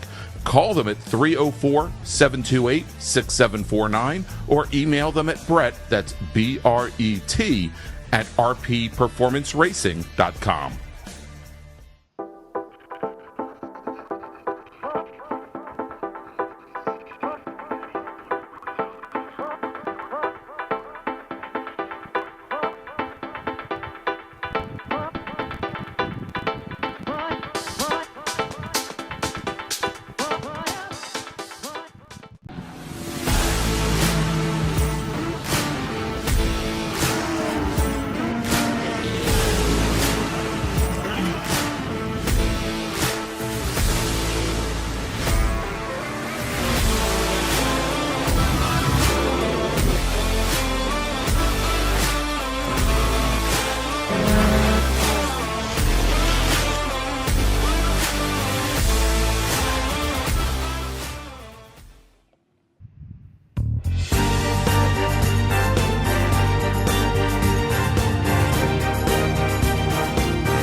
Since 1976, Radial Tire Company has been providing the Washington, D.C. area with quality tires and the finest service.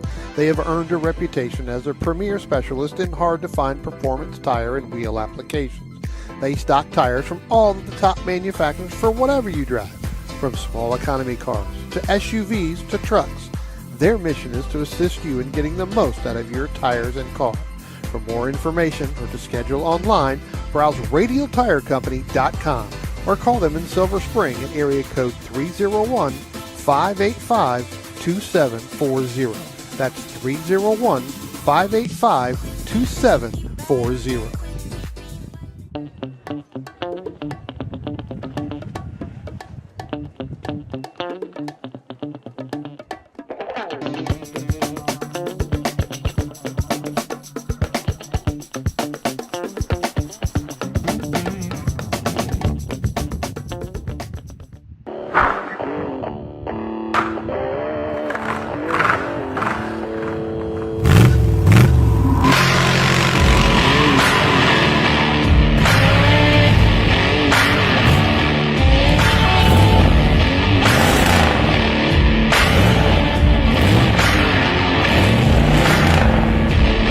Hey dog. Belmont Classic Cars, where we take you back to simpler times. Belmont, Ohio.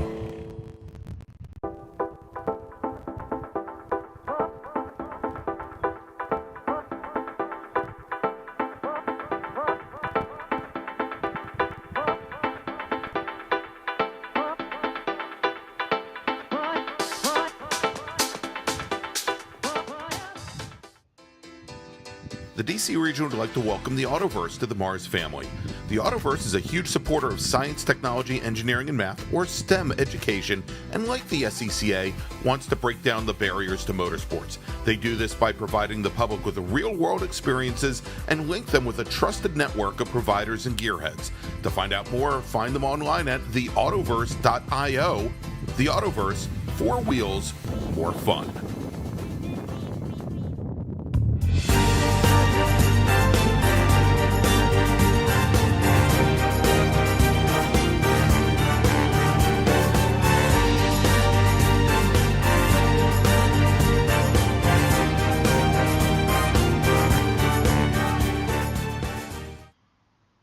If you like what you see today, become part of the action by joining Sports Car Club of America. Whether you want to drive, flag, or just have fun with cars, SCCA membership opens the door to all kinds of motorsports to feed your obsession, along with 65,000 like-minded members ready to be friends. Ask someone trackside how to get involved or visit SCCA.com for more information.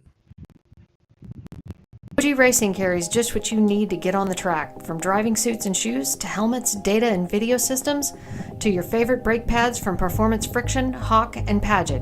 OG Racing has built its reputation during the last 22 years by providing the best customer service in the motorsports business, and their depth of inventory is second to none when it comes to safety equipment. That's why OG Racing has been the highest volume Sparco dealer for 17 years. Come visit their 12,000 square foot showroom and warehouse located in Sterling, Virginia. Call them at 1-800-934-9112 or order online at ogracing.com.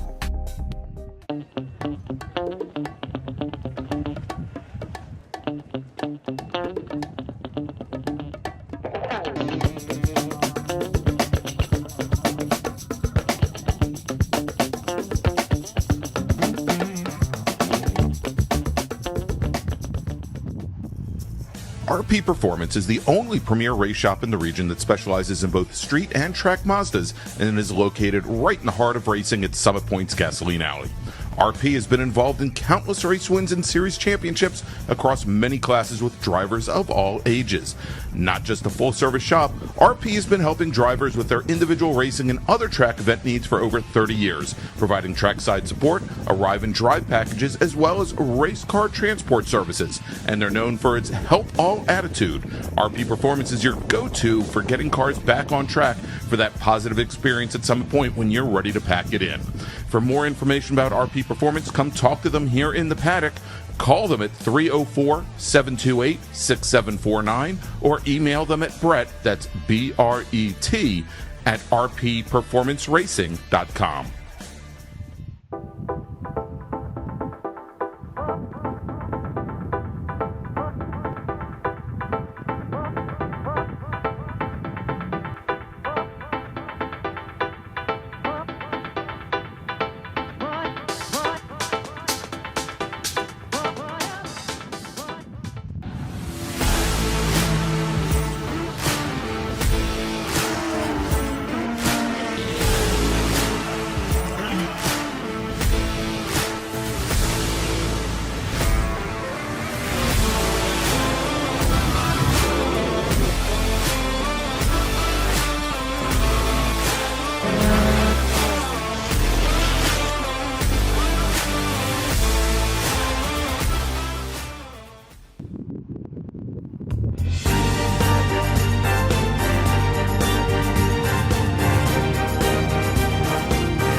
Since 1976, Radial Tire Company has been providing the Washington, D.C. area with quality tires and the finest service.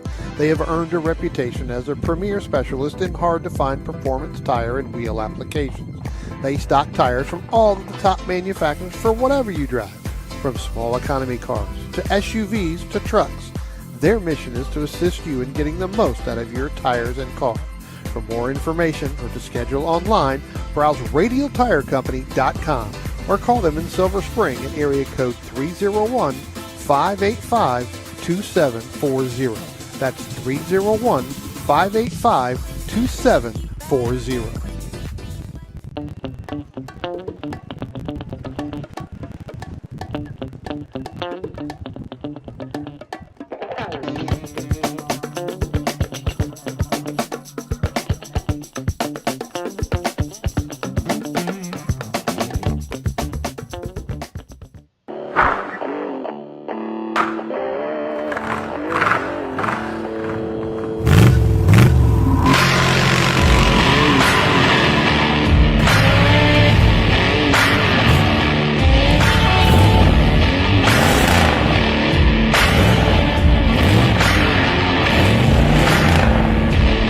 Hey dog.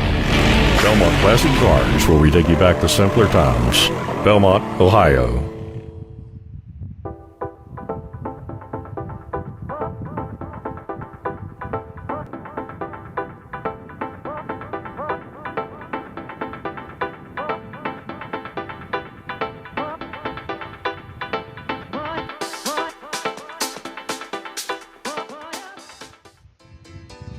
The DC region would like to welcome the Autoverse to the MARRS family. The Autoverse is a huge supporter of science, technology, engineering, and math, or STEM education, and like the SCCA, wants to break down the barriers to motorsports. They do this by providing the public with real-world experiences and link them with a trusted network of providers and gearheads. To find out more, find them online at theautoverse.io. The Autoverse, 4 wheels, more fun.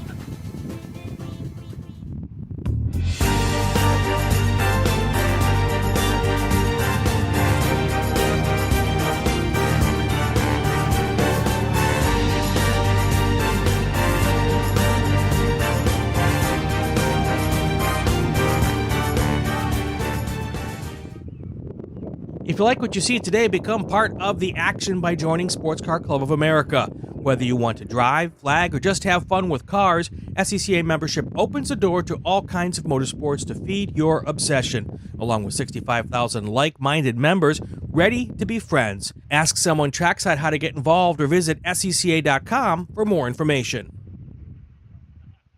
OG Racing carries just what you need to get on the track, from driving suits and shoes to helmets, data and video systems, to your favorite brake pads from Performance Friction, Hawk, and Paget. OG Racing has built its reputation during the last 22 years by providing the best customer service in the motorsports business, and their depth of inventory is second to none when it comes to safety equipment. That's why OG Racing has been the highest volume Sparco dealer for 17 years. Come visit their 12,000 square foot showroom and warehouse located in Sterling, Virginia. Call them at 1-800-934-9112 or order online at ogracing.com.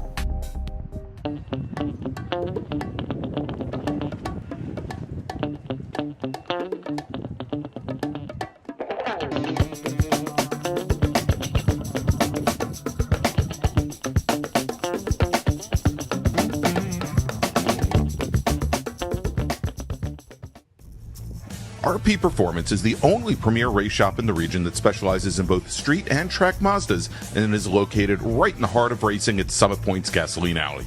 RP has been involved in countless race wins and series championships across many classes with drivers of all ages.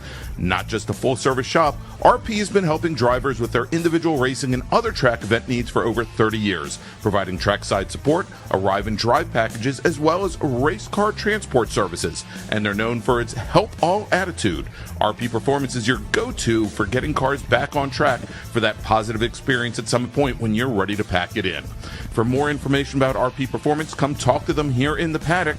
Call them at 304-728-6749 or email them at Brett, that's B-R-E-T, at rpperformanceracing.com.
Since 1976, Radial Tire Company has been providing the Washington, D.C. area with quality tires and the finest service. They have earned a reputation as a premier specialist in hard-to-find performance tire and wheel applications. They stock tires from all of the top manufacturers for whatever you drive, from small economy cars to SUVs to trucks. Their mission is to assist you in getting the most out of your tires and car. For more information or to schedule online, browse radialtirecompany.com or call them in Silver Spring at area code 301-585-2740. That's 301-585-2740.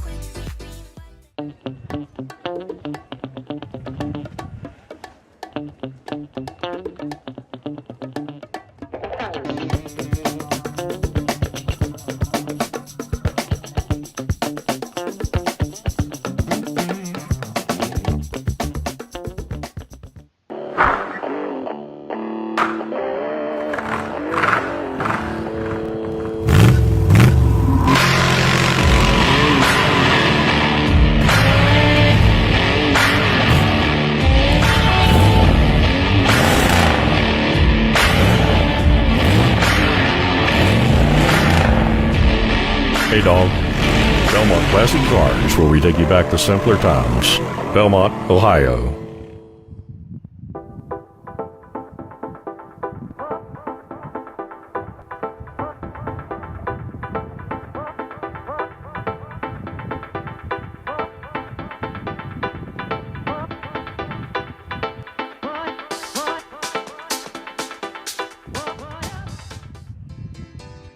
The DC region would like to welcome the Autoverse to the MARRS family. The Autoverse is a huge supporter of science, technology, engineering, and math, or STEM education, and like the SCCA, wants to break down the barriers to motorsports. They do this by providing the public with real-world experiences and link them with a trusted network of providers and gearheads. To find out more, find them online at theautoverse.io. The Autoverse, 4 wheels, more fun.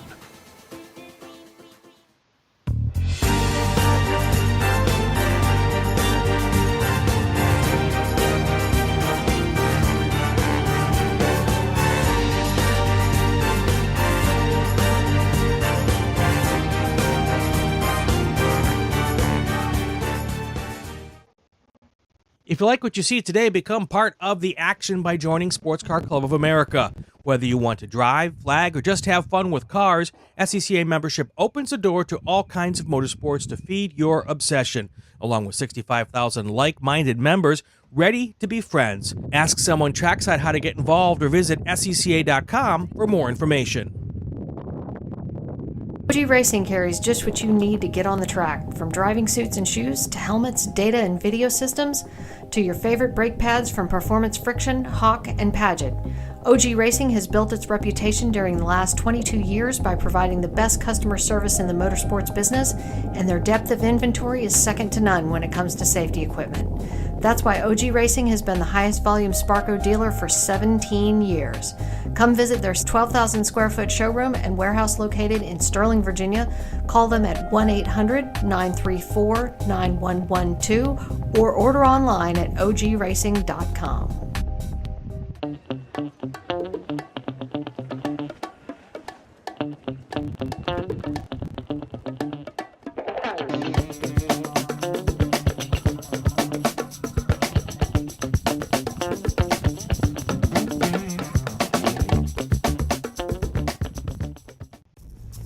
RP Performance is the only premier race shop in the region that specializes in both street and track Mazdas and is located right in the heart of racing at Summit Point's Gasoline Alley.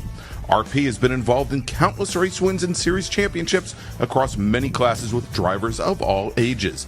Not just a full-service shop, RP has been helping drivers with their individual racing and other track event needs for over 30 years, providing trackside support, arrive and drive packages, as well as race car transport services. And they're known for its help all attitude. RP Performance is your go-to for getting cars back on track for that positive experience at some point when you're ready to pack it in. For more information about RP Performance, come talk to them here in the paddock.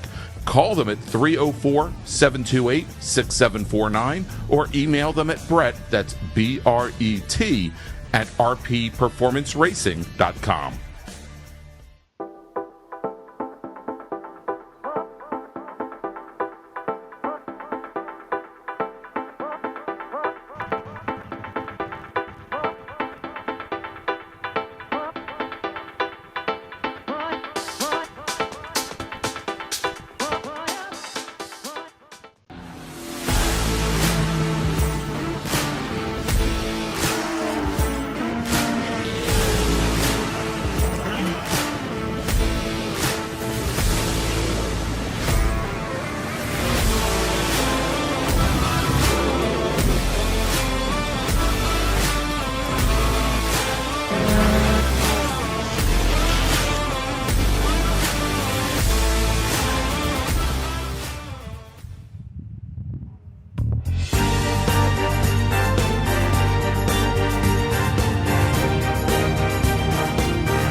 Since 1976, Radial Tire Company has been providing the Washington, D.C. area with quality tires and the finest service.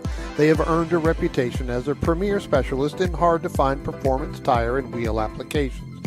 They stock tires from all of the top manufacturers for whatever you drive, from small economy cars to SUVs to trucks. Their mission is to assist you in getting the most out of your tires and car. For more information or to schedule online, browse radialtirecompany.com or call them in Silver Spring at area code 301-585-2740. That's 301-585-2740.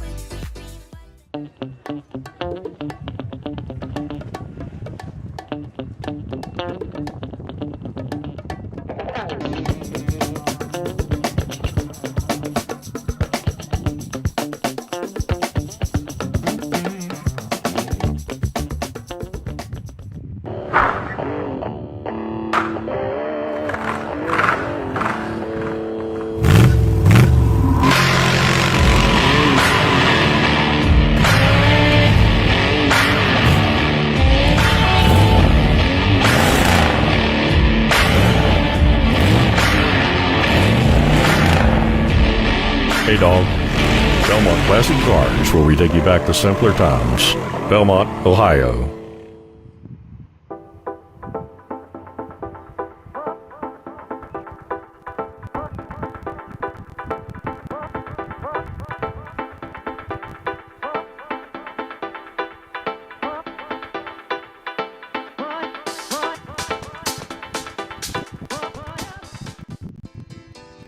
The DC region would like to welcome the Autoverse to the MARRS family.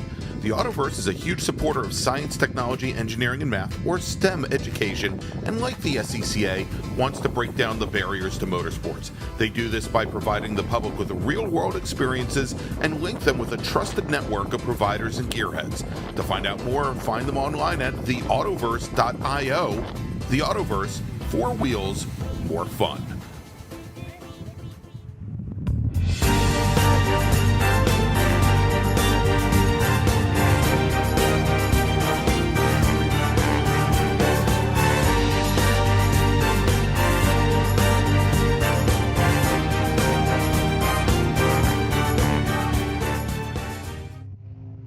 If you like what you see today, become part of the action by joining Sports Car Club of America.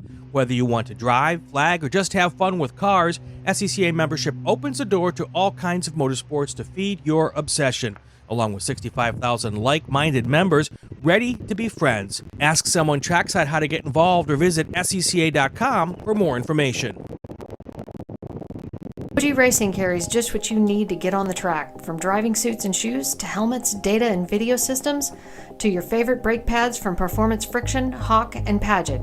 OG Racing has built its reputation during the last 22 years by providing the best customer service in the motorsports business, and their depth of inventory is second to none when it comes to safety equipment. That's why OG Racing has been the highest volume Sparco dealer for 17 years. Come visit their 12,000 square foot showroom and warehouse located in Sterling, Virginia. Call them at 1-800-934-9112 or order online at ogracing.com.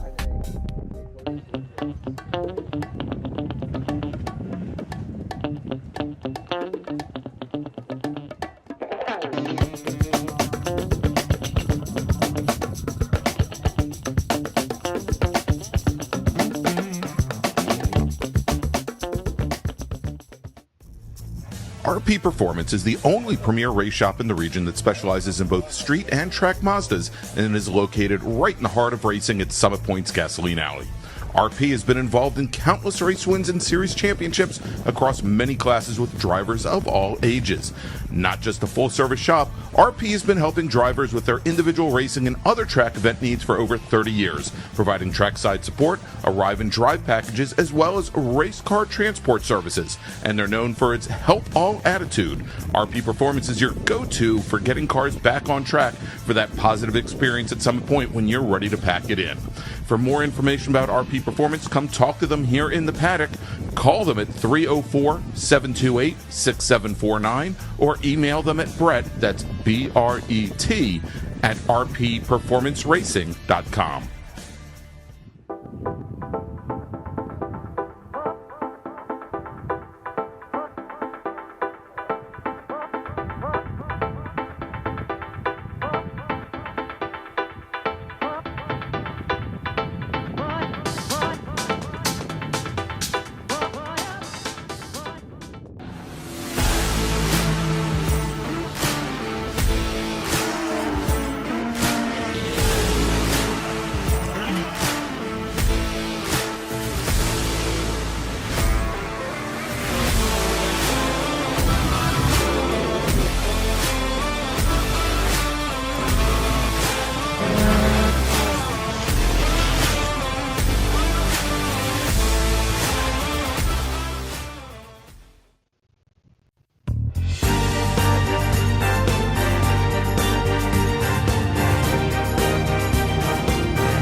Since 1976, Radial Tire Company has been providing the Washington, D.C. area with quality tires and the finest service. They have earned a reputation as a premier specialist in hard-to-find performance tire and wheel applications. They stock tires from all of the top manufacturers for whatever you drive, from small economy cars to SUVs to trucks. Their mission is to assist you in getting the most out of your tires and car. For more information or to schedule online, browse radialtirecompany.com or call them in Silver Spring at area code 301-585-2740. That's 301-585-2740.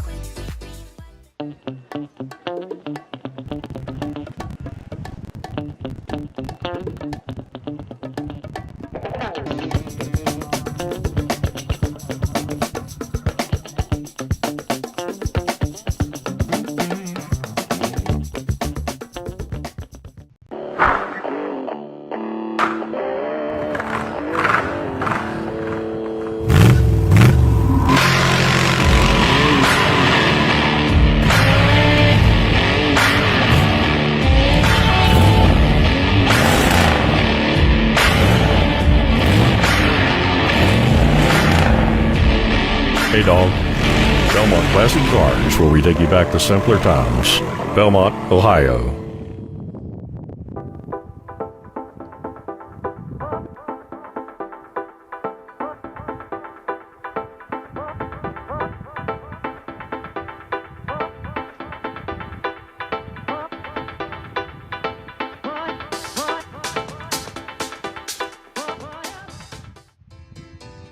The DC region would like to welcome the Autoverse to the MARRS family.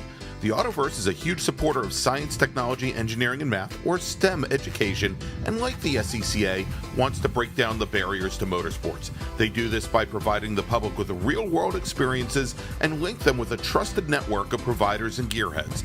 To find out more, find them online at theautoverse.io. The Autoverse, 4 wheels, more fun.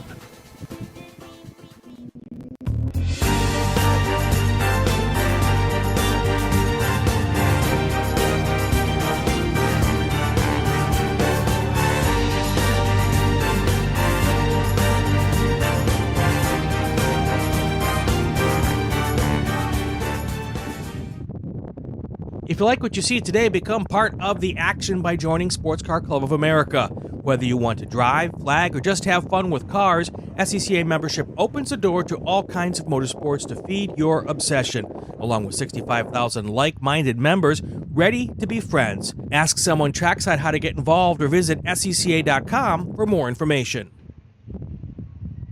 OG Racing carries just what you need to get on the track, from driving suits and shoes to helmets, data and video systems, to your favorite brake pads from Performance, Friction, Hawk, and Paget. OG Racing has built its reputation during the last 22 years by providing the best customer service in the motorsports business, and their depth of inventory is second to none when it comes to safety equipment.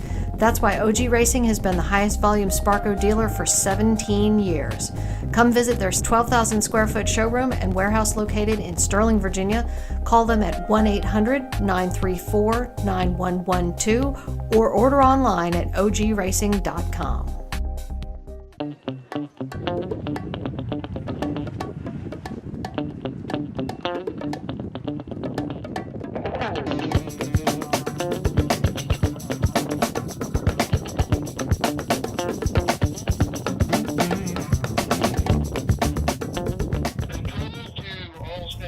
RP Performance is the only premier race shop in the region that specializes in both street and track Mazdas and is located right in the heart of racing at Summit Point's Gasoline Alley. RP has been involved in countless race wins and series championships across many classes with drivers of all ages. Not just a full-service shop, RP has been helping drivers with their individual racing and other track event needs for over 30 years, providing trackside support, arrive and drive packages, as well as race car transport services. And they're known for its help all attitude. RP Performance is your go-to for getting cars back on track for that positive experience at Summit Point when you're ready to pack it in. For more information about RP Performance, come talk to them here in the paddock. Call them at 304-728-6749 or email them at Brett, that's B-R-E-T, at rpperformanceracing.com.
Since 1976, Radial Tire Company has been providing the Washington, D.C. area with quality tires and the finest service. They have earned a reputation as a premier specialist in hard-to-find performance tire and wheel applications. They stock tires from all of the top manufacturers for whatever you drive, from small economy cars to SUVs to trucks. Their mission is to assist you in getting the most out of your tires and car. For more information or to schedule online, browse radialtirecompany.com or call them in Silver Spring at area code 301-585-2740. That's 301-585-2740.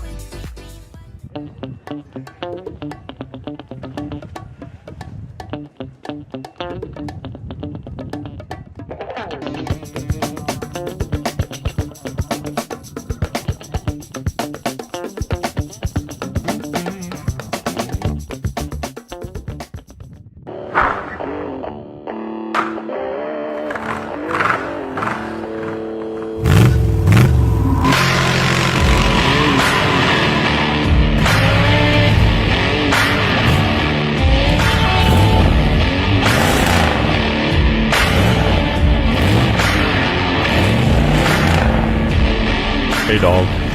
Belmont Classic Cars, where we take you back to simpler times. Belmont, Ohio.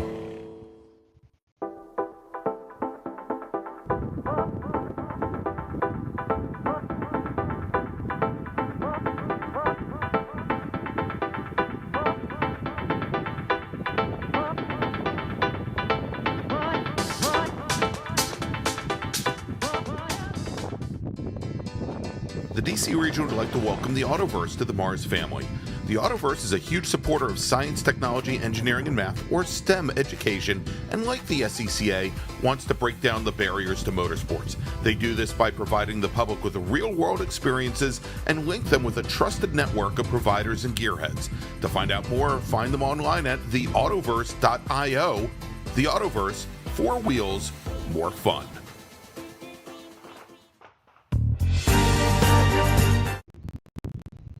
And welcome back, everybody.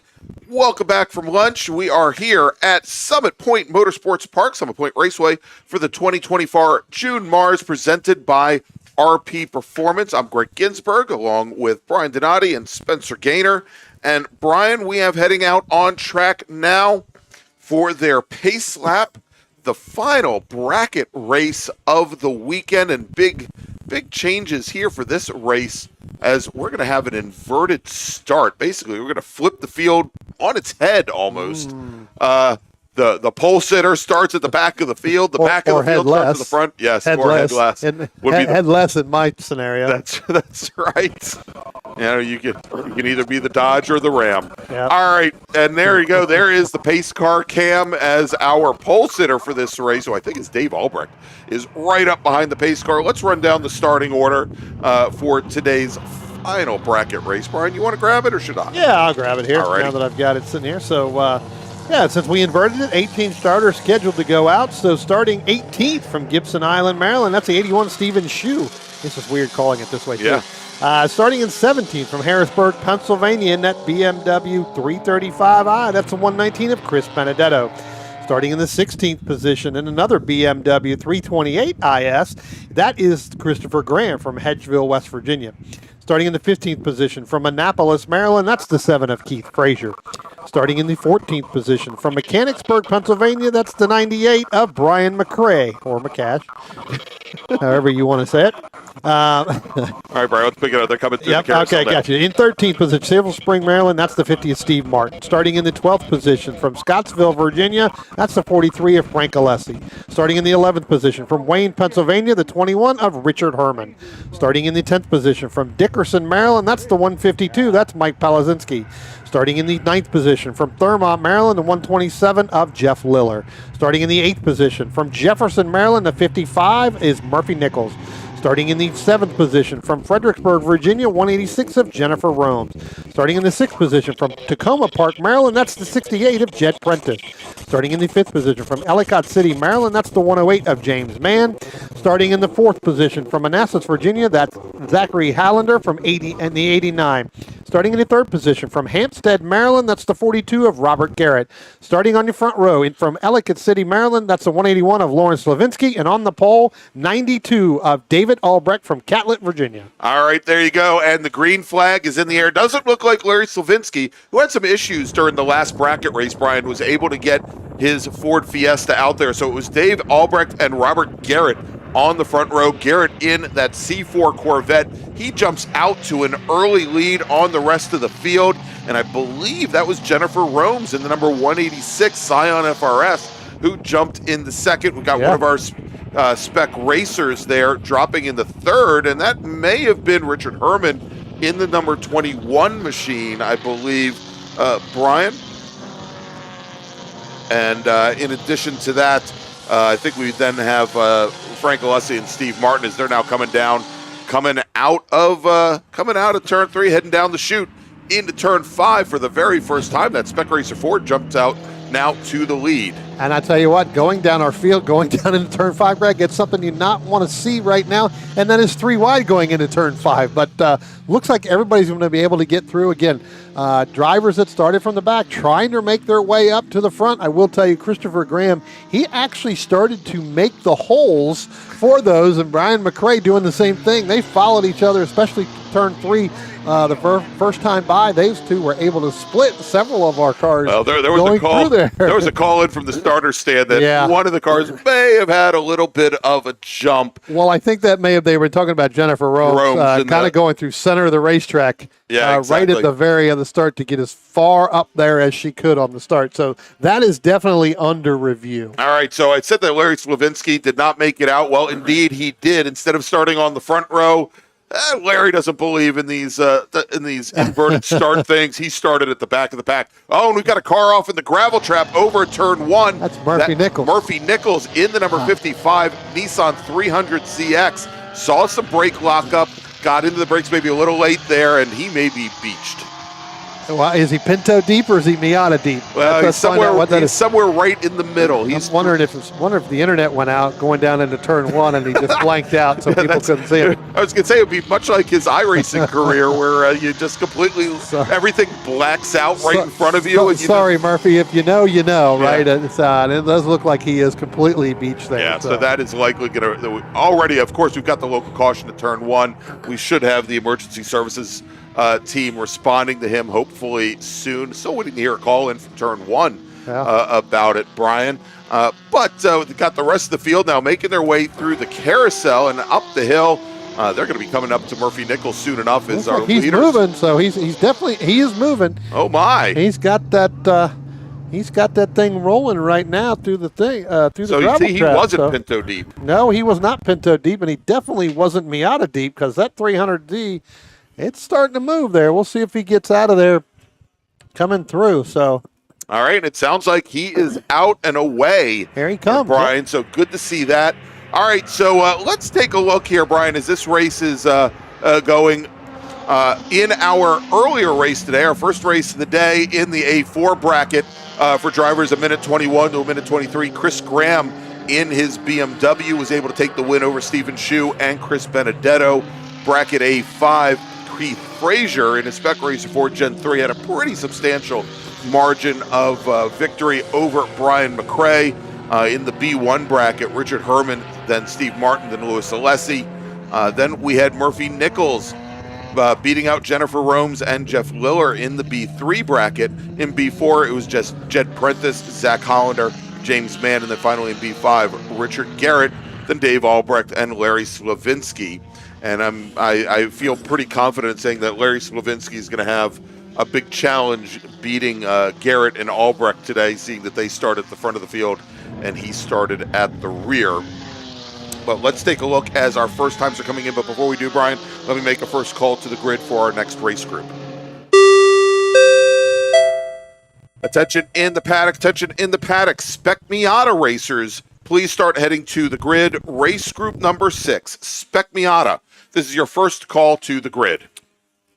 Two drivers not making the call for this second 10-lap race here, Greg. The 108 James Mann and the 81 of Stephen Shue.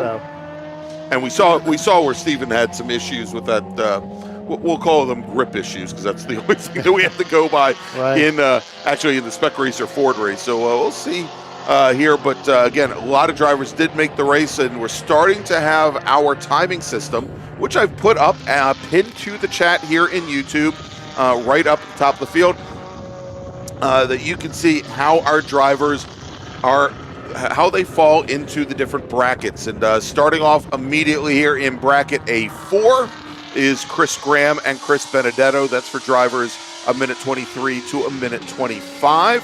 And we know that they both ended up in the A4 bracket early on, in earlier race, so that they were running a couple seconds faster than that. Keith Frazier, currently our sole driver in B1. That's for drivers a minute 25 to a minute 27. Brian McRae, sole racer in B3. Richard Herman, McRae, sole racer in B2.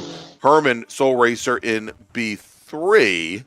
And now we have a couple other drivers in B2, Michael Palasinski, Frank Alessi, and Steve Martin. And this is very interesting, Brian, because as the faster cars started at the back of the field and have to wind their way through traffic, essentially their paces are going to be stunted by maybe some not only slower cars, but also just having to make those additional passes that they didn't necessarily have to make when they were gridded based on lap times for the earlier race. Yeah, you're going to, again, 10-lap race here, you're going to end up having to, spend what it looked like from the start, at least the first 2, maybe 3 laps to get, sectioned off there, I guess you could say, in terms of, getting some clear space and some clean air in order to get your lap times where you need to be. Clearly evident shown between Christopher Graham and Chris Benedetto. Those cars kind of ran pretty much close together all morning long. Yeah. When they went out, now there is a little bit of a gap between Graham and Benedetto, and they've worked their way through the entire field at this point. Right, they're all the way back up into the clean air, but they, again, you can see where Benedetto now is coming through, or Graham coming through turn 10, and now Benedetto coming through turn 10. You can see that gap where Christopher Graham was able to get through that traffic earlier and a little bit better in some spots where Benedetto was not. All right, let's look a little bit further back in the field, and let's try to pick up where this group is right now. Let's take a look, and we've got them coming down the front straight now, crossing the start-finish line. It's the 152 car. That's Michael Palasinski, and then Richard Herman directly behind. They are battling for the lead in the B2 bracket for drivers a minute 27 to a minute 29, and they are incredibly close now. Although Palasinski gets a great jump out of turn 2, he's able to stretch out about 3 car lengths on the Spec Racer.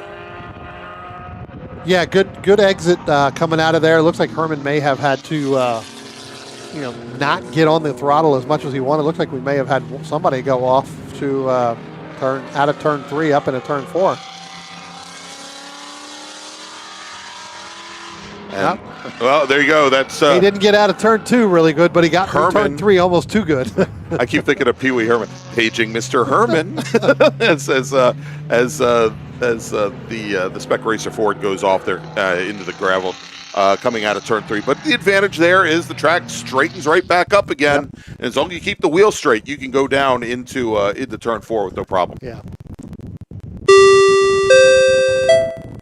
Attention in the paddock, attention in the paddock. Second call to the grid for race group number 6, Spec Miata. Please head to the grid. Spec Miata racers, please head to the grid. Your race is next. So we look at some of these other brackets here. You were talking about it. Step back here, B5, Jennifer Romes, kind of in a bracket all by herself, but it doesn't look like it's going to be that much before we end up in our B4 bracket. You got Jeff Liller and Jed Prentice. I think there's a little bit of a gap there between Liller and Prentice. Yes. I'll have to check that out. I think Liller just now coming out of turn 10 now, and then Prentice back a little bit further. All right, coming down the pit lane, Brian, the 186 car, Jennifer Romes. Yeah. And she had some issues yesterday morning in qualifying, if I remember correctly, but looks like she now and I didn't see if they gave her a black flag for the I don't start, know. I'm or not- she's just having some mechanical issues. Here's another neat fight, Brian, is they go down the front straight together now, 3 wide, just as the Graham BMW goes around them all. This is the battle in another battle in B5. David Albrecht in his Mazda Miata. He was on the pole today. Zach Hollander in his Miata. Larry Slavinsky in that little blue Ford Fiesta. All together, all in a line, and it looks as though Hollander has gotten around Dave Albrecht there on track. Or do I have it mixed up? I think it is, because one of the cars has a wing that. So the wing, I believe, is the Hollander machine. That's what I thought, and that thing's high enough that I could use it as like a parallel bar in the Olympics or something. At 5'8", I don't know if I could reach it. Yeah, I mean, he's new to wheel. He's done a lot of HPDEs for about a year, so basically got into racing because he liked cars and started crewing for some endurance racing. Yeah, Grit and Grind Racing is who he was working with. I love it. And decided to get into racing, wheel to wheel. His car does have a nickname, and with having the big wing like that does explain. It's called the Reaper. The Reaper. So that wing goes through it. So that's right. All right, and they are coming out. Here comes Hollander now towards the start finish line. In that black with blue numbered Mazda Miata. And then it is Albrecht and Slavinsky, nose to tail. So great to see these fights in bracket racing, Brian, from the faster brackets down to the ones that are not quite as fast. That is the battle right now between or in the bracket B5. That's for drivers that are running a minute 33 and higher. Okay, and good little fight. And, it's surprisingly enough, now Slavinsky tries to pull right up alongside the Mazda Miata of Albrecht, and Albrecht was your pole sitter today. Slavinsky started at the back of the pack, and they're still going at it. Yep. They're going to end up with Brian McRae and Keith Frazier coming. It looks like Frazier was able to get around McRae somewhere between turns 10 and turns 1 and 2, but you've got Frazier now. They've gotten by. Now McRae's getting a little hung up there between Albrecht on turn 5. We'll see if he's able to get through the little short chute and get around Albrecht, but in order to run down Keith Frazier. All right, coming out of turn 10, and we'll see the 1 to go board now. It is Chris Graham, who started at the back of the pack in that number 20 E36 BMW, the car he calls Ghost. He is now your first car to start lap number 10, as Chris Benedetto just now crosses the line. 11 seconds separating those two drivers, are sole drivers in the A4 bracket. That's for drivers a minute 21 to a minute 23. Good thing for Benedetto, we're only going 10 laps again, because we saw this earlier on too, and we'd gotten word had some oil temp pressure issues yesterday when we went longer, and we talked about it and we covered it early this morning. So with 1 lap to go, we'll see. Hopefully that thing holds together here. That's it. All right, as time is running down, we just let's take a look here as they're coming through the carousel. Graham all by himself. There is another one of our Mazda Miatas a little bit further behind, I believe that's not the lower car. Let's see which one that is. I think that's Jed Prentice in the 68 machine. Just now coming out. Oh, no, that is Mark Lohr as they come up the hill. As Chris Graham now comes out of the final corner for the very final time today and this weekend, and he will take the win in the A4 bracket, or maybe if he pops out, let's see, he finishes with a time of 1:22 on that lap, so he will stay in the A4 bracket, and he takes the overall win. Chris Benedetto now coming to the line.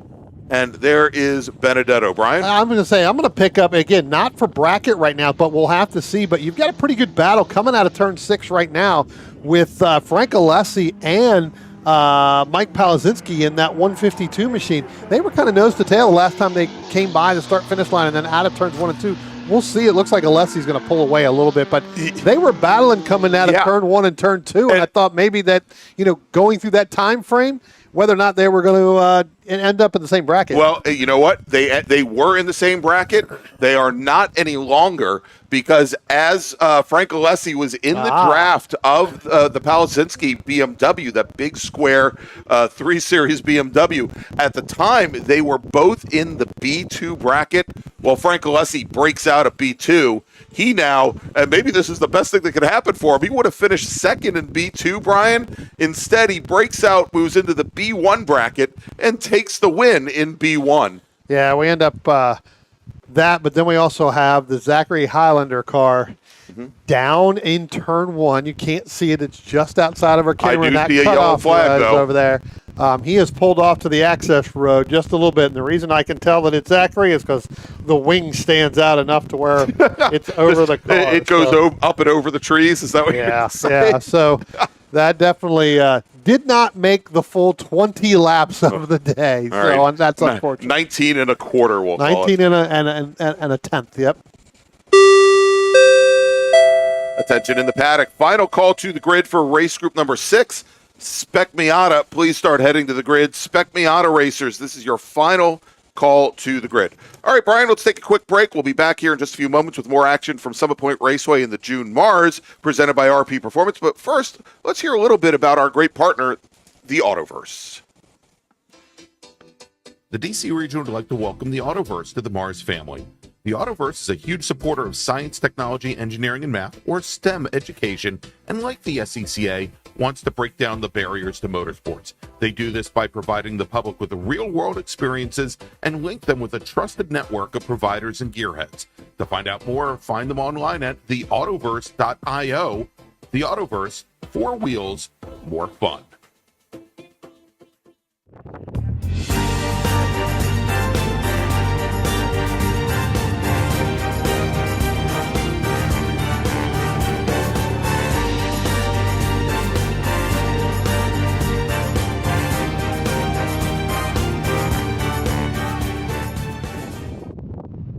If you like what you see today, become part of the action by joining Sports Car Club of America. Whether you want to drive, flag, or just have fun with cars, SCCA membership opens the door to all kinds of motorsports to feed your obsession, along with 65,000 like-minded members ready to be friends. Ask someone trackside how to get involved or visit SCCA.com for more information. OG Racing carries just what you need to get on the track, from driving suits and shoes to helmets, data and video systems, to your favorite brake pads from Performance Friction, Hawk, and Paget. OG Racing has built its reputation during the last 22 years by providing the best customer service in the motorsports business, and their depth of inventory is second to none when it comes to safety equipment. That's why OG Racing has been the highest volume Sparco dealer for 17 years. Come visit their 12,000 square foot showroom and warehouse located in Sterling, Virginia. Call them at 1-800-934-9112 or order online at ogracing.com.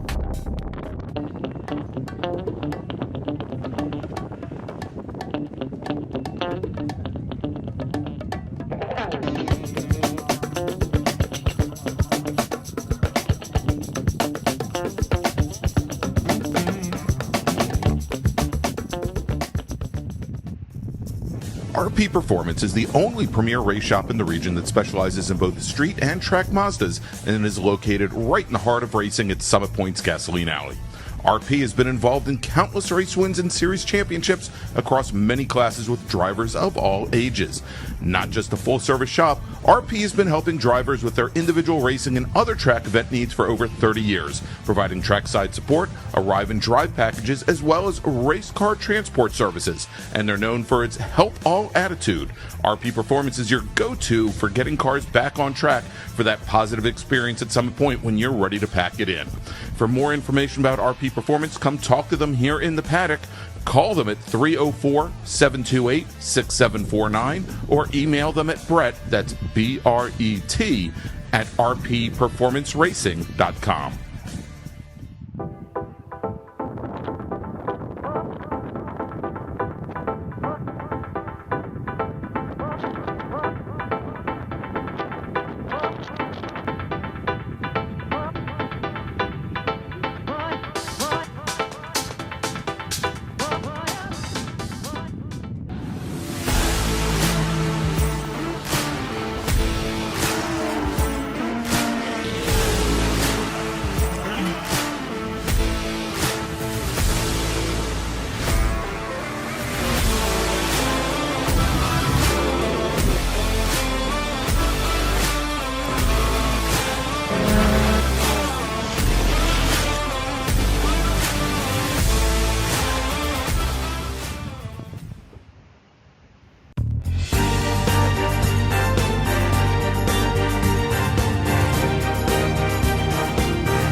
Since 1976, Radial Tire Company has been providing the Washington, D.C. area with quality tires and the finest service. They have earned a reputation as a premier specialist in hard-to-find performance tire and wheel applications. They stock tires from all of the top manufacturers for whatever you drive, from small economy cars to SUVs to trucks. Their mission is to assist you in getting the most out of your tires and cars. For more information or to schedule online, browse radialtirecompany.com or call them in Silver Spring at area code 301-585-2740. That's 301-585-2740.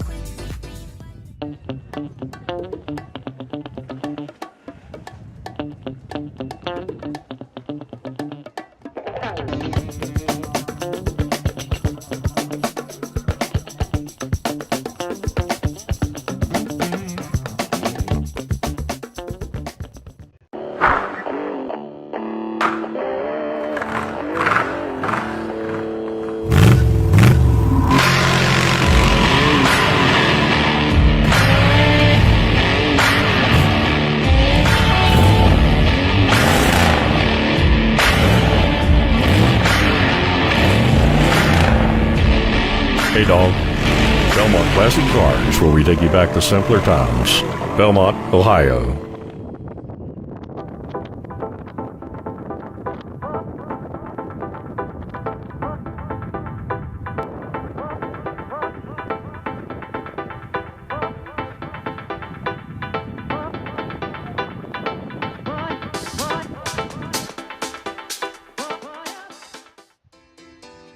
The DC region would like to welcome the Autoverse to the MARRS family. The Autoverse is a huge supporter of science, technology, engineering, and math, or STEM education, and like the SCCA, wants to break down the barriers to motorsports. They do this by providing the public with real-world experiences and link them with a trusted network of providers and gearheads. To find out more, find them online at theautoverse.io. The Autoverse, 4 wheels, more fun.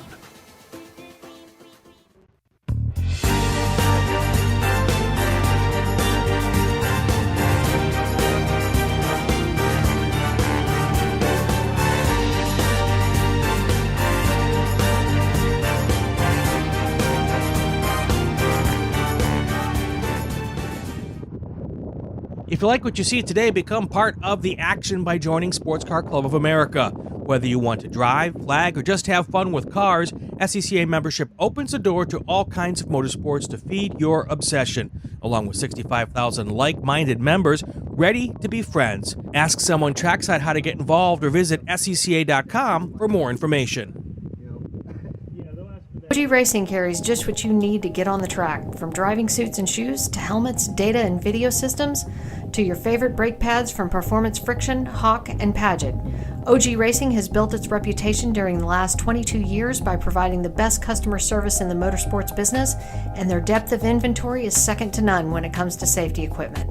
That's why OG Racing has been the highest volume Sparco dealer for 17 years. Come visit their 12,000 square foot showroom and warehouse located in Sterling, Virginia.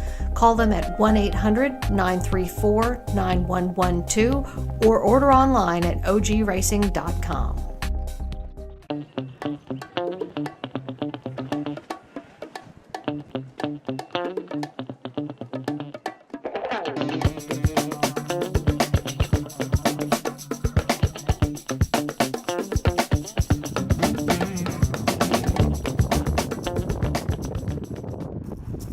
RP Performance is the only premier race shop in the region that specializes in both street and track Mazdas and is located right in the heart of racing at Summit Point's Gasoline Alley. RP has been involved in countless race wins and series championships across many classes with drivers of all ages. Not just a full-service shop, RP has been helping drivers with their individual racing and other track event needs for over 30 years, providing trackside support, arrive and drive packages, as well as race car transport services. And they're known for its help all attitude. RP Performance is your go-to for getting cars back on track for that positive experience at Summit Point when you're ready to pack it in. For more information about RP Performance, come talk to them here in the paddock. Call them at 304-728-6749 or email them at Brett, that's B-R-E-T, at rpperformanceracing.com. And welcome back to Summit Point Raceway, everybody. And the June MARRS presented this weekend by RP Performance. I'm Greg Ginsburg along with Brian Donati. And a race that I think so many people here are waiting for. Up next, Spec Miata. The 1 minute warning has been given on the grid and now heading onto the track for their pace lap. About 20 drivers, 19 drivers who set qualifying times. But in order to make things more challenging for us, look at that as we had Graham Taylor's Pontiac pace car turn into a pumpkin, or more specifically, a beautiful, beautiful cherry red Chevy Camaro. And so, unfortunately, no pace car cam. This would be probably the best chance of having a driver hit the pace car, and unfortunately, we're not going to have a camera Is for that it. Graham's car, or is that Jack Kellum's car? Oh, well, I think that may be Jack Kellum's. I think he was wanting to do it as a pace car this weekend, so somebody else that may be Jack's car. I was talking to him on Friday. All right, well, let's run down the starting order here as the entire field now has made their way off the pit lane. Starting 19th, driving the number 108 Mazda from Ellicott City, Maryland, James Mann. Mark Anthony is from Elmira, New York, representing the Glen region of the SCCA. He starts 18th in the number 59 car. Michael Cohen's in the 54 car. He's from Owings Mills, Maryland. He starts 17th. Then we've got our friend Dominic Mandil. He was up here just a little while ago helping us out in the booth. He's now in his Spec Miata. He's from Ellicott City, Maryland. He starts 16th driving the 68 car. Chung Lee will start 15th today. He's in the 18 machine, while Kevin Conlon out of Westminster will start 14th in the 14 Mazda Miata. Kurt Laumeister will start 13th today. He's from Newark, Delaware, and in the number 11 machine, while Brad Williams is in the 71 car. The Harrisonburg, Virginia driver starts 12th. David Henderson's from Falmouth, Virginia. He'll start 11th today. He's in the number 28 car, while Robert Cahall, looking for another podium here today. He's from Gurnee, Illinois. He starts 10th. Khalil Naderbov will start 9th today. He's from Great Falls, Virginia. He's in the 19 car, with John Jenkins out of New York, New York. He starts 8th today in the 195 machine. Michael LaMena, I should have used that accent for Mike LaMena. Right. Mike is out of Oakland, New Jersey, representing the South Jersey region of the SCCA. The driver of the number 88 car starts 7th.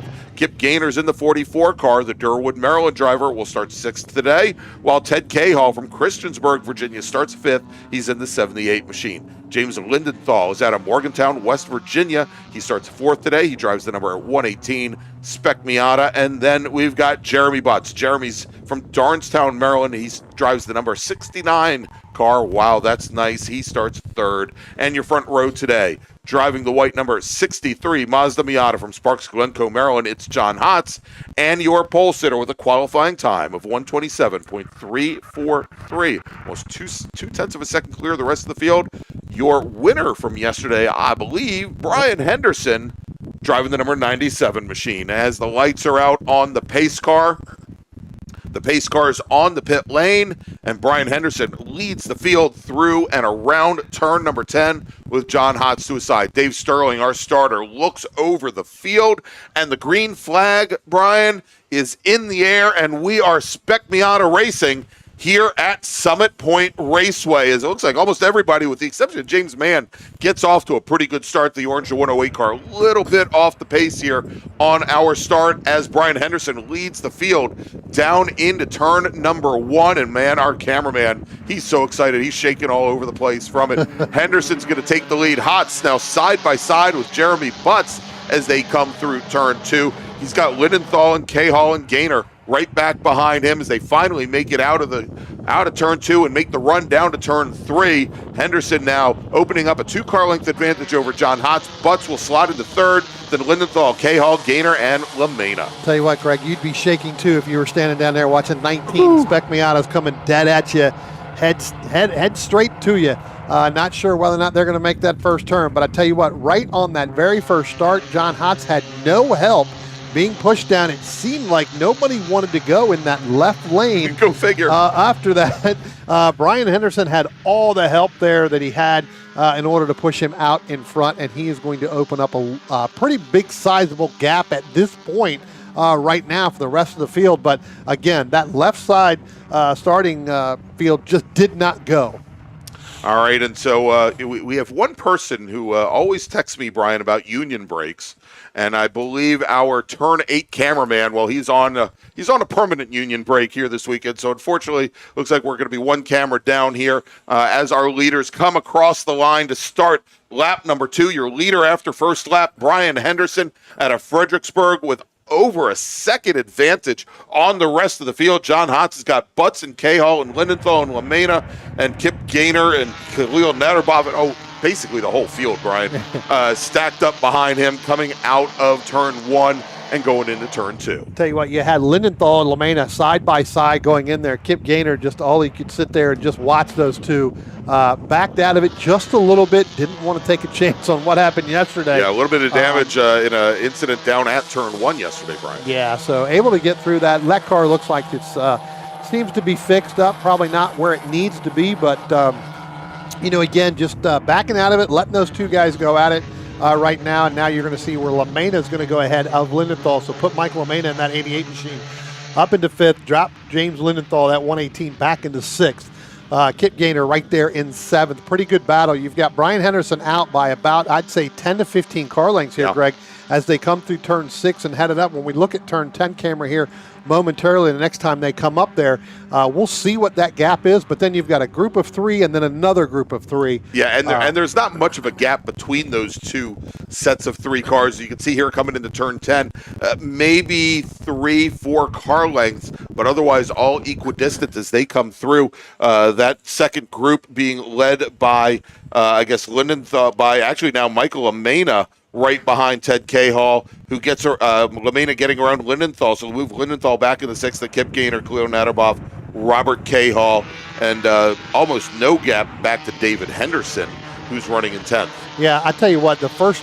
Brian Henderson out to a lead like we just talked about, especially going through turn 1 and then getting ready to come out of turn 2. The next 3 cars of Hotz, Butts, and Cahall, which we've talked about many times in races out here, they've got to stick together in line along with Kip Gaynor right there. You've got to, Michael Lamena in 5th. You 4 have got to stick together if you want to catch Brian Henderson. If not, he will go ahead and run away. And I know you just clicked on that. If you like what you hear, if you like what you see, click that thumbs up, smash that subscribe button, pound that notification bell, do whatever, get signed up here so you can watch the races just like we do. That's right. All right, so now Brian Henderson opening up. Brian, it looks like almost a 15 car length advantage on the rest of the field.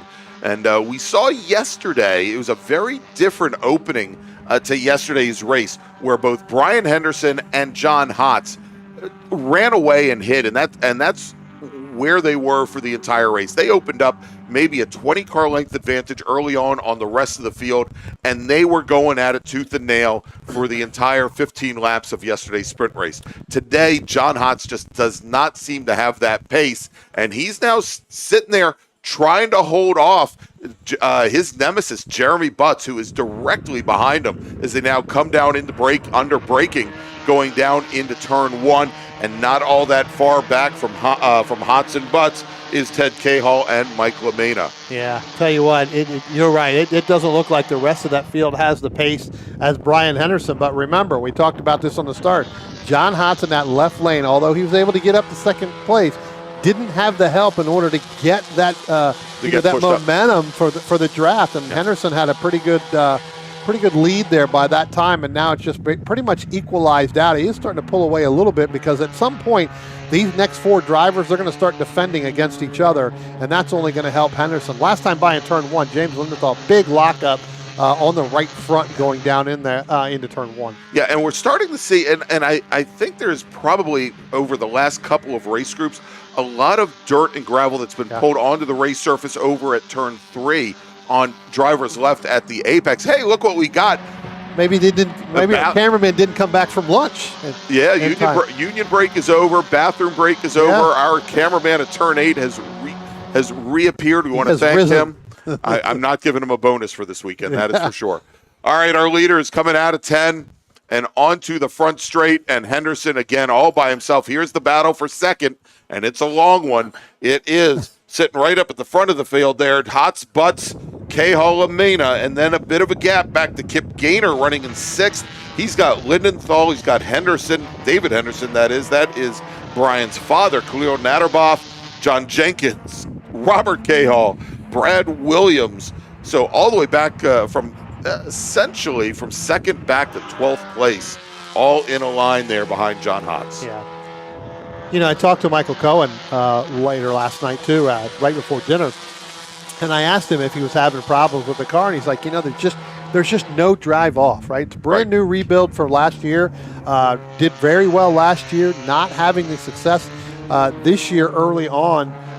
You know, kind of looking at these cameras, watching him race a little bit, that car just doesn't seem to want to get off the corners like it used to last year. So he had talked about, you know, they're going to go through that car, I think, in the next couple of weeks and really kind of determine really what's going on. But, you know, as far as Michael Cohen goes, back we're in a position he's really not accustomed to back in that 13th position.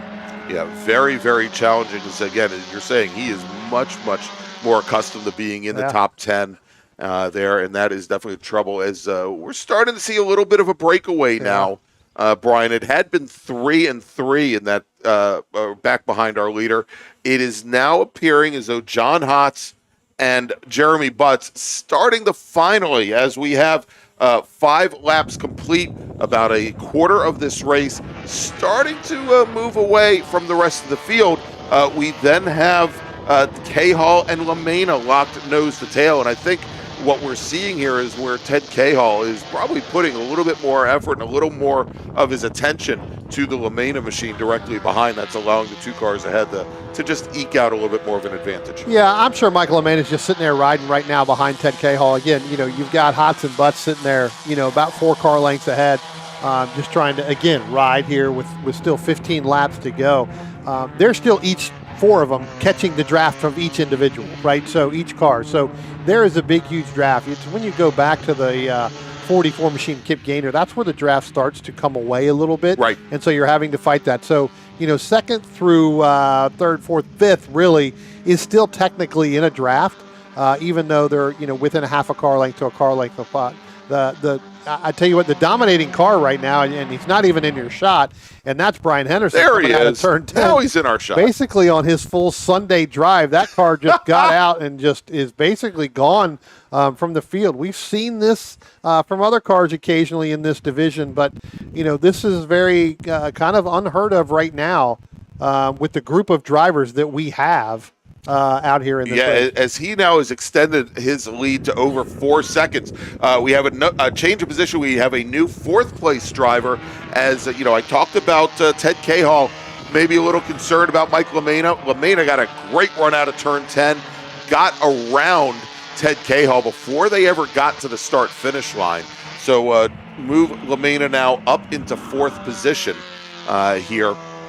Well, not so quick. So right now they are side by side as they come through. It looks like Mike's going to be able to hold him back off. But Ted was able to get a great run out of 2 and make that side-by-side going in there. But Mike had the preferred line going through there and was not going to lift coming up into turn 3. Yeah, and it's interesting there watching Cahall and to see that he got that jump out of turns 1 and 2. We were critiquing him yesterday with that little kind of juke that he makes to driver's left going into turn 1 to try to get the car to rotate, and how much ground he actually gives up before he ever gets the car turned in.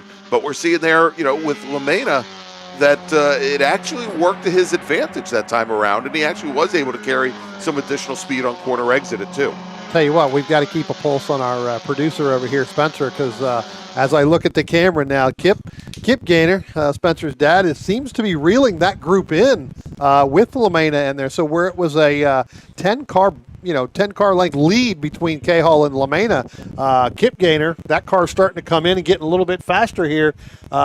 You know, as he just went his fastest, his personal best right here at lap 7. He's right now in the thick of that, and that would be for the battle for 4th, 5th, and 6th. Yeah, he's right in there in that fight now. It's, if anything, it's given Mike LaMena a little bit of an advantage now, as LaMena he's opened up about a car length on Ted Cahall. Now that Cahall is worrying about Kip's car right behind. And I was going to say, Spencer, man, he's cold as ice. This doesn't bother him at all as they now come into turn 10. And right back behind those 4, again, there is that heck of a fight. David Henderson, James Lindenthal. And Henderson, last time we checked in on him, he was running 10th.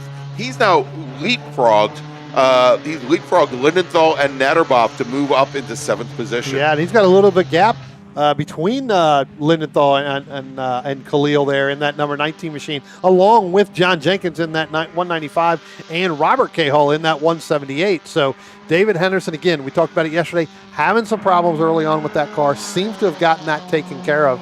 And that car's starting to get a little bit faster as well, as he's starting to gain on that battle with LaMena, Ted Cahall, and Kip Gaynor. So look for David Henderson to get a little bit faster here at the end. So Brian, and here we go, protecting down to the inside, the battle for second.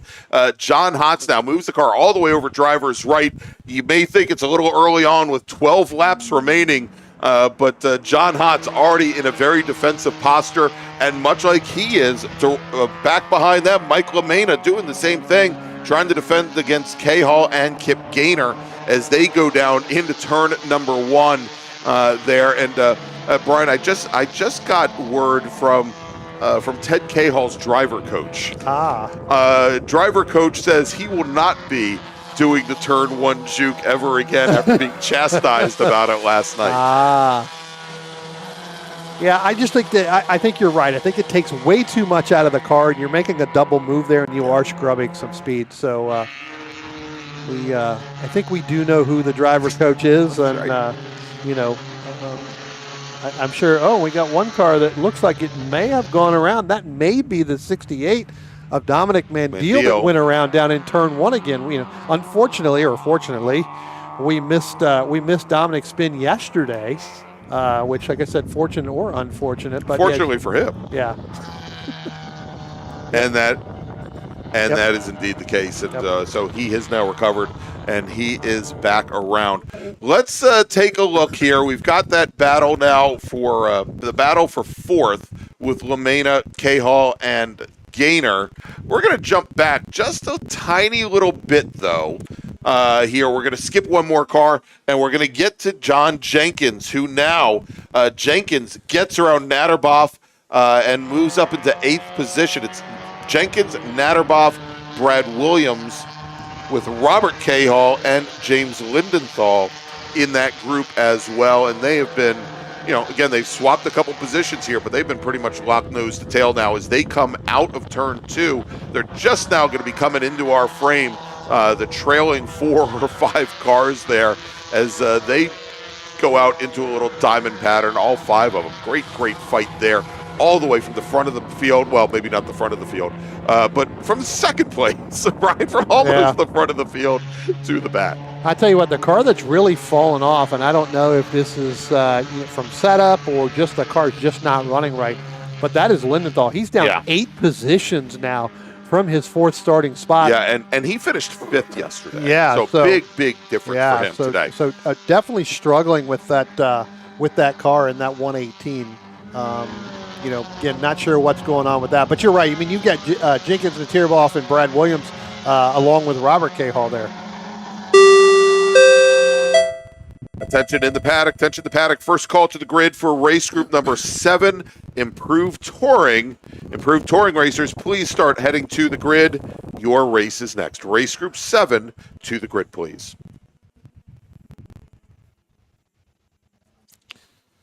We're just now getting past halfway here. We look down in turn 1. There's that battle we were talking about earlier on. Now coming down in, and it looks like you're going to have Jenkins along with Natterboff. Khalil, they went side by side down into 1. Let's see if Khalil's going to be able to hold on to that. It looked like the 19 car came right underneath John Jenkins under the 185. And now as they come out towards turn 2, so we've got now a new 8th place runner. So move Natterboff now up into 8th position. Move Jenkins back to 9th. That was a beautiful move, Brian, there at turn 1. And remember, that car used to run an SSM, now moved up into SM here. I think it ran SM the first time in New Jersey, I think, earlier in the year. I'm sure the crew down there will let me know that, but I do believe this is the first year for running that car in SM. So good to see Khalil back here running. I know he's been off for a couple years here doing some other stuff and kind of super busy, so not able to do it. David Stern ran that car last year, I think, in a couple races in SSM. So good to see that. Like I said, that team and that crew, that car back out here. All right, Brian, as they're coming now down the front straight, starting to see some chinks in the armor of Jeremy Butts as John Hotz now has opened up about 3 car lengths on the number 69 machine, on that red number 69, as they come into turn number 1, and then there's that battle directly behind, which has not opened up. Oh, a little bit of brake lock up there from the 78 of Ted Cahall, who follows Mike LaMena into turn 1. He's got Kip Gaynor close on his tail, and we saw there where Cahall, he's trying to use everything he can to get a little bit closer, get into that draft of LaMena ahead. And that might mean getting onto the brakes in the 1 about 10 feet later, Brian, and he locked him up. Yeah, just a little bit. We talked about David Henderson a little bit, and I got to be honest with you, Greg. The car on the move right now, looking at some of these times, is Khalil Natirbov. I tell you what, in that 19, he has caught David Henderson. Yes, he has. And that is a battle for 7th. So Khalil picking up a little bit of speed. We had the 71 of Brad Williams and John Jenkins last time by. They were side by side going through turn 3. Neither one of them wanted to give up going through there. That actually let Khalil get ahead of that. So right. Where that group of 4 is now starting to battle, that's allowed Khalil to catch up to David Henderson. All right, here they come out of turn 8. I want to thank our cameraman for reappearing there. And as they now come under the bridge, that's right, when our leader, David Henderson, now starting to work lap number, lucky 13. Brian Henderson, as we've got 8 laps remaining. Well, he's coming across the line right now. David Henderson is now also working lap number 13. It looks like Kip Gaynor's getting ready to make a move on Ted Cahall. And there's that double move by the coach said not to do it. He just did it there again. That's going to drop him back, give that position back to Kip Gaynor, move him to 5th, Ted Cahall back to 6th. Again, old habits die hard, Brian. Well, I tell you what, Kip Gaynor had the position there. There was no way that Ted Cahall was going to be able to defend that. So maybe he thought about going and making that left move to the right again, but you clearly can see that as they came out of turn 2 and up into turn 3. That dropped him back by another car length, and you can see it now as they go through turn 5. That's not full car length. No.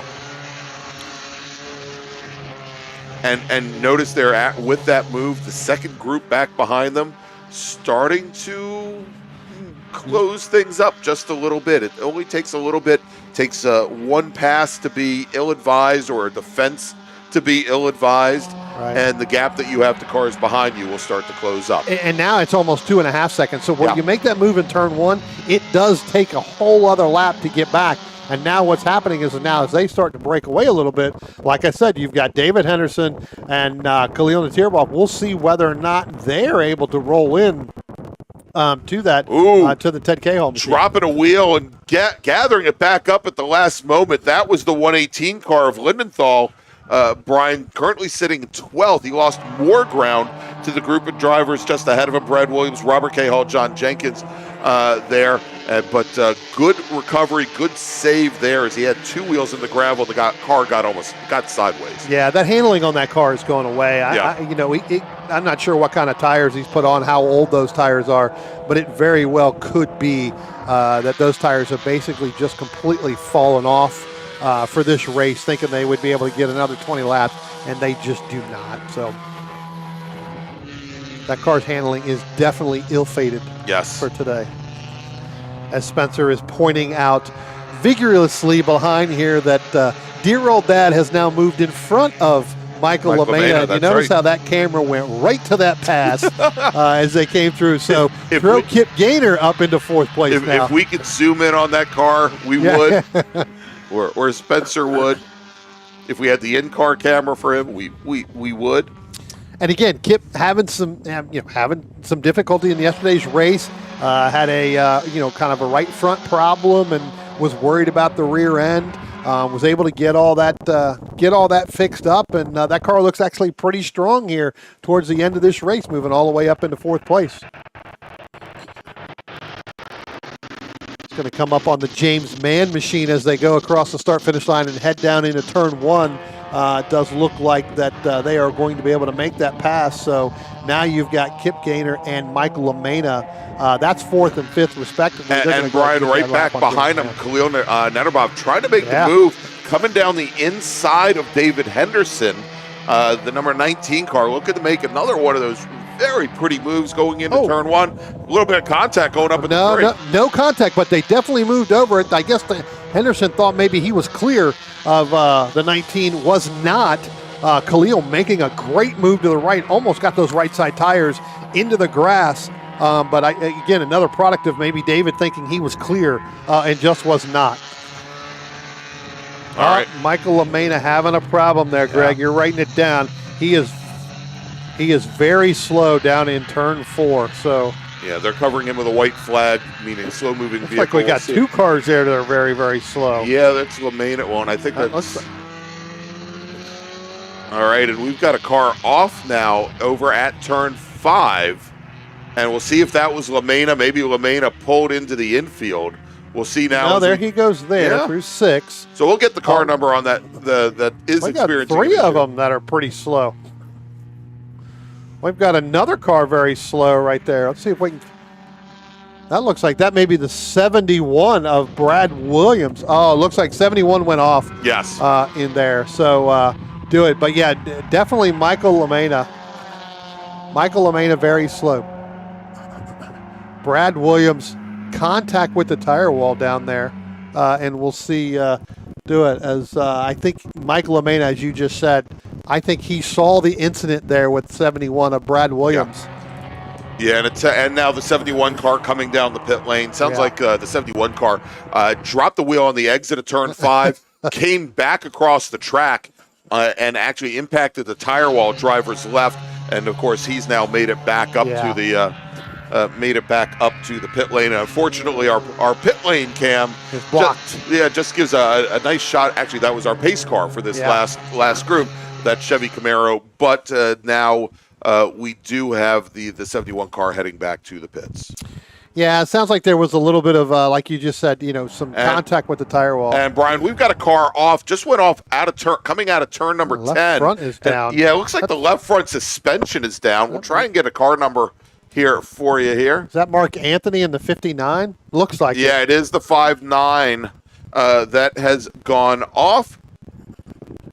That is Mark Anthony out of Elmira, New York. And he is he's about 15, 20 feet off the track surface, driver's left. It sounds like they're going to just try and leave him there. And we're going to have a standing yellow over a turn 10 for a lap. Yeah. But he's in a pretty good position where he is, not in the target zone. Not sure if he went off in 10 and that caused the left front to go down, or bend up that left front. But that left front is definitely bent up. You can see it the way he's sitting there. Looks like he's got some left front suspension damage. He's part of that. So right there for the cutout that comes through. So as we were talking about with the Brad Williams machine, it looks like coming out of turn 4 there was some contact. So nothing really wrong with Lamena's car, but definitely had to slow him up. Attention in the paddock. Second call to the grid for race group number 7, Improved Touring. Please head to the grid. Race group number 7, Improved Touring racers. This is your second call to the grid. All right, let's go ahead and let's go do a full field recap here, Greg. All so right. Brian Henderson leading pretty much wire to wire right now. It's got about a 7-second lead over our second place runner of John Hott. Jeremy Butts is in 3rd. Kip Gaynor's in 4th. Ted Cahall in the 78 machine. He is in 5th. He is about a second and a half behind Gaynor. Then you've got Khalil Natirboff. Then the 28 of David Henderson. John Jenkins in the 195. That's your 8th position. 9th is the 178 of Robert Cahall. And move Michael Lamena all the way back to 10th in that 88 machine. Again, I think that those two have really fallen off due to the contact that Brad Williams may have had in turn 4 into turn 5 with the tire wall. So he was able to continue. He has now brought that down pit lane, but that is your front 10 right now. All right, and it looks as though that the Mark Anthony, the driver of the 59, I've seen the door open. It looks like he may be trying to get out of the car, get behind the tire wall. get a little extra protection. I don't know if I'd want to be sitting there either. Yeah, not sure. Yeah, I'm not sure why the door would be open. All right, let's take a look now as we track here coming out of turn 8. That is our leader coming up the hill all by himself. And, Brian, it was, I think 5 laps in that Brian Henderson had about a 4-second advantage. His advantage now almost 7 full seconds. Yeah. And that, I'm sure, will increase as John Hotz now comes across the line. Let's take a look here as John Hotz goes and completes lap 18. Yeah, it's about 7 seconds on the nose, and Hotz continues to expand his lead over Jeremy Butts. Now, as we see the battle for second coming down into turn 1. All right, so next time by, Brian, our leader, Brian Henderson, he's working lap number 18 right now. He's working lap 19 right now. He'll get the one to go the next time by. I see. I can't do math. You can. We think he's going to get the if one. He's got one lap to go. He'd probably be working the 20th lap, not the 19th lap. All right, here coming out of turn 10. And starting to spread out a little bit, pulling all the way over drivers right was James Lindenthal. Yeah, he's definitely got an issue with that. Yeah, he just no pace at all coming out of turn 10. That he lets a couple drivers go right on by him, and I think was that. I think that was Natterboff that drove right by him. No, that was actually you had Michael Cohen going right by him, and then I think you had James Mann going by him as well. James Mann, a lap down here. All right, Brian Henderson coming out of turn 10 now. He'll get that one to go board. He's coming up on some slower traffic, coming up on the 88 machine. 68 machine. 68 machine. As I would say, the 88's Lamena. We did say you need new glasses. I so do we need, definitely. so thumbs up. It goes to the Greg needs new glasses fund. Exactly. That's it. He's coming up on Dom Man deal. As now, speaking of Kip Gaynor, Mike Lamena, Gaynor now opening up almost 2.5 seconds over Ted Cahall. Of course, we saw Lamena have those issues early on, Brian. Greg, I tell you what, let's talk real quick. We're going to watch it going down to turn 1. We know that Brian Henderson, if he can complete the last couple turns, he's going to do it. We talked about Kip Gaynor in the 44 machine. That's 4th, Ted Cahall in the 5th. He is going to get under a lot of pressure here any minute within the next couple of turns by the 28 of David Henderson and the 19 of Khalil Natirbov. It seems like Ted Cahall may be a little bit under power. You can see them coming out of turn 2. Yeah. With working the last lap, those 3 are definitely going to be faster than that 78. They may end up passing him, so look for them to try to make a move somewhere on the backside of this racetrack. That could be a big factor on the previous lap. They were a full second faster than that 78 machine here. So as they come down into 5, and we're starting to see some overlap there, we will definitely watch this now as they come through the carousel. As our leader, Brian Henderson, looking for the sweep this weekend. He comes out of turn number 10, and we've got a car that's gone around over turn 6. We'll get back to that in a moment. As our winner here today for the second day in a row in the MARRS Feature Racing Spec Miata, Brian Henderson in the number 97 machine. Coming in second will be John Hotz. Jeremy Butts comes in third. Let's go over, Brian. Well, let's pick up out of turn 10 here right now. Here comes the Ted Cahall machine. Here comes the David Henderson, Khalil Natirbov. The car that went off there, that was the 178. That was Robert Cahall. That was involved in that grouping trying to come through turn 6. Ended up spinning in turn 6. So. All right, so Kip Gaynor, he finishes just off the podium in 4th. Sorry, Spencer. Finishing in 5th, Ted Cahall. David Henderson, 6th. Khalil Natirbov will finish 7th. John Jenkins, 8th. Robert Cahall. And Cahall comes across the line in the 178 machine. He'll finish 9th. Michael Lamena coming out of turn 10 now. And he will bring his number 88 machine home in 10th position. And Michael Cohen made up a ton of ground on Mike Lamena that last time by. Cohen lapped 3 seconds faster than the 88 machine, but only able to make 11th position. Kevin Conlon, Kurt Laumeister finishing 12th and 13th. And it looks like James Lindenthal, as we mentioned, off the pace. He drops and loses another position. He's going to finish today in 14th position. Woo! We got 2 more to go. There we go. All right. So let me make a final call to the grid for our next group, Brian. That's into the paddock. Final call to the grid for race group number 7. That's Improved Touring. Please head to the grid. Improved Touring racers, please head to the grid. Your race is next. So we're going to take a break. We're going to thank some of our partners and sponsors that bring you the MARRS series all summer long, both here and at New Jersey Motorsports Park, like our title sponsor this weekend, RP Performance. RP Performance is the only premier race shop in the region that specializes in both street and track Mazdas and is located right in the heart of racing at Summit Point's Gasoline Alley. RP has been involved in countless race wins and series championships across many classes with drivers of all ages. Not just a full-service shop, RP has been helping drivers with their individual racing and other track event needs for over 30 years, providing trackside support, arrive and drive packages, as well as race car transport services. And they're known for its help all attitude. RP Performance is your go-to for getting cars back on track for that positive experience at some point when you're ready to pack it in. For more information about RP Performance, come talk to them here in the paddock. Call them at 304-728-6749 or email them at Brett, that's B-R-E-T, at rpperformanceracing.com.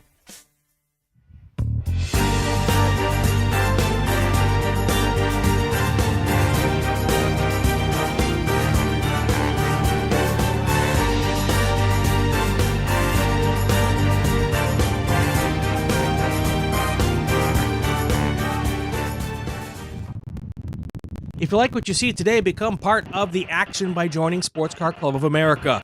Whether you want to drive, flag, or just have fun with cars, SCCA membership opens the door to all kinds of motorsports to feed your obsession, along with 65,000 like-minded members ready to be friends. Ask someone trackside how to get involved or visit SCCA.com for more information.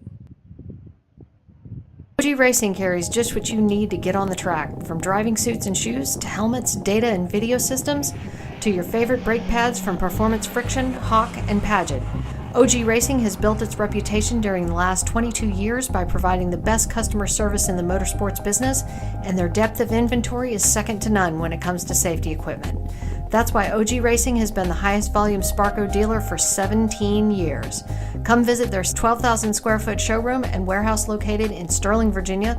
Call them at 1-800-934-9112 or order online at ogracing.com.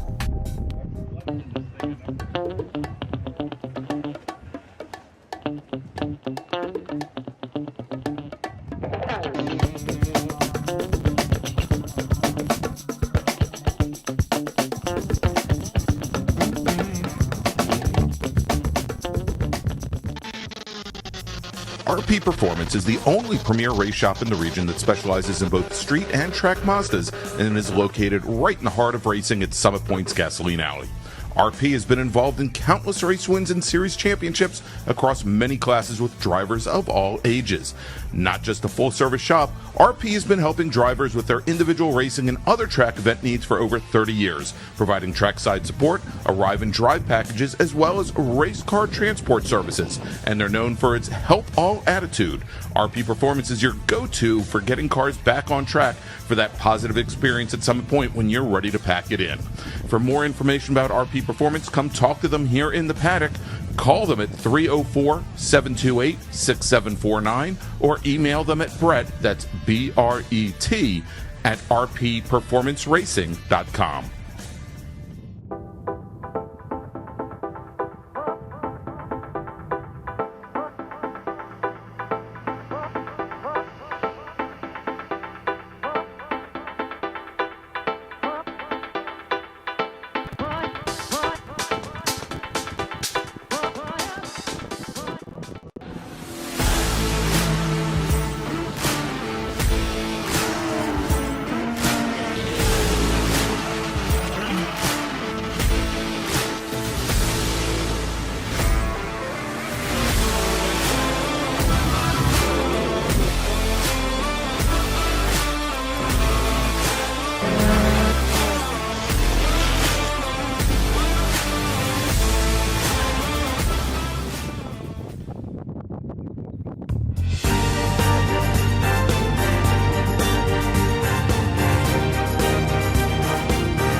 Since 1976, Radial Tire Company has been providing the Washington, D.C. area with quality tires and the finest service. They have earned a reputation as a premier specialist in hard-to-find performance tire and wheel applications. They stock tires from all of the top manufacturers for whatever you drive, from small economy cars to SUVs to trucks. Their mission is to assist you in getting the most out of your tires and car. For more information or to schedule online, browse radialtirecompany.com or call them in Silver Spring at area code 301-585-2740. That's 301-585-2740.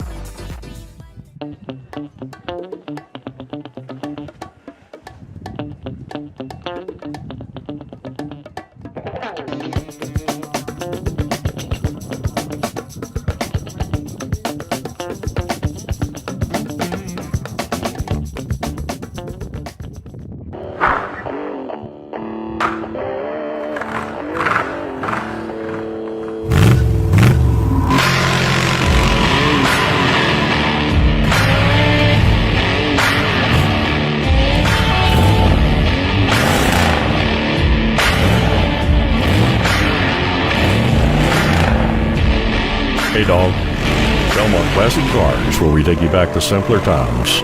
Belmont, Ohio.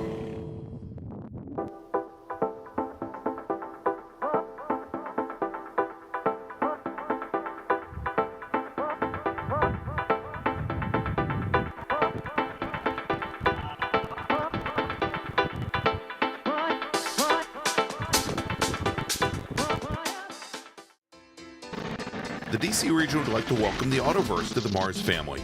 The Autoverse is a huge supporter of science, technology, engineering, and math, or STEM education, and like the SCCA, wants to break down the barriers to motorsports. They do this by providing the public with real-world experiences and link them with a trusted network of providers and gearheads. To find out more, find them online at theautoverse.io. The Autoverse, 4 wheels, more fun.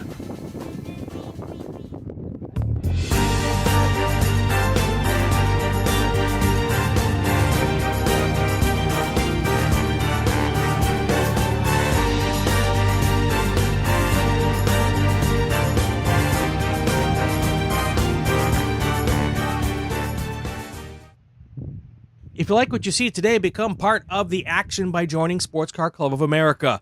Whether you want to drive, flag, or just have fun with cars, SCCA membership opens the door to all kinds of motorsports to feed your obsession, along with 65,000 like-minded members ready to be friends. Ask someone trackside how to get involved or visit SCCA.com for more information.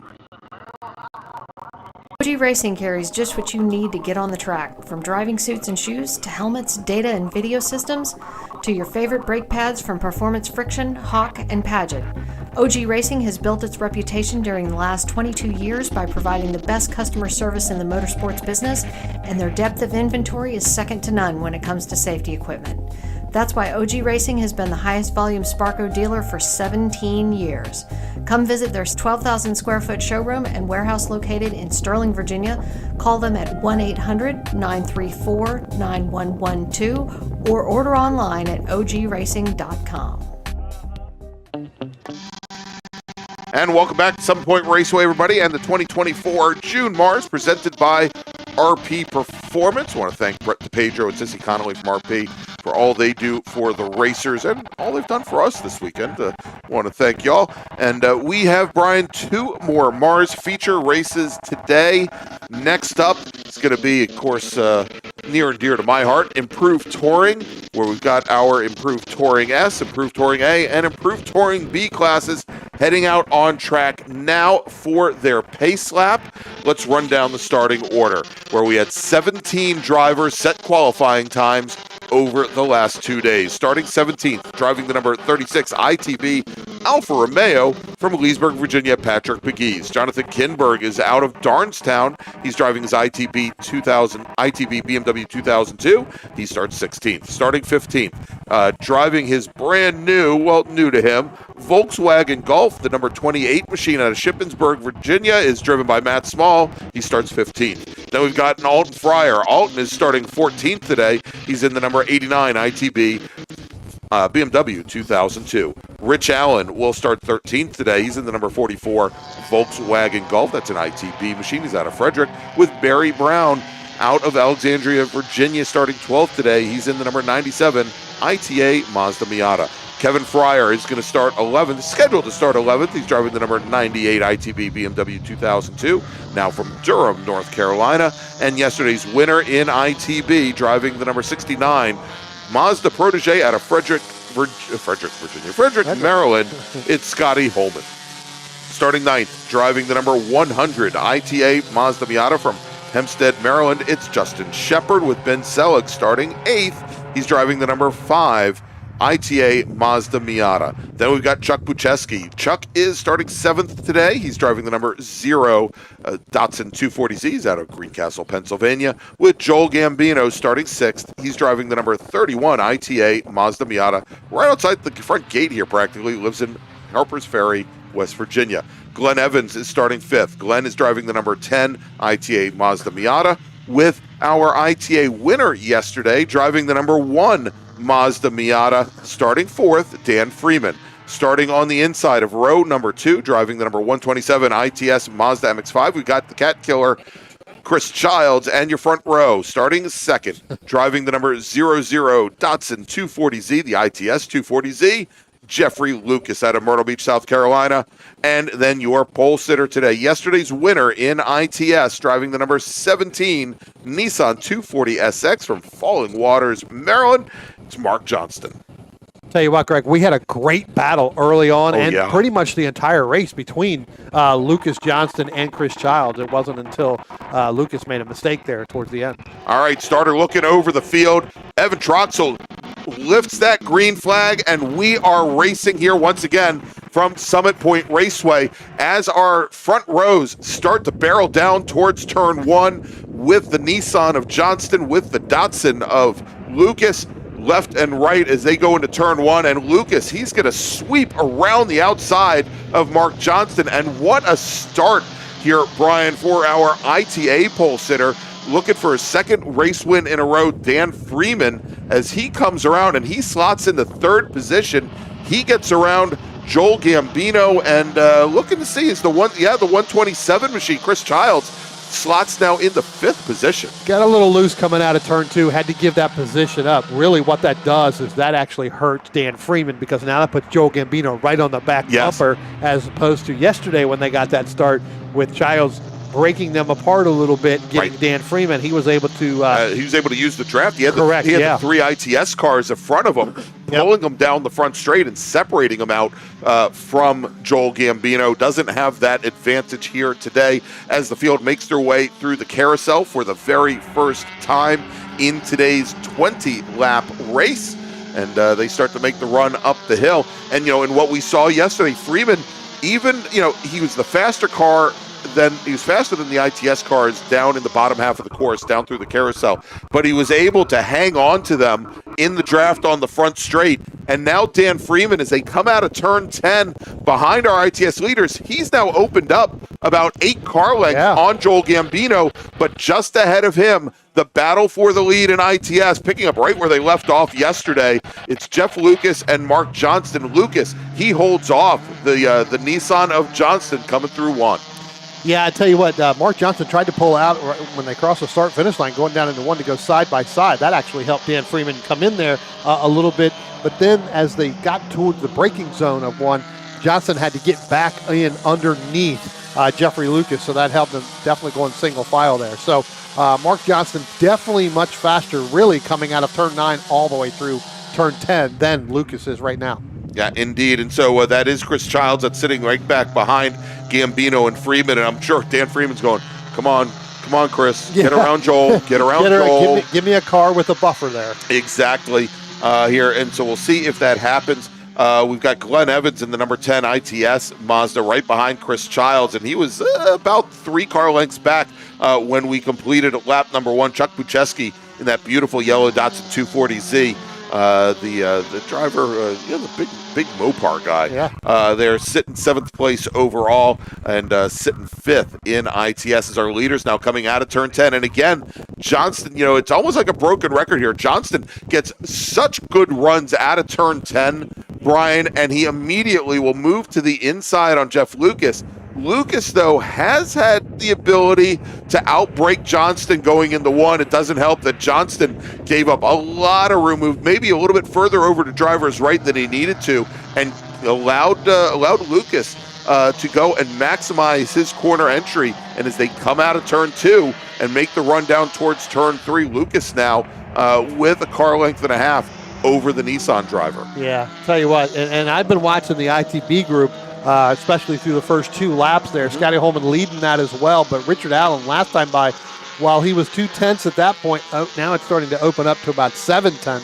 But then you got to throw in Kevin Fryer in that 98 machine. The wild card, yeah, absolutely. Yeah, the wild card. Definitely right on the back bumper there of the 44 Richard Allen. So, and let's see if we can follow here, Spencer. Coming down there is the yellow Mazda protege of Scotty Holman, and then directly behind, as you mentioned, we got Rich Allen and Kevin Fryer. So yesterday, we mentioned as we were running down the grid that Scotty Holman took the win in ITB.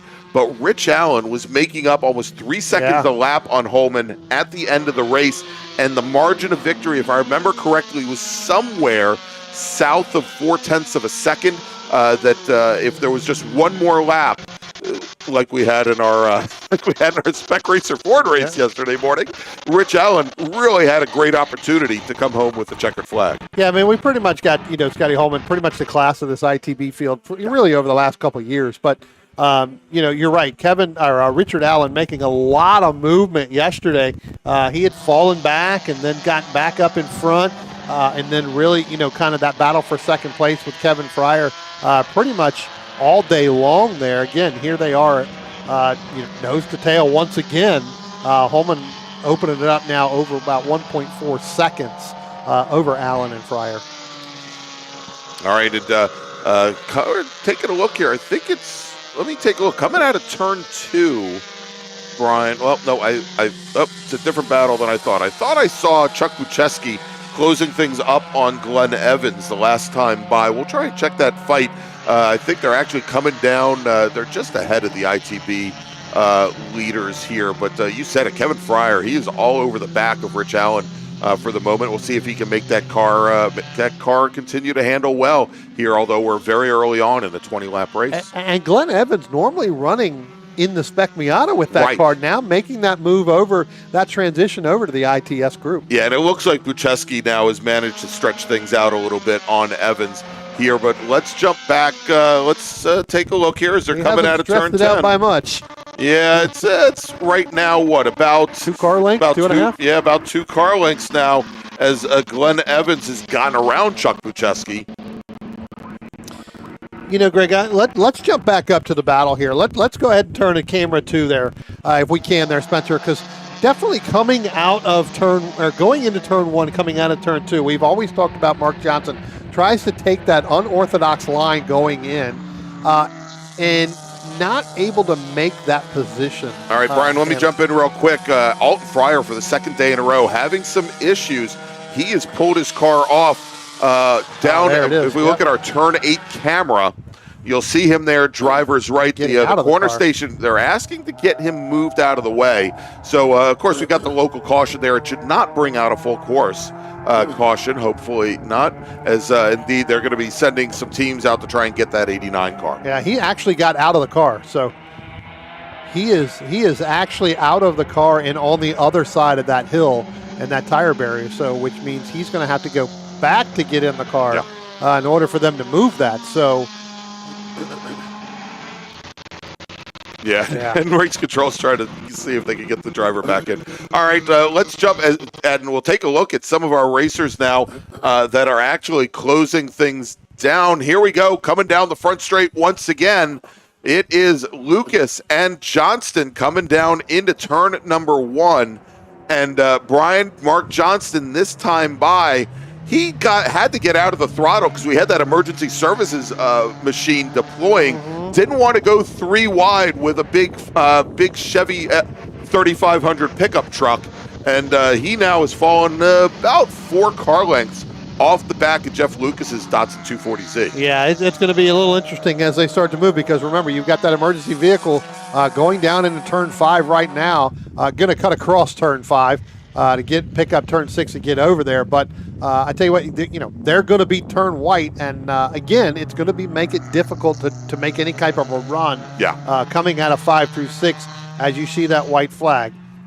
So you've got to be definitely paying attention to what's going on in the front, as the leaders start to come up on there. I will tell you, Greg, and we didn't touch on this a little bit before, Chris Childs was able to get around Joel Gambino. And Joel seems like he's falling off a little bit from his normal pace there. Dan Freeman set his fastest lap on lap 5, so Freeman looking to get a double win this weekend. And we saw this yesterday also, that Gambino was able to put up a valiant fight early on and then either backed off a little bit or the car dictated that slower pace. Also, we've got a new fast racer here now. He's all by himself coming out of turn 10.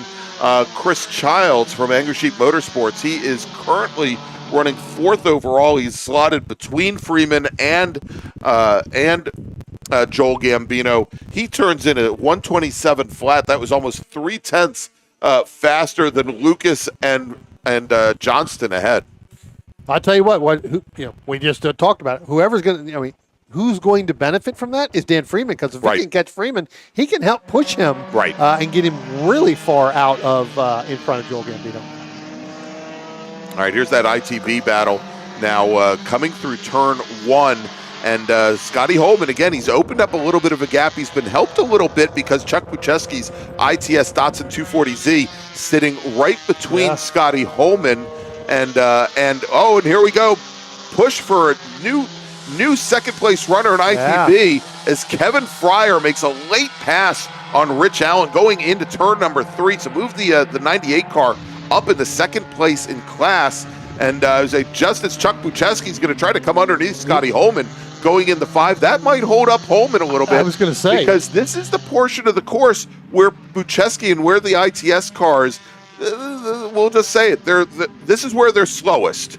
And the ITB cars need to be able to carry their momentum. That may bring Scotty Holman back to Kevin Fryer and Rich Allen. Yeah, I think so. I mean, he definitely got through turn 6 and kind of got held up there. And Kevin Fryer had that momentum after making that pass over Richard Allen. We'll see if that's going to help propel him closer. It looks like Holman's going to pull out just a little bit, but it's definitely the closest it's been the entire race. All right, it sounds like they've gotten Alton Fryer's car hooked up. They're pulling him out of turn 8 now. So the next time our racers come through there, they should see clean and green running there over at turn number 8. Now it looks like we're going to have Richard Allen and Kevin Fryer, Greg. They're going to go side by side down into turn 1 there. Looks like Allen got a great run out of turn 10. Tried to pull up alongside Kevin Fryer in that 98 machine, but it looks like Kevin Fryer is going to hold it. As they come out of turn 2, it looks like Richard Allen's going to try to make a move going in. Looks like he's probably going to get a little bit of a push from Barry Brown in that 97. Not quite close enough. Couldn't even get up to the quarter panel of Kevin Fryer, but Fryer, knowing that the car was there, he compromised his entry into turn 3 just a little bit. It definitely impacted his speed coming down the hill. Maybe gave a little bit of a boost to Scotty Holman that last time by. But right now, even with the swapping of positions, it looks like Fryer and Allen have got better pace than the Mazda directly ahead. Matter of fact, the last time by, even with the fighting there, both Fryer and Allen were almost a half second faster than Scotty Holman, who's been running in open air. Tell you what, you want to go ITA racing? I do believe that 97 Barry Brown is for sale. So if you want to go ITA racing and you want to go wheel to wheel, that's a car that's for sale. So take my 10% cut after that little thing there. Pretty decent price too for that car. That's a pretty good built car. Yeah, it definitely is very strong here now. As Rich Allen tries to pull up alongside Kevin Fryer, just as the 97 Miata of Barry Brown comes down the inside, and Rich Allen saw that if he had moved over, he likely likely would have come into contact with that 97. I'm thinking that the value of that car would have gone down considerably, Brian. Maybe not such a bargain after that move, and that has really hurt Rich Allen, because Kevin Fryer now has opened up about 9 car lengths, and it has brought Rich Allen back into the grasp of another Volkswagen Golf driver. That is the number 28 machine, Matt Small. Yeah, I was going to say, what that's done now is that he tried to make that move, and with Barry Brown being there, that's brought Matt Small into battle for that last podium spot in ITB.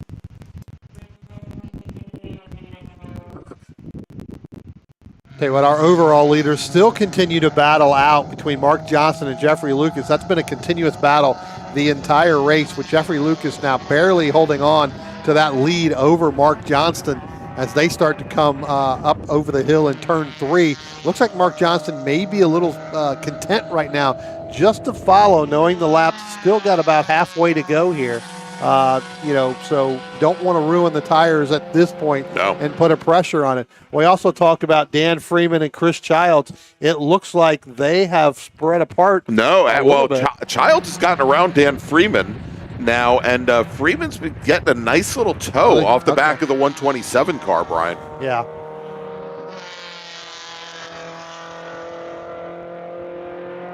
We watch that as that ITB fight now coming out of turn 10, and here comes Barry Brown once again. He's going to try to come underneath the ITB BMW of Fryer, and Fryer getting forced to the outside, and it gets very loose coming over the curbing on the exit, and that now is bringing Fryer back to the 2 Golfs. And Scotty Holman, look at this, coming through turn 5. What was about a 10, 12 car length advantage for Scotty Holman a moment ago, it is now almost 20 car lengths, just because these the second, third, and fourth place ITB cars have been drawn into this fight with an out-of-class car. And sorry, Greg, and I think Barry Brown may have just realized, hey, you know what? It's not his position for me. It's not within class. He has now gone behind the Matt Small, let them go through. Very good. Doesn't mean that he won't fight it, at a later time, probably try to get by him on the front stretch, but he has fallen back. Tension in the paddock. First call to the grid for our final race group of the afternoon, SSM. Race group number 8. Please start heading to the grid. Race group number 8. SSM racers, please head to the grid. Yeah, it looks like he just backed out of it. But look at this fight now coming into turn 1. That's the battle for second in ITB. As Rich Allen try a big brake lock up from Kevin Fryer as Rich Allen tries to come underneath him. And Small might have an opportunity to go right around the outside of Rich Allen. Let's see here as they come out of turn 2. I tell you what, Barry Brown made that move to the right down the front stretch. Richard Allen looked in that rearview mirror and saw that, moved over to try to help get that push. Barry just couldn't get there quick enough. Like you talked about, big lockup by Kevin Fryer. Matt Small trying to go to the outside, maybe going to try to go around both of them. Yeah, I mean, he's been sitting, and Small in a brand new car to him this weekend. I think this is only the 4th or 5th session that he's been in it since picking it up a couple of weeks ago, and doing very well with it. And we'll have to see if Kevin Fryer's now locking brakes up going into turn 1, and we've got 5 laps remaining. Will he be able to outbrake racers going into turn number 1, or do the 2 Golf drivers maybe smell some blood? Well, I'm sure they're going to smell something. I'm not sure if it's going to be, it's not going to be blood, but they're going to try to take those VWs and gang up on that BMW. All right, as they come out of turn 10 now, Kevin Fryer has got the 2 Golfs right on the back bumper. We talked earlier about Rich Allen getting great runs out of turn 10, and he's going to slingshot past Kevin Fryer. Here comes that ITA Mazda. Barry Brown once again. Can Matt Small get onto the back of it? No, he cannot. He's now going to be pinned to the outside, but Rich Allen now retakes second position, and Small, he's trying to make a run around the outside of Kevin Fryer as well, Brian. I tell you what, Kevin Fryer went down on driver's right to go through. It looks like we got a car that may have spun down in there. We got a little waving yellow going down through there. We'll have to see which car that was that came off. We're going to hear. I think that was Barry Brown. No. Barry Brown is still there with the pack. It's the 100 car that went around. Justin Shepard, and that 100 went around. Yeah, that's the ITA Mazda Miata Shepherd. Let's jump back to this battle for the overall lead if we can. We're going to move up to ITS. They're coming into turn 3 now. Here they come out of turn 2, going into turn 3. It is still Jeff Lucas, and we can see Lucas running down the center of track. It's a little bit shorter distance than if you go all the way around the outside, but it also makes it much harder for Mark Johnston to affect the pass going into turn 3. Yeah, you've got to pick a line there, and you know, with Lucas going right down the center, you kind of know where it is. Again, another instructor here that's got a lot of time, spends a lot of time looking at data, spends a lot of time looking at racecraft, everything else, just like we talked about earlier with Marshall Lido. So. And I think Jeff has somewhere along the lines of 10 MARRS championships in ITS. I mean, he certainly knows what he is doing here. This is his 38th year of road racing, and you know, I didn't realize that he had only been racing for 14 years when I was up against him back in 2024. As we watch, and now as our leaders come out of turn 10, big bobble by Jeff Lucas coming through 10. We saw Mark Johnston have to adjust his line, but we now have a new leader, and it is Mark Johnston. But here comes Lucas. He's going to try and return the favor. Johnston goes to defend down the center of the track, and Jeff Lucas can't find a way around. Yeah, again, just as we were giving him the kudos, makes that little mistake coming out of turn 10, pushing the car just a little bit too hard, and that looks like that could have been a product of getting into turn 10, not getting on the brakes. But now as they come out of turn 2, they're going to fight back and go side by side up through turn 3. Mark Johnson on the outside, he gets a big bobble, goes through the gravel trap right there, heading up down into turn 4. When they come down into turn 5, we'll see whether or not that's going to hold up, but it does look like Lucas is going to get back up on the top spot right here going through turn 5. So again, a great battle between those two. Amazing over the last 2 days. Right there. Yes. And Lucas with the front brakes on that Datsun. They are non-vented front rotors, always known to be the weak spot of the ITS Datsun 240Zs. And Lucas is still able to haul that car down, coming down into turn 5. We'll take a look here as they head up the hill. As Lucas really trying to open up turn 8 there, drops a wheel into the gravel. As Mark Johnston tries to come underneath Lucas, going through 10. Very non-conventional there as they go down the front straight. Let's see what happens now as they come under braking, going into 1.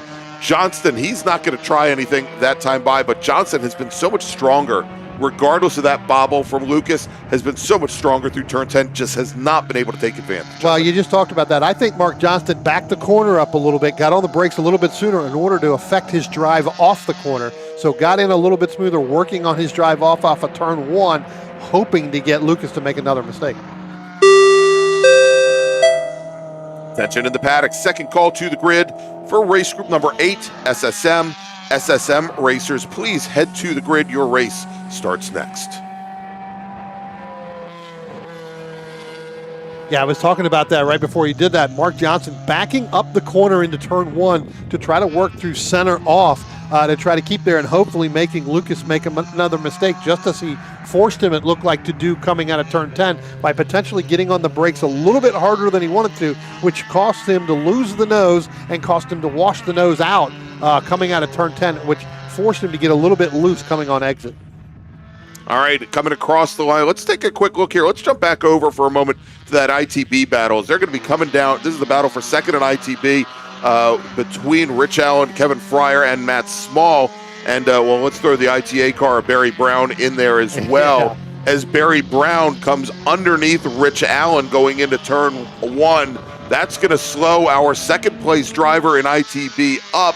But finally, maybe that Miata has cleared this ITB battle as Kevin Fryer tries to go around the outside of Rich Allen. Not quite close enough, and I think he also sees that Barry Brown was directly in front of him.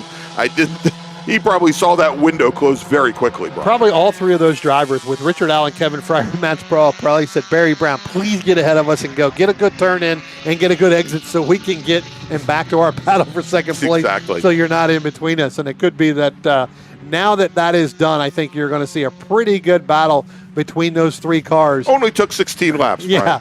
He finally got around there and get out of it. At one point, we thought he may have dropped back, but then he was able to do it. We'll see whether or not Matt Small is going to be able to reel them back in because he seems to have dropped off just a little bit. Yeah, but he's the fourth car in this train. He's only about 4 car lengths back, and he may, especially since he's got some pretty boxy cars ahead of him, he might be able to pick some of it up in the draft here as they come onto the front straight. When they cross the line, they will have 5 laps remaining. Going to be interesting to see. Number one, you've got that battle there. Here comes our overall leaders now crossing the start-finish line. They are going to come up in a big lockup by Kevin Fryer, and he has gone off into turn 1 down there. There's the 98. So I think pretty much that battle is going to be done with Kevin Fryer. So now it looks like that battle for second could end up being Richard Allen and Matt Small. And Fryer's gotten the car back underway. He kept the momentum, kept the wheels turning, but he has lost now about 30 car lengths to the 2 Gulfs ahead as our overall leaders, our ITS leaders now coming through turn 3. It's Lucas and Johnston. Johnston about 3 car lengths back, and they're going to be coming up on that ITB battle as well as a couple of our slower ITA cars. Yeah, they're going to come up on the 10 of Glenn Evans there.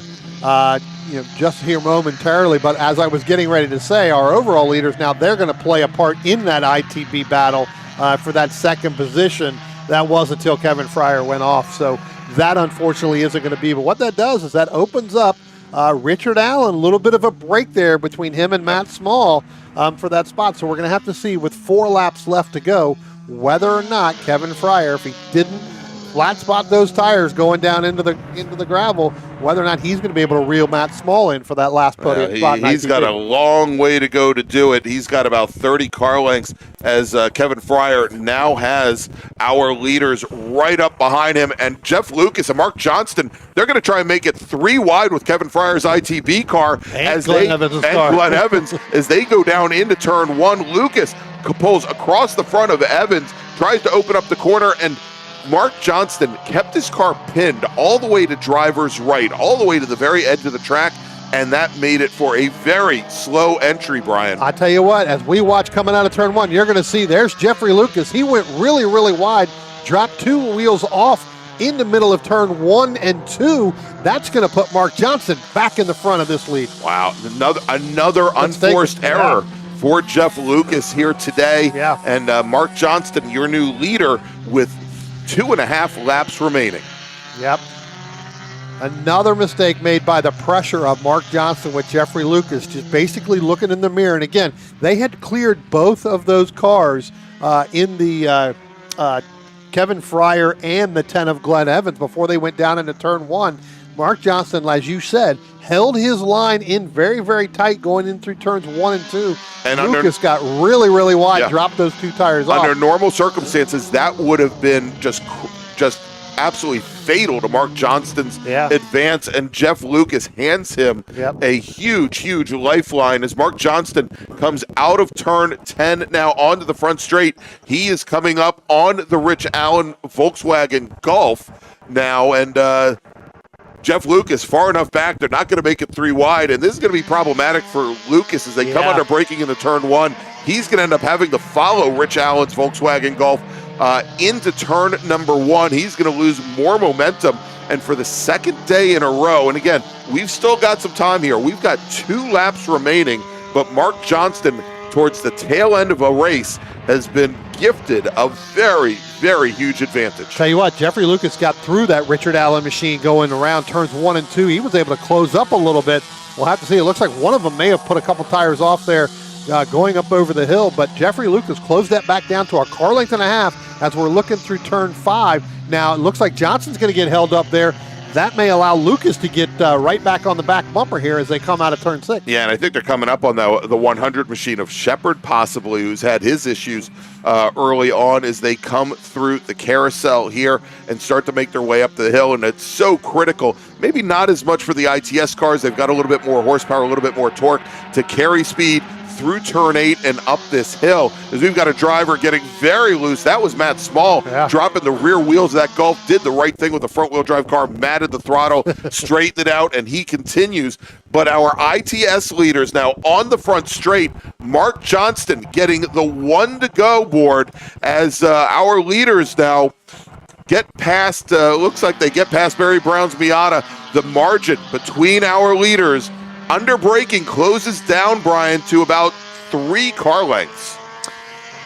Yeah, back down to 3 car lengths there. Get around that Barry Bryan, just as you said, but I don't believe it's going to depend on how Mark Johnson gets through turn 3. Last time by seemed to be very, very loose through there. So as they come out of turn 2 and head up through there, it's going to be about a 3 car length lead between him and Jeffrey Lucas. But I tell you what, going through turn 3, it looks like Mark Johnson able to get through there a little bit cleaner that time without a little bit of pressure there.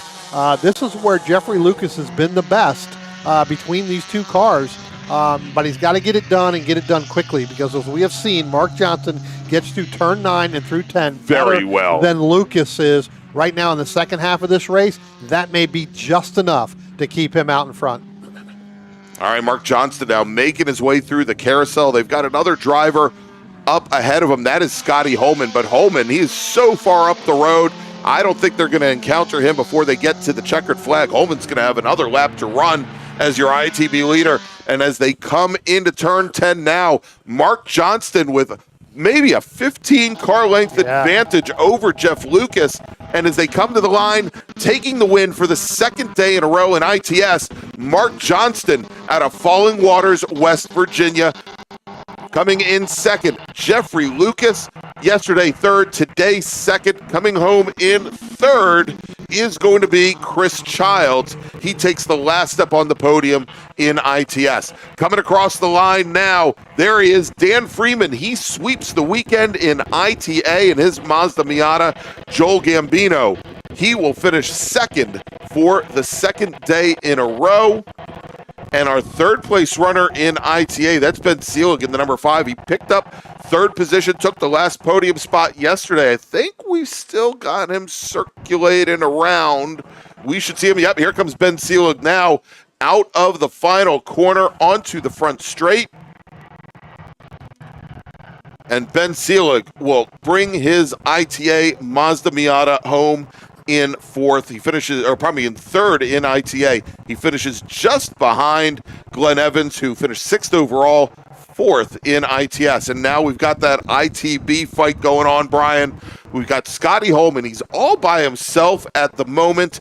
We're going to see him coming out of turn 10 here momentarily. Here comes the Mazda, the taxi, the protege, onto the front straight. Scotty Holman will sweep the weekend here at the June MARRS, and now we've got that battle for second in ITB. That battle is already done. They were a lap. They got passed by our leaders, so they have already taken the checker. Well, there you go. Yep. All right, so finishing second in ITB. You took all the wind out of my sails, Brian. Yeah. My gosh. I know you were getting ready to stand up in your chair. Oh, my God, yes. Rich Allen will finish second in ITB. Matt Small will finish third. Kevin Fryer will finish fourth. And that is your podium there in ITB. All right, we're going to take another quick break.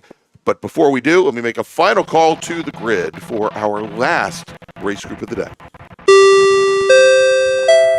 Attention in the paddock. Final call to the grid for race group number 7. No, it's not race group 7. Race group number 8. Don't want to short shrift them by cutting one number off. Race group number 8, SSM. This is your final call to the grid. SSM racers, please head to the grid. Your race is next. And now let's thank some of our partners and sponsors like OG Racing. OG Racing carries just what you need to get on the track, from driving suits and shoes to helmets, data and video systems, to your favorite brake pads from Performance Friction, Hawk, and Paget. OG Racing has built its reputation during the last 22 years by providing the best customer service in the motorsports business, and their depth of inventory is second to none when it comes to safety equipment. That's why OG Racing has been the highest volume Sparco dealer for 17 years. Come visit their 12,000 square foot showroom and warehouse located in Sterling, Virginia. Call them at 1-800-934-9112 or order online at ogracing.com.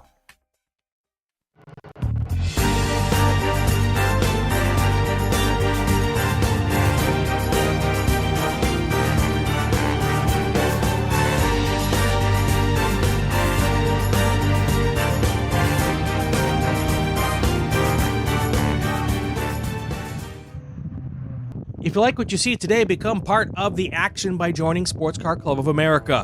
Whether you want to drive, flag, or just have fun with cars, SCCA membership opens the door to all kinds of motorsports to feed your obsession, along with 65,000 like-minded members ready to be friends. Ask someone trackside how to get involved or visit SCCA.com for more information. OG Racing carries just what you need to get on the track, from driving suits and shoes to helmets, data and video systems, to your favorite brake pads from Performance, Friction, Hawk, and Paget. OG Racing has built its reputation during the last 22 years by providing the best customer service in the motorsports business, and their depth of inventory is second to none when it comes to safety equipment. That's why OG Racing has been the highest volume Sparco dealer for 17 years.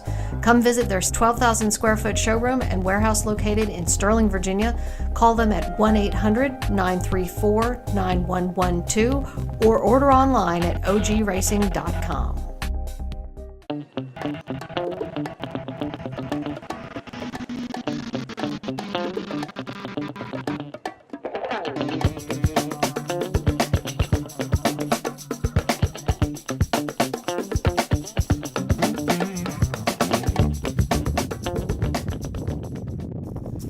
RP Performance is the only premier race shop in the region that specializes in both street and track Mazdas, and is located right in the heart of racing at Summit Point's Gasoline Alley.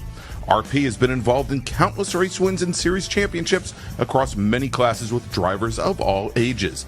Not just a full-service shop, RP has been helping drivers with their individual racing and other track event needs for over 30 years, providing trackside support, arrive and drive packages, as well as race car transport services. And they're known for its help all attitude. RP Performance is your go-to for getting cars back on track for that positive experience at Summit Point when you're ready to pack it in. For more information about RP Performance, come talk to them here in the paddock.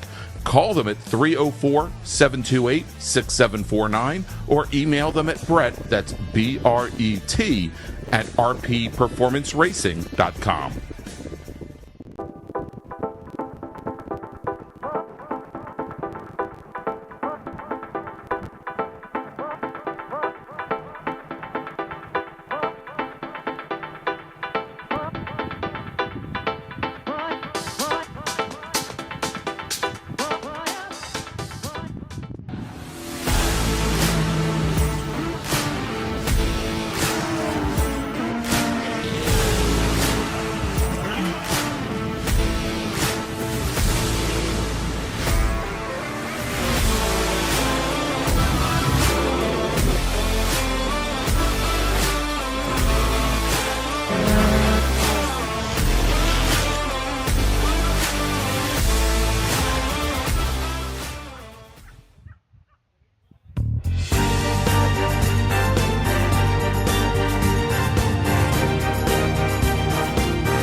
Since 1976, Radial Tire Company has been providing the Washington, D.C. area with quality tires and the finest service.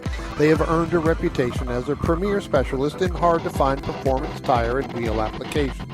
They stock tires from all of the top manufacturers for whatever you drive, from small economy cars to SUVs to trucks. Their mission is to assist you in getting the most out of your tires and car. For more information or to schedule online, browse radialtirecompany.com or call them in Silver Spring at area code 301-585-2740. That's 301-585-2740.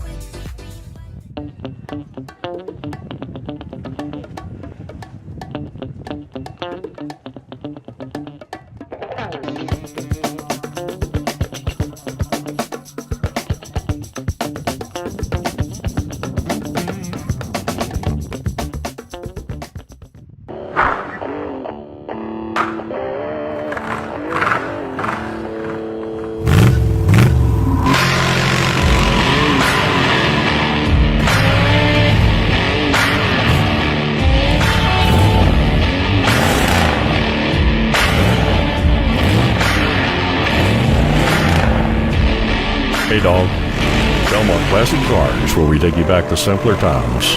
Belmont, Ohio.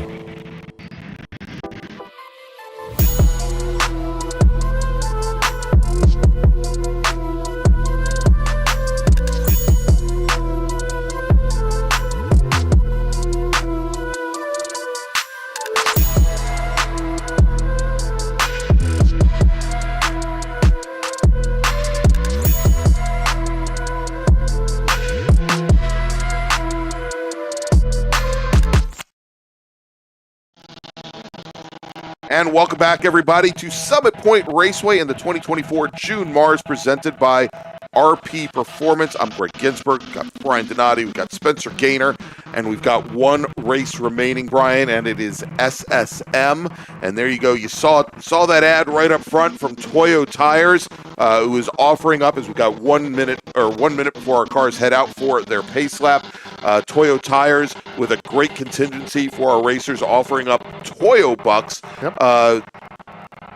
For so many races. If we have 30 or more racers like we do here this weekend, our top finishers, our top, I believe, 4 finishers will receive 200 or more Toyo bucks, 600 Toyo bucks for the winner, down to 200, and 10th, 11th, 12th, 13th, and 14th place finishers will also receive Toyo bucks to use towards purchasing new Toyo tires. We also want to welcome on board, as of this weekend, G-Lock Brakes.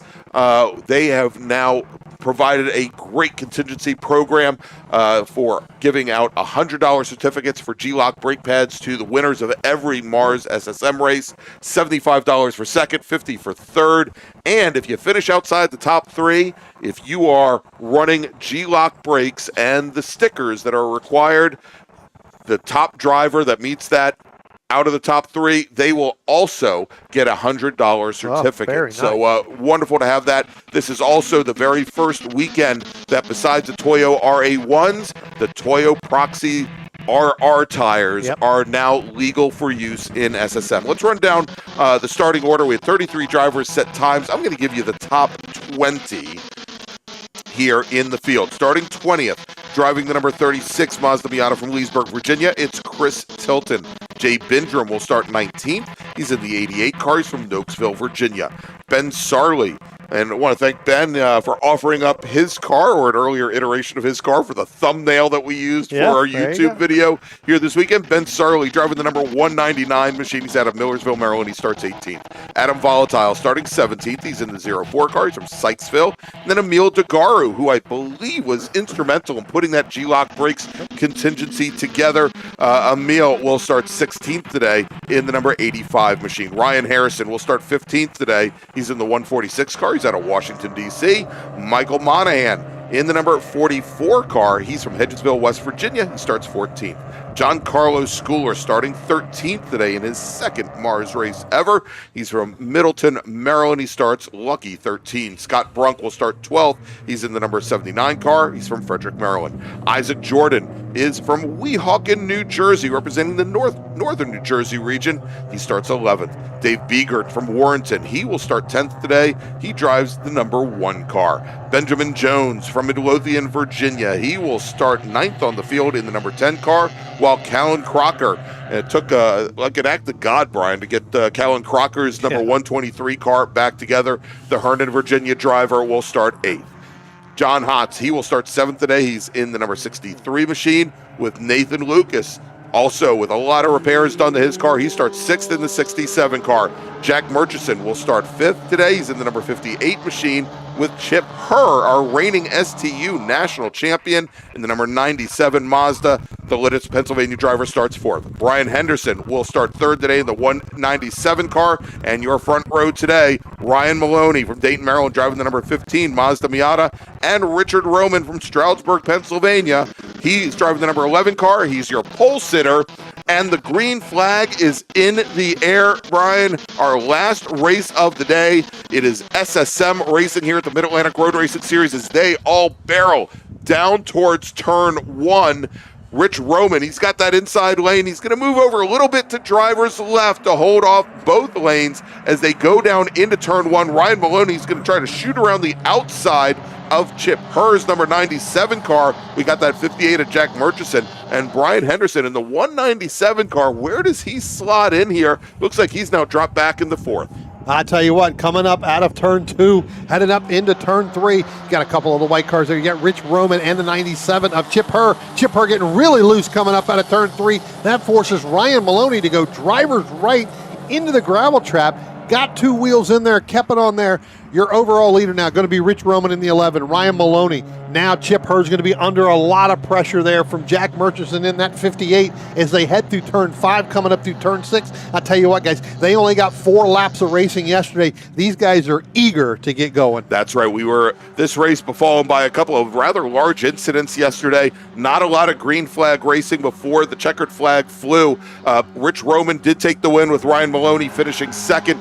Murchison had worked his way up to 3rd by the time the checkered flag came out. That was your top 3. But I'll tell you, driver to watch here. I said he's your STU national champion. He was one of the original Spec Miata racers here in the Washington, D.C. region. Chip Herr is currently running in 5th position, and not a distant 5th as our leaders cross the start-finish line to complete lap number 1 and going now 2 wide. Coming down the front straight, it's Murchison, it's Maloney, and Roman under braking in the 1. Tell you what, came out of turn 10, started to head down the front stretch there, and it was Ryan Maloney pulled driver's right with Murchison, with Chip Herr. They were starting to go down. They were going to make the pass on Rich Roman.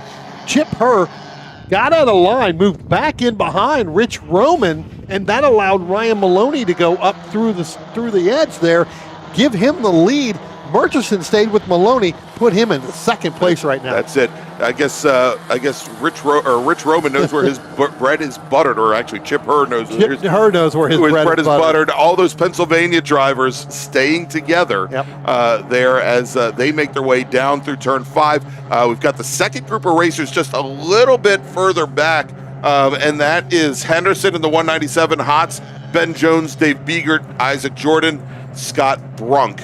And I'll tell you, I was talking yesterday, Brian, to Giancarlo Schooler, who started 13th in yesterday's race, finished 10th, and didn't like the way the final restart worked out. He lost actually a couple positions there, but for the rookie in only his very first race weekend here in SSM, a good start for him in a very difficult field as our leaders come out of turn 10 onto the front straight, and leading lap number 2, it is going to be Ryan Maloney with Murchison, Roman, Herb, Henderson, your top 5.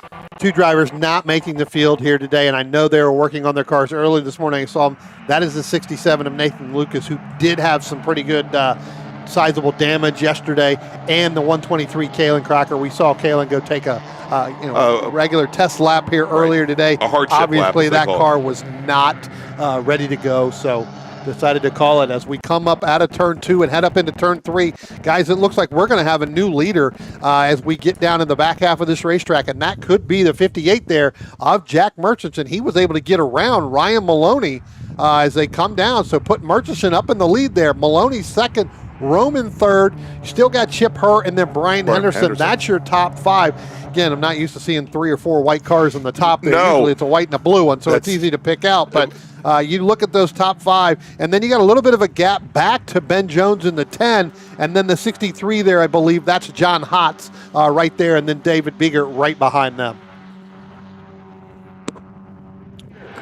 All right, as our field now making their way up the hill, and what we saw on that previous lap also, Rich Roman tried coming underneath Ryan Maloney going into turn 3. That gave a little bit of coverage to our new leader, Jack Murchison, as they started to make their way down the hill. But our leaders now coming out, and here we go, Rich Roman looking to draft past both the 15 car and the 58 car. Can he get it done? No, he drops back in line. But as he did, he opened up a pretty big hole in the air there for Chip Herr and Brian Henderson, who are still holding very close. That's your top 5. And then you can see another 6 car lengths or so back to Ben Jones, Hotz, Biegert, Isaac Jordan as well.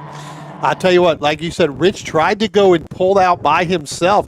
didn't have the help that he thought he was going to get coming out of turn 10, and then had to tuck back in there. That actually helped Chip Herr get back in there. If they start to follow through, they can do it. I tell you what, good run here early on by Ben Jones all the way up in the 6th place. They're starting to catch that lead group because you well know they're going to start to pull up. It's all about the draft here. Indeed. And so every time we see a Rich Roman pull alongside, every time we see Chip Herr or Brian Henderson do something along those lines, that's going to allow that second group to start to close things down. And the last time by, Ben Jones, John Hotz, Dave Biegert, they were only about 1/10 of a second off of what that lead pack was doing. Yeah, this lead pack, though, now has seemed to have formed up there. Your front three looks like they're going to try to run away and hide. They got to get away from that Chip Herr and the 197 of Brian Henderson. But we've got a 5-car way breakaway coming out of turn 10 now. Now it's about 10 to 15 car lengths back to the 10 machine of Ben Jones and the 63 of John Hotz, and then the 1 of David Biegert. I tell you what, guys, they're definitely going to go and hide, and I have a feeling you're going to see Brian Henderson and Chip Herr really try to work together. But at the end of this race, Greg, and we saw this early on, I'll make a mention of this right now, Chip Herr went with Rich Roman. Where are your allies and where are your partners? Who are your enemies? Yeah, exactly. So we'll see things here, and as this race goes on, I think Rich Roman probably knows who he's going to get some help from. I know Roman was helping her reacclimate to the Miata during the test day on Friday. And we'll see how much strategy there is. We know that Rich Roman likes working with teammates when he can. He hasn't had much help here in SSM for the last 3-4 years, primarily because he's seen as everybody's biggest rival. Yeah, last year's champion Ryan Maloney. Rich didn't run all the races here. I think Ryan has definitely come with this group that he is kind of the class of the field in this SSM group. When you get Rich Roman that only makes it, and it looks like we got a couple cars spinning down in turn 5, able to keep it controlled. But I tell you what, there's a big group there a little bit further back. I was watching them last time by. We'll get back to the Rich and the there, but that had Richard Ura, Ben Sarley, Emil Dogru, and Isaac Crandall and Christopher Tilton. They were all kind of 3 wide coming out of turn 2 last time. So. Yeah, we'll definitely check in. Of course, this is the second year of racing for Tilton, and his father very much involved with IndyCar racing with Andretti Autosports. Here, Tilton going to driver school last year. He's been very strong here in the MARRS series. Tell you what, Jack Murchison did not get the run that he wanted to coming out of turn 10. That's moved him back. Now give the lead coming up into turn 3 to Ryan Maloney. Now Rich Roman, Chip Herr. I tell you what, did not, like I said, Jack Murchison at 58 did not get the run. We did have one car that went for a nice little ride there through turn 10, as you can see some of the dirt. But we're still 3 wide all the way in the back. But again, 58 Murchison not getting the run. That moved him all the way back to 3rd, Greg. He's got a lot of work to go with. Yeah, and just as our leaders were coming down through the chute and into turn 5, there was briefly a local caution there for the number 73 car. That's Shane Butler out of Washington, D.C. He has managed to get that car back underway. Oh, that's my favorite car. The car that I've driven for many times. The light, is that the light blue one? Well, that used to be the light blue one. It's now the dark black one. The dark black one. All right, leaders coming out of turn 10 and onto the front straight. And now a little bit of a breakaway as we do see Rich Roman pushing the 15 car of Ryan Maloney forward, trying to push away from our drivers directly behind Chip Herr, Jack Murchison, Brian Henderson here, and good little fight ongoing. A little bit further back in the field.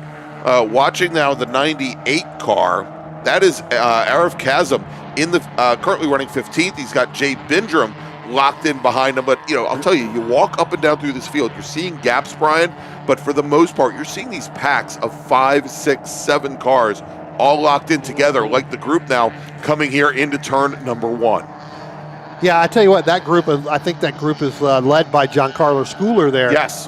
In there. So you've got Ryan Harrison right behind him, Michael Monahan, Adam Volatile in there. I tell you what, it is going to be one heck of a battle there as they continue to keep going. Yeah, I mean, and that is the battle for 11th. and extends all the way back to Ray Seabird Heath in 23rd. Yeah, just a little bit of everywhere, and this is the good thing about this race and in this group here is that it is, racing all the way, whether it's first through fifth as our leaders are coming out of turn 10, but whether it's first through fifth, 10th through 15th, 20th through 30th, it's all about, having to work together and you bunch up as we go by the start-finish line now. It looks like Rich Roman's going to pull out and try to make that pass on Ryan Maloney. And now Chip Herr goes all the way back over to driver's right. Well, he had to, Brian, because Maloney came back across driver's left, tried to set up to open up the entrance into turn number 1, and he came right across the nose of Chip Herr. Yeah, I think what happened was Maloney got stalled when Roman went by him, so he really didn't have much room to go. And what that did is it's like the parachute coming out, going through there, which enabled Chip Herr, like you just said, he had no choice. He had to get up there. He would have gone right. Or they would have gotten together and probably both ended up in the gravel trap. Yeah. All right, so that group now coming down into the carousel. As they came out of turn number 5. We'll continue to watch that fight here as we're getting another call in, and we've had a number of drivers dropping wheels over on the exit of turn 4. And the 21 machine, Giancarlo Schooler, going for Mr. Toad's wild ride through that gravel trap out of turn 3. Well, he learned from the best, right? He's learned from all these guys, and you see one car do it, and he's like, hey, why not? Let me go ahead and try it. So... But yeah, we talked about, with our leaders, here they come now out of turn 10. Go ahead, and Brian, you're going to notice now that this is not a 5-car fight any longer. It is a 4-car fight because Chip Herr, driver of... Actually, it's Brian Henderson. Oh, it is Brian Henderson in the 197 car. He had a bit of a moment on the last lap. He went down deep into turn 1 like the rest of the cars and had the rear end step out on him on turn it. And so he is now almost 30 car lengths back from that lead now. 2 pairs. 2x2 as they come out from behind the trees and they make the run down into turn 2. And your leader, that is going to be Rich Roman, and we got Murchison back in the second place, then Chip Herr, and then Ryan Maloney. Yeah, I tell you what, Ryan Maloney really pushing the issue there. He's going to go 2 wheels off in turn 3. I tell you what, if you're in turn 3, and there goes Brian Henderson, he decided to go 4 off, thinking that was the fastest way around. They are all completely, in that lead group, Brian, they are all just straightening up the wheel and going all 4 wheels into the gravel there.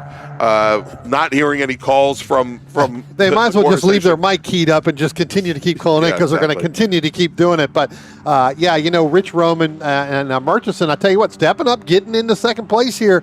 He's done some other racing through there, but I tell you what, we're going to have to see where does Chip Herr, where does he and who does he follow as this race continues on. All right, Rich Roman stepping out of turn 10 with a couple car lengths now on Murchison, on Herr, and on Maloney. Those 3 drivers now locked nose to tail, trying to use the draft, trying to push back up to our leader. And here they come, coming down the inside. Murchison pushing Chip Herr and cannot quite get her up to the back of Rich Roman. Able to get him right to the back bumper, though. That advantage that her had is now gone. Let's take a quick look. Actually, it was Ryan Maloney pushing Chip Herr ahead of Jack Murchison. So Murchison's now going to fall back to 4th. And now you're going to have side-by-side with Maloney and with Chip Herr. Each one of them trying to catch Rich Roman. That actually is going to benefit Roman, so we're going to have to wait and see. All right, let's take a look a little bit further back. This is the battle right now for 19th position. We've got Emil DeGaro in the number 85 machine, Chris Tilton right alongside, Isaac Crandall and Rich Ura right behind them, Brian.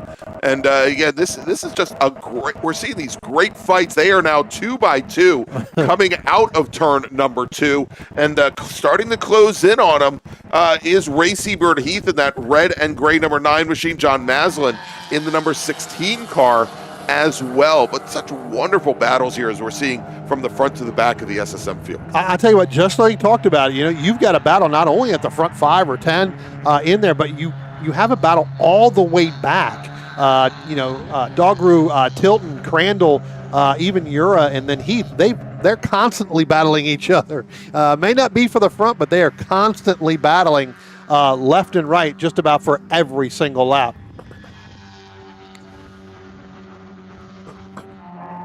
All right, and there we go, Brian. We've got 10 laps now in the books. 10 laps remain here in SSM. Again, wonderful racing up and down from the front to the back of the field as our leaders now heading down into turn number, that is our group of leaders. Yep, right here. Here we go, coming coming out of turn 2, going into turn 3. Yeah, I tell you what, they've kind of split apart there, and we've got Jack Murchison made a very hard right-hand turn into the cutout there. Really hard right-hand turn. Looks like there was a major problem with that car. He just realized he was not going to make that turn in time. He is sitting in the cutout right now. Indeed. So it looks like and the call and the word was over at turn 2 that the car started smoking very heavily, Brian. So apparently some engine issues there for Jack Murchison. His race now done. Yeah. Yeah, his race now over, which opens up a very big gap between Roman Maloney and Chip Herr. And I'm getting a call now. Brian Henderson really pushing the issue, too, because he went for it was the 97, not the 97, Chip yeah. Herr. Okay, so Chip Herr. So, again, that's going to open up that gap even more. Right. And here we go as they come down the front straight, and we can see how large this gap has become.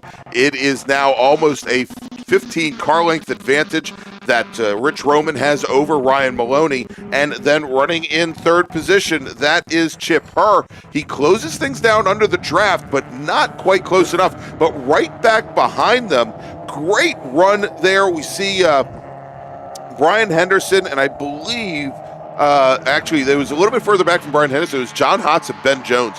Ben Jones tries to outbrake John Hotz in the battle for battle for sixth position, locks up the brakes. Ben Jones now here in the number 10. Number 10 machine. He now moves up at the 5th position.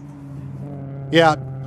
Tell you what, those two have been nose to tail pretty much the entire race, right? Ben Jones, John Hotz, David Biegert, and now throw in Isaac Jordan, who's kind of been there. Those 4 drivers constantly have been nose to tail, one ahead of the other on every given lap. Trendy.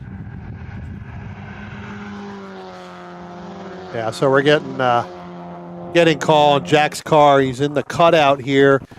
Doesn't seem to be smoking. He's okay. The car's going to need a flat toe at the end of this race right here. But Greg, I tell you what, let's go back if we can, Spencer. Let's pick up camera 6, right? Let's pick up camera 6. We talked about this with the Chris Tilton, Dogru, Crandall, and Ura. You see them coming through there now. They are too wide through there. Coming through with the lead part of that group, and I believe that is actually Emil Dogru and Chris Tilton being side by side. It looks like we got one car that may have gone around from that pack right there. That's in our turn 8 camera. We'll try to get the number there when it comes in. That looks like, just for me looking at the camera, maybe the Crandall car, but we'll see what that is. Yeah, we'll get the number there. Coming through 6A, we saw where Dagaru and Tilton were side by side. And typically when the drivers come through turn 6B in the carousel, they'll come down the center of track pretty much to ward off a passing attempt there. Did not work that last time by. And Greg, we've got another driver that has turned and made that right-hand turn through the cutout, and that is David Biegert in the 1. So David Biegert was sitting in 7th. He has made his turn to the right side. He is now nose to nose with Jack Murchison sitting there. So those two are going to commiserate on how their day has ended. It's turning into a bit of a parking lot over there, just outside the paddock area. And we've got a local caution now over at turn 7, which is right where we saw that car go off earlier.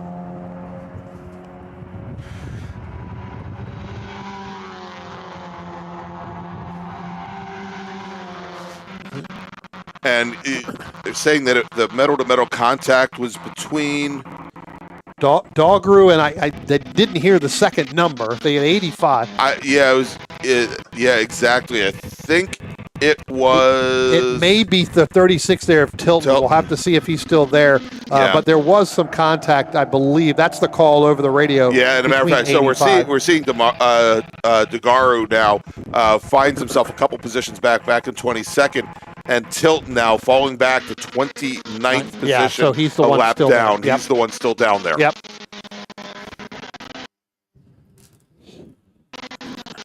And word is that the steering rack in the tilt machine has broken, so he's likely going to need a tilt bed at the end of the day. And Brian, the only thing more hectic on right now in this SSM race than the action on track is the action of all of our quarter workers bringing in calls here, because there's a lot starting to go on here as these drivers are getting a little more aggressive. Well, we're getting 7 laps left to go here, and we'll pick up our leader, and we'll go through there. We've got another call coming in.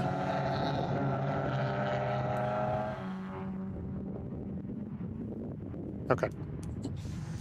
So that's just a makeup call there for the one. Let's try to find out where our leaders are. Here comes the 97 of They've just gone by her, us, but Brian. they They're just going down went into turn one. Just now going down into turn one, and a big lock up there.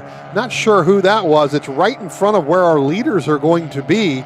Coming in through there. There we go. Just now coming through turn one. That is Rich Roman and Ryan Maloney, separated by about 3, maybe 4 car lengths. But Brian, let's do this. I'd like to pick up this battle right now. It is the 146 car leading this field, coming down the front straight. This is Ryan Harrison. He's running in 9th. He's got now with him Giancarlo Schooler, Adam Volatile, Arif Kazem now as they go under braking into 1. And it looks like there might have been a little bit of a tap there with Adam Volatile getting into the back of Giancarlo Schooler. A little bit of a kiss. Little kiss. Schooler's in the black number 21 car in that group. And I believe that we've got Monahan. He's in the yellow 44, the trailing car in that group. So real tight fighting. Again, that is the battle for 9th position. Nothing like welcoming somebody to the class, giving them a little kiss going down into a turn. Reminds me of the very first race I ever did in the SSM. Ryan Moran coming through turn 5, smacked me in the back, and afterwards came over to apologize. And I said, "Don't worry about it." He goes, "I didn't expect you to go that slow." So, gee, yes, thanks. I understand. That's exactly what I said. Well, I'll get better so you don't hit me next time. But yeah, a great battle between that group. Looks like they may be starting to separate just a little bit as Ryan Harrison's getting a little bit of a gap there over, it looks like, Arif Kazem and Giancarlo Schooler and Adam Volatile. All right, going down into turn 1 now. Let's take a look at this. It is going to be John Hotz, who we saw run very well, ran very well in SSM just 2 races ago. This is in the white car. That's John Hotz. Ben Jones in the number 10 car, running 6th overall. I think Ben Jones, again, Ben is sitting here learning, right? I've got to believe that Ben is just learning from John Hotz. John Hotz knows his way around here, definitely with his SM machine and with the SSM machine, always in the top, 5 to 10 of this class as well. Ben's just going on learning, but at some point Ben is going to look to try to make that pass, because Ben, I do believe, is a little bit faster than John Hotz right now. All right, so Brian, I just had somebody ping me, and this is a great idea, and we should take a look at this. We talked about the new contingencies from Toyo Tires, where we pay out Toyo bucks to 1st through 4th, but we also pay out Toyo bucks for 10th through 14th. So maybe what we do... Maybe we picked that 10th place battle up with Chasm and Volatile and Schooler and Harrison.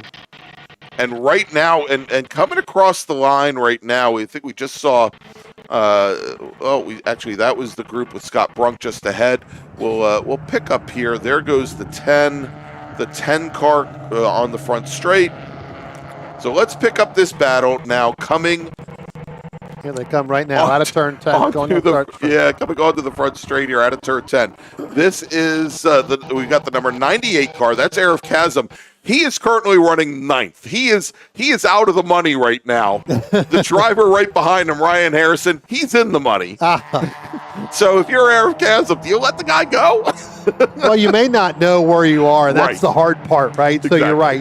You're trying to get as the best position that you can coming through here, but you've got Chasm being pushed by Ryan Harrison. I'm not sure Ryan's driving a full season in this class, as I know that Arif Chasm is. So you're trying to get as much as you can, and it looks like some of these guys are really pushing the limit, going up over the hill there out of turn 3, coming down to turn 4 because they're really getting loose. Tire degradation may be starting to happen there. We got a little bit of lockup there from Ryan Harrison, so maybe he's wanting to get off of. And Brian, let's jump back to the battle for the lead now. I think we definitely need to, because things have closed up considerably as Ryan Maloney now has pulled within 1 car length of our leader, Rich Roman, as they go down into turn number 1. Only 3 laps remain here in our SSM race, and they are locked in as they come through turn number 1. Only not even a half a car length, only about 2 feet separate these two drivers. They don't have that much slower traffic ahead. They've got a couple of cars. They've got one driver about 20 car lengths up the road that they will likely have to worry about as they come down into the carousel. But that is the battle for the lead now, as our 3rd, 4th, and 5th place drivers have all started to separate out. Yeah, they're going to come up on the Isaac Clark machine, probably down in the bottom half of this racetrack, probably through the carousel of 6, 7, and 8. So those two, meaning Roman and Maloney, they are definitely going to be able to work by him, especially if they come out through turn 9. These two have raced together so many times, and it's always a battle for the lead. They'll know where they need to make the pass so that they don't get held up or cause any type of issues going through there. As it looks like they come out of turn 8 now, getting ready to go underneath the bridge. They should both be able to get by him before they get to the little bit of a braking zone there in turn 10. Doesn't look like they're going to either, so. All right, we're also watching a battle right now that Spencer's got here, and coming out of turn, well, not also, that is the battle for the lead as they just now got to that 86 car on the front straight, and look at this as they head down as we see the 15 machine of Maloney. He tries to come down the inside, try to come drivers right on Roman. He switches back over drivers left. They're side by side going through turn number 2 with 2 laps remaining. And as they come out of turn number 2 and make the run down to 3, they are once again side by side. Maloney's got the inside position going into 2. He's going to try to pinch Roman, try to keep him to the outside there. And as they come through still side by side, the 15 car, Brian, he's going to have position when they go down into 5. I tell you what, I wouldn't be surprised if they don't go through this turn side by side down the bottom of the hill again. And just as I said, they're side by side. Greg, I guarantee you these two are laughing like crazy underneath the helmet. Even though both of them are trying to win, they are laughing at each other because those two have had many, many conversations about racing side by side. All right, so Roman had more speed down through the chute and was able to get around the number 15 car for the time being, but they are once again fighting it out. Yes, Brian. Real quick, we got the 21 John Carlos Schooler. He's also in the cutout now, so we got a collection of cars. Oh my God! Down here. It is looking like Pinto Alley almost over there as our leader's coming out of turn 10 now. And it is Rich Roman still your leader as he comes. We got Isaac Clark now. He's going to make contact with the wall there coming out of turn 10. It looks like he took too much of a speed through there. All right, and we now, Brian, have 1 lap remaining here as Rich Roman is your leader. As you mentioned, we've got 1 car in the gravel trap there at turn 10. That's going to bring out a local caution at turn 10. That may come into play here on the very last lap as our leaders come through 1.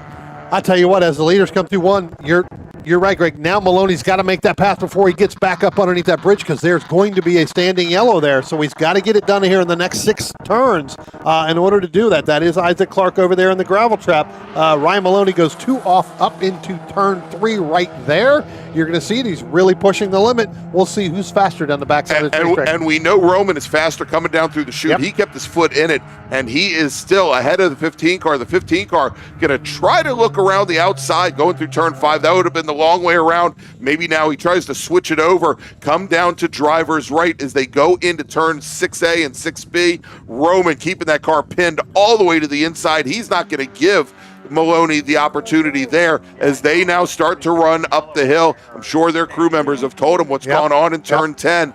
And what this means is Maloney, he's going to have to get the run of his life coming out of turn 10 to make the pass after that incident. Yeah, it's going to be hard to do that as it looks like he's going to stay right there with him. Now, at this point, now he's clear of the incident. He's got to do it. Rich is going to do it. They're going to go side by side coming through there. Does he have enough room to get there? It doesn't look like that is going to happen. And as they come to the line, Rich Roman, your SSM winner here today, takes the win, margin of victory, 12/100ths of a second. Chip Herr, he will finish in third position. Finishing in fourth will be Brian Henderson in the number 197 machine. And then finishing in fifth, it's going to be John Hotz, the number 63 car, with Ben Jones finishing in sixth. Scott Brunk comes to the line. He will finish seventh. Arif Kazim, he brings his car home behind Ryan Harrison. Ryan Harrison finishes ninth.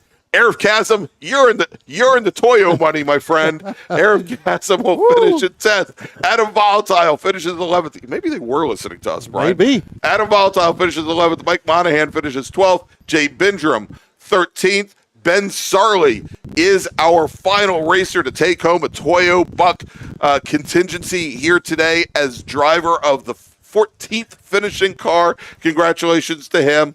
And then Russ Maloney will finish in 15th position.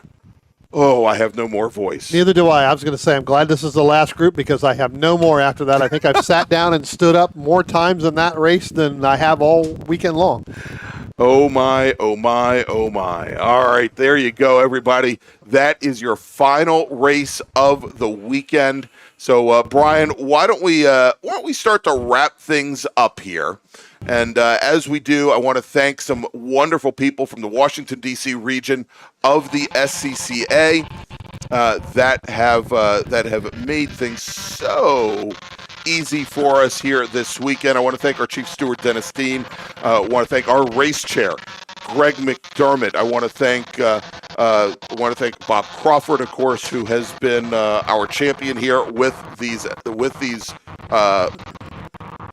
streaming events and with these announced calls as Rich Roman now heads out for his victory lap. Let's see if we can pick him up here, Spencer. There he is as his girlfriend waving that flag furiously. And of course, Brian, I want to thank you. I want to thank Spencer Gaynor here as well. Could not do it without the both of you. And I want to thank some of the guests that came up and helped us out this weekend also. I want to thank, of course, Dominic Mandil, who came up. I want to thank Brendan Cronin, Formula V racer, who came in and stepped in as well. Had a great, wonderful interview with him, and wish him all the best in the future. Now, let's take a quick look here, Spencer, at the upcoming schedule so everybody knows what we've got coming up. Next up, going to be July 13th and 14th. Well, you see it right there. We're going to be heading up to New Jersey Motorsports Park for the Thunderbolt Majors. And then just a week later, we will be back here at Summit Point Raceway for the next round of the Mid-Atlantic Road Racing Series. And then a couple more races in the MARRS Series to finish out the year.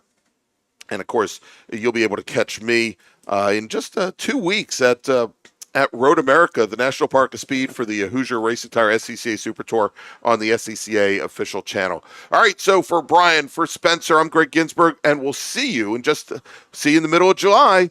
Have a great week, everybody. RP Performance is the only premier race shop in the region that specializes in both street and track Mazdas and is located right in the heart of racing at Summit Point's Gasoline Alley. RP has been involved in countless race wins and series championships across many classes with drivers of all ages.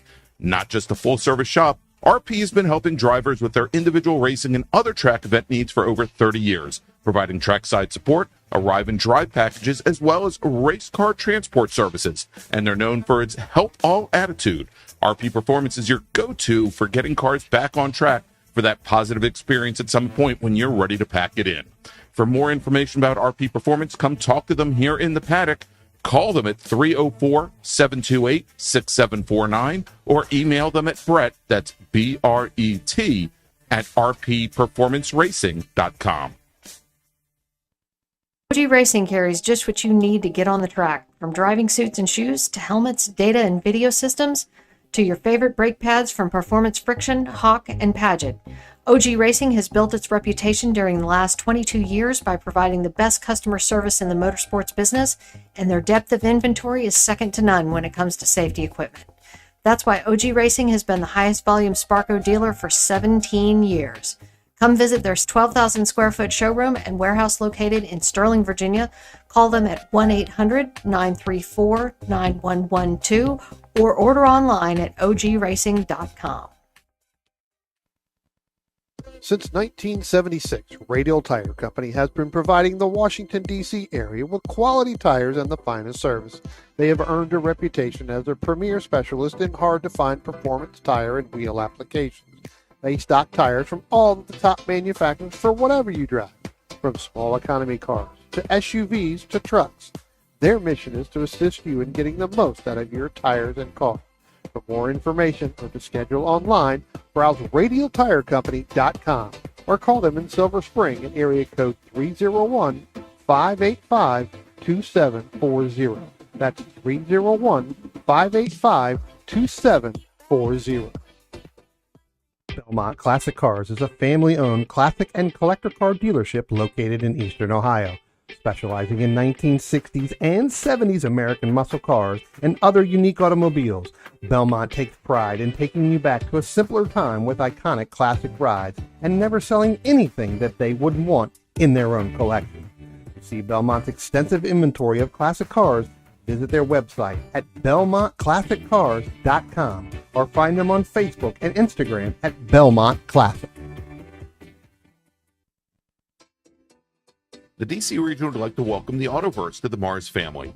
The Autoverse is a huge supporter of science, technology, engineering, and math, or STEM education, and like the SCCA, wants to break down the barriers to motorsports. They do this by providing the public with real-world experiences and link them with a trusted network of providers and gearheads. To find out more, find them online at theautoverse.io. The Autoverse, 4 wheels, more fun.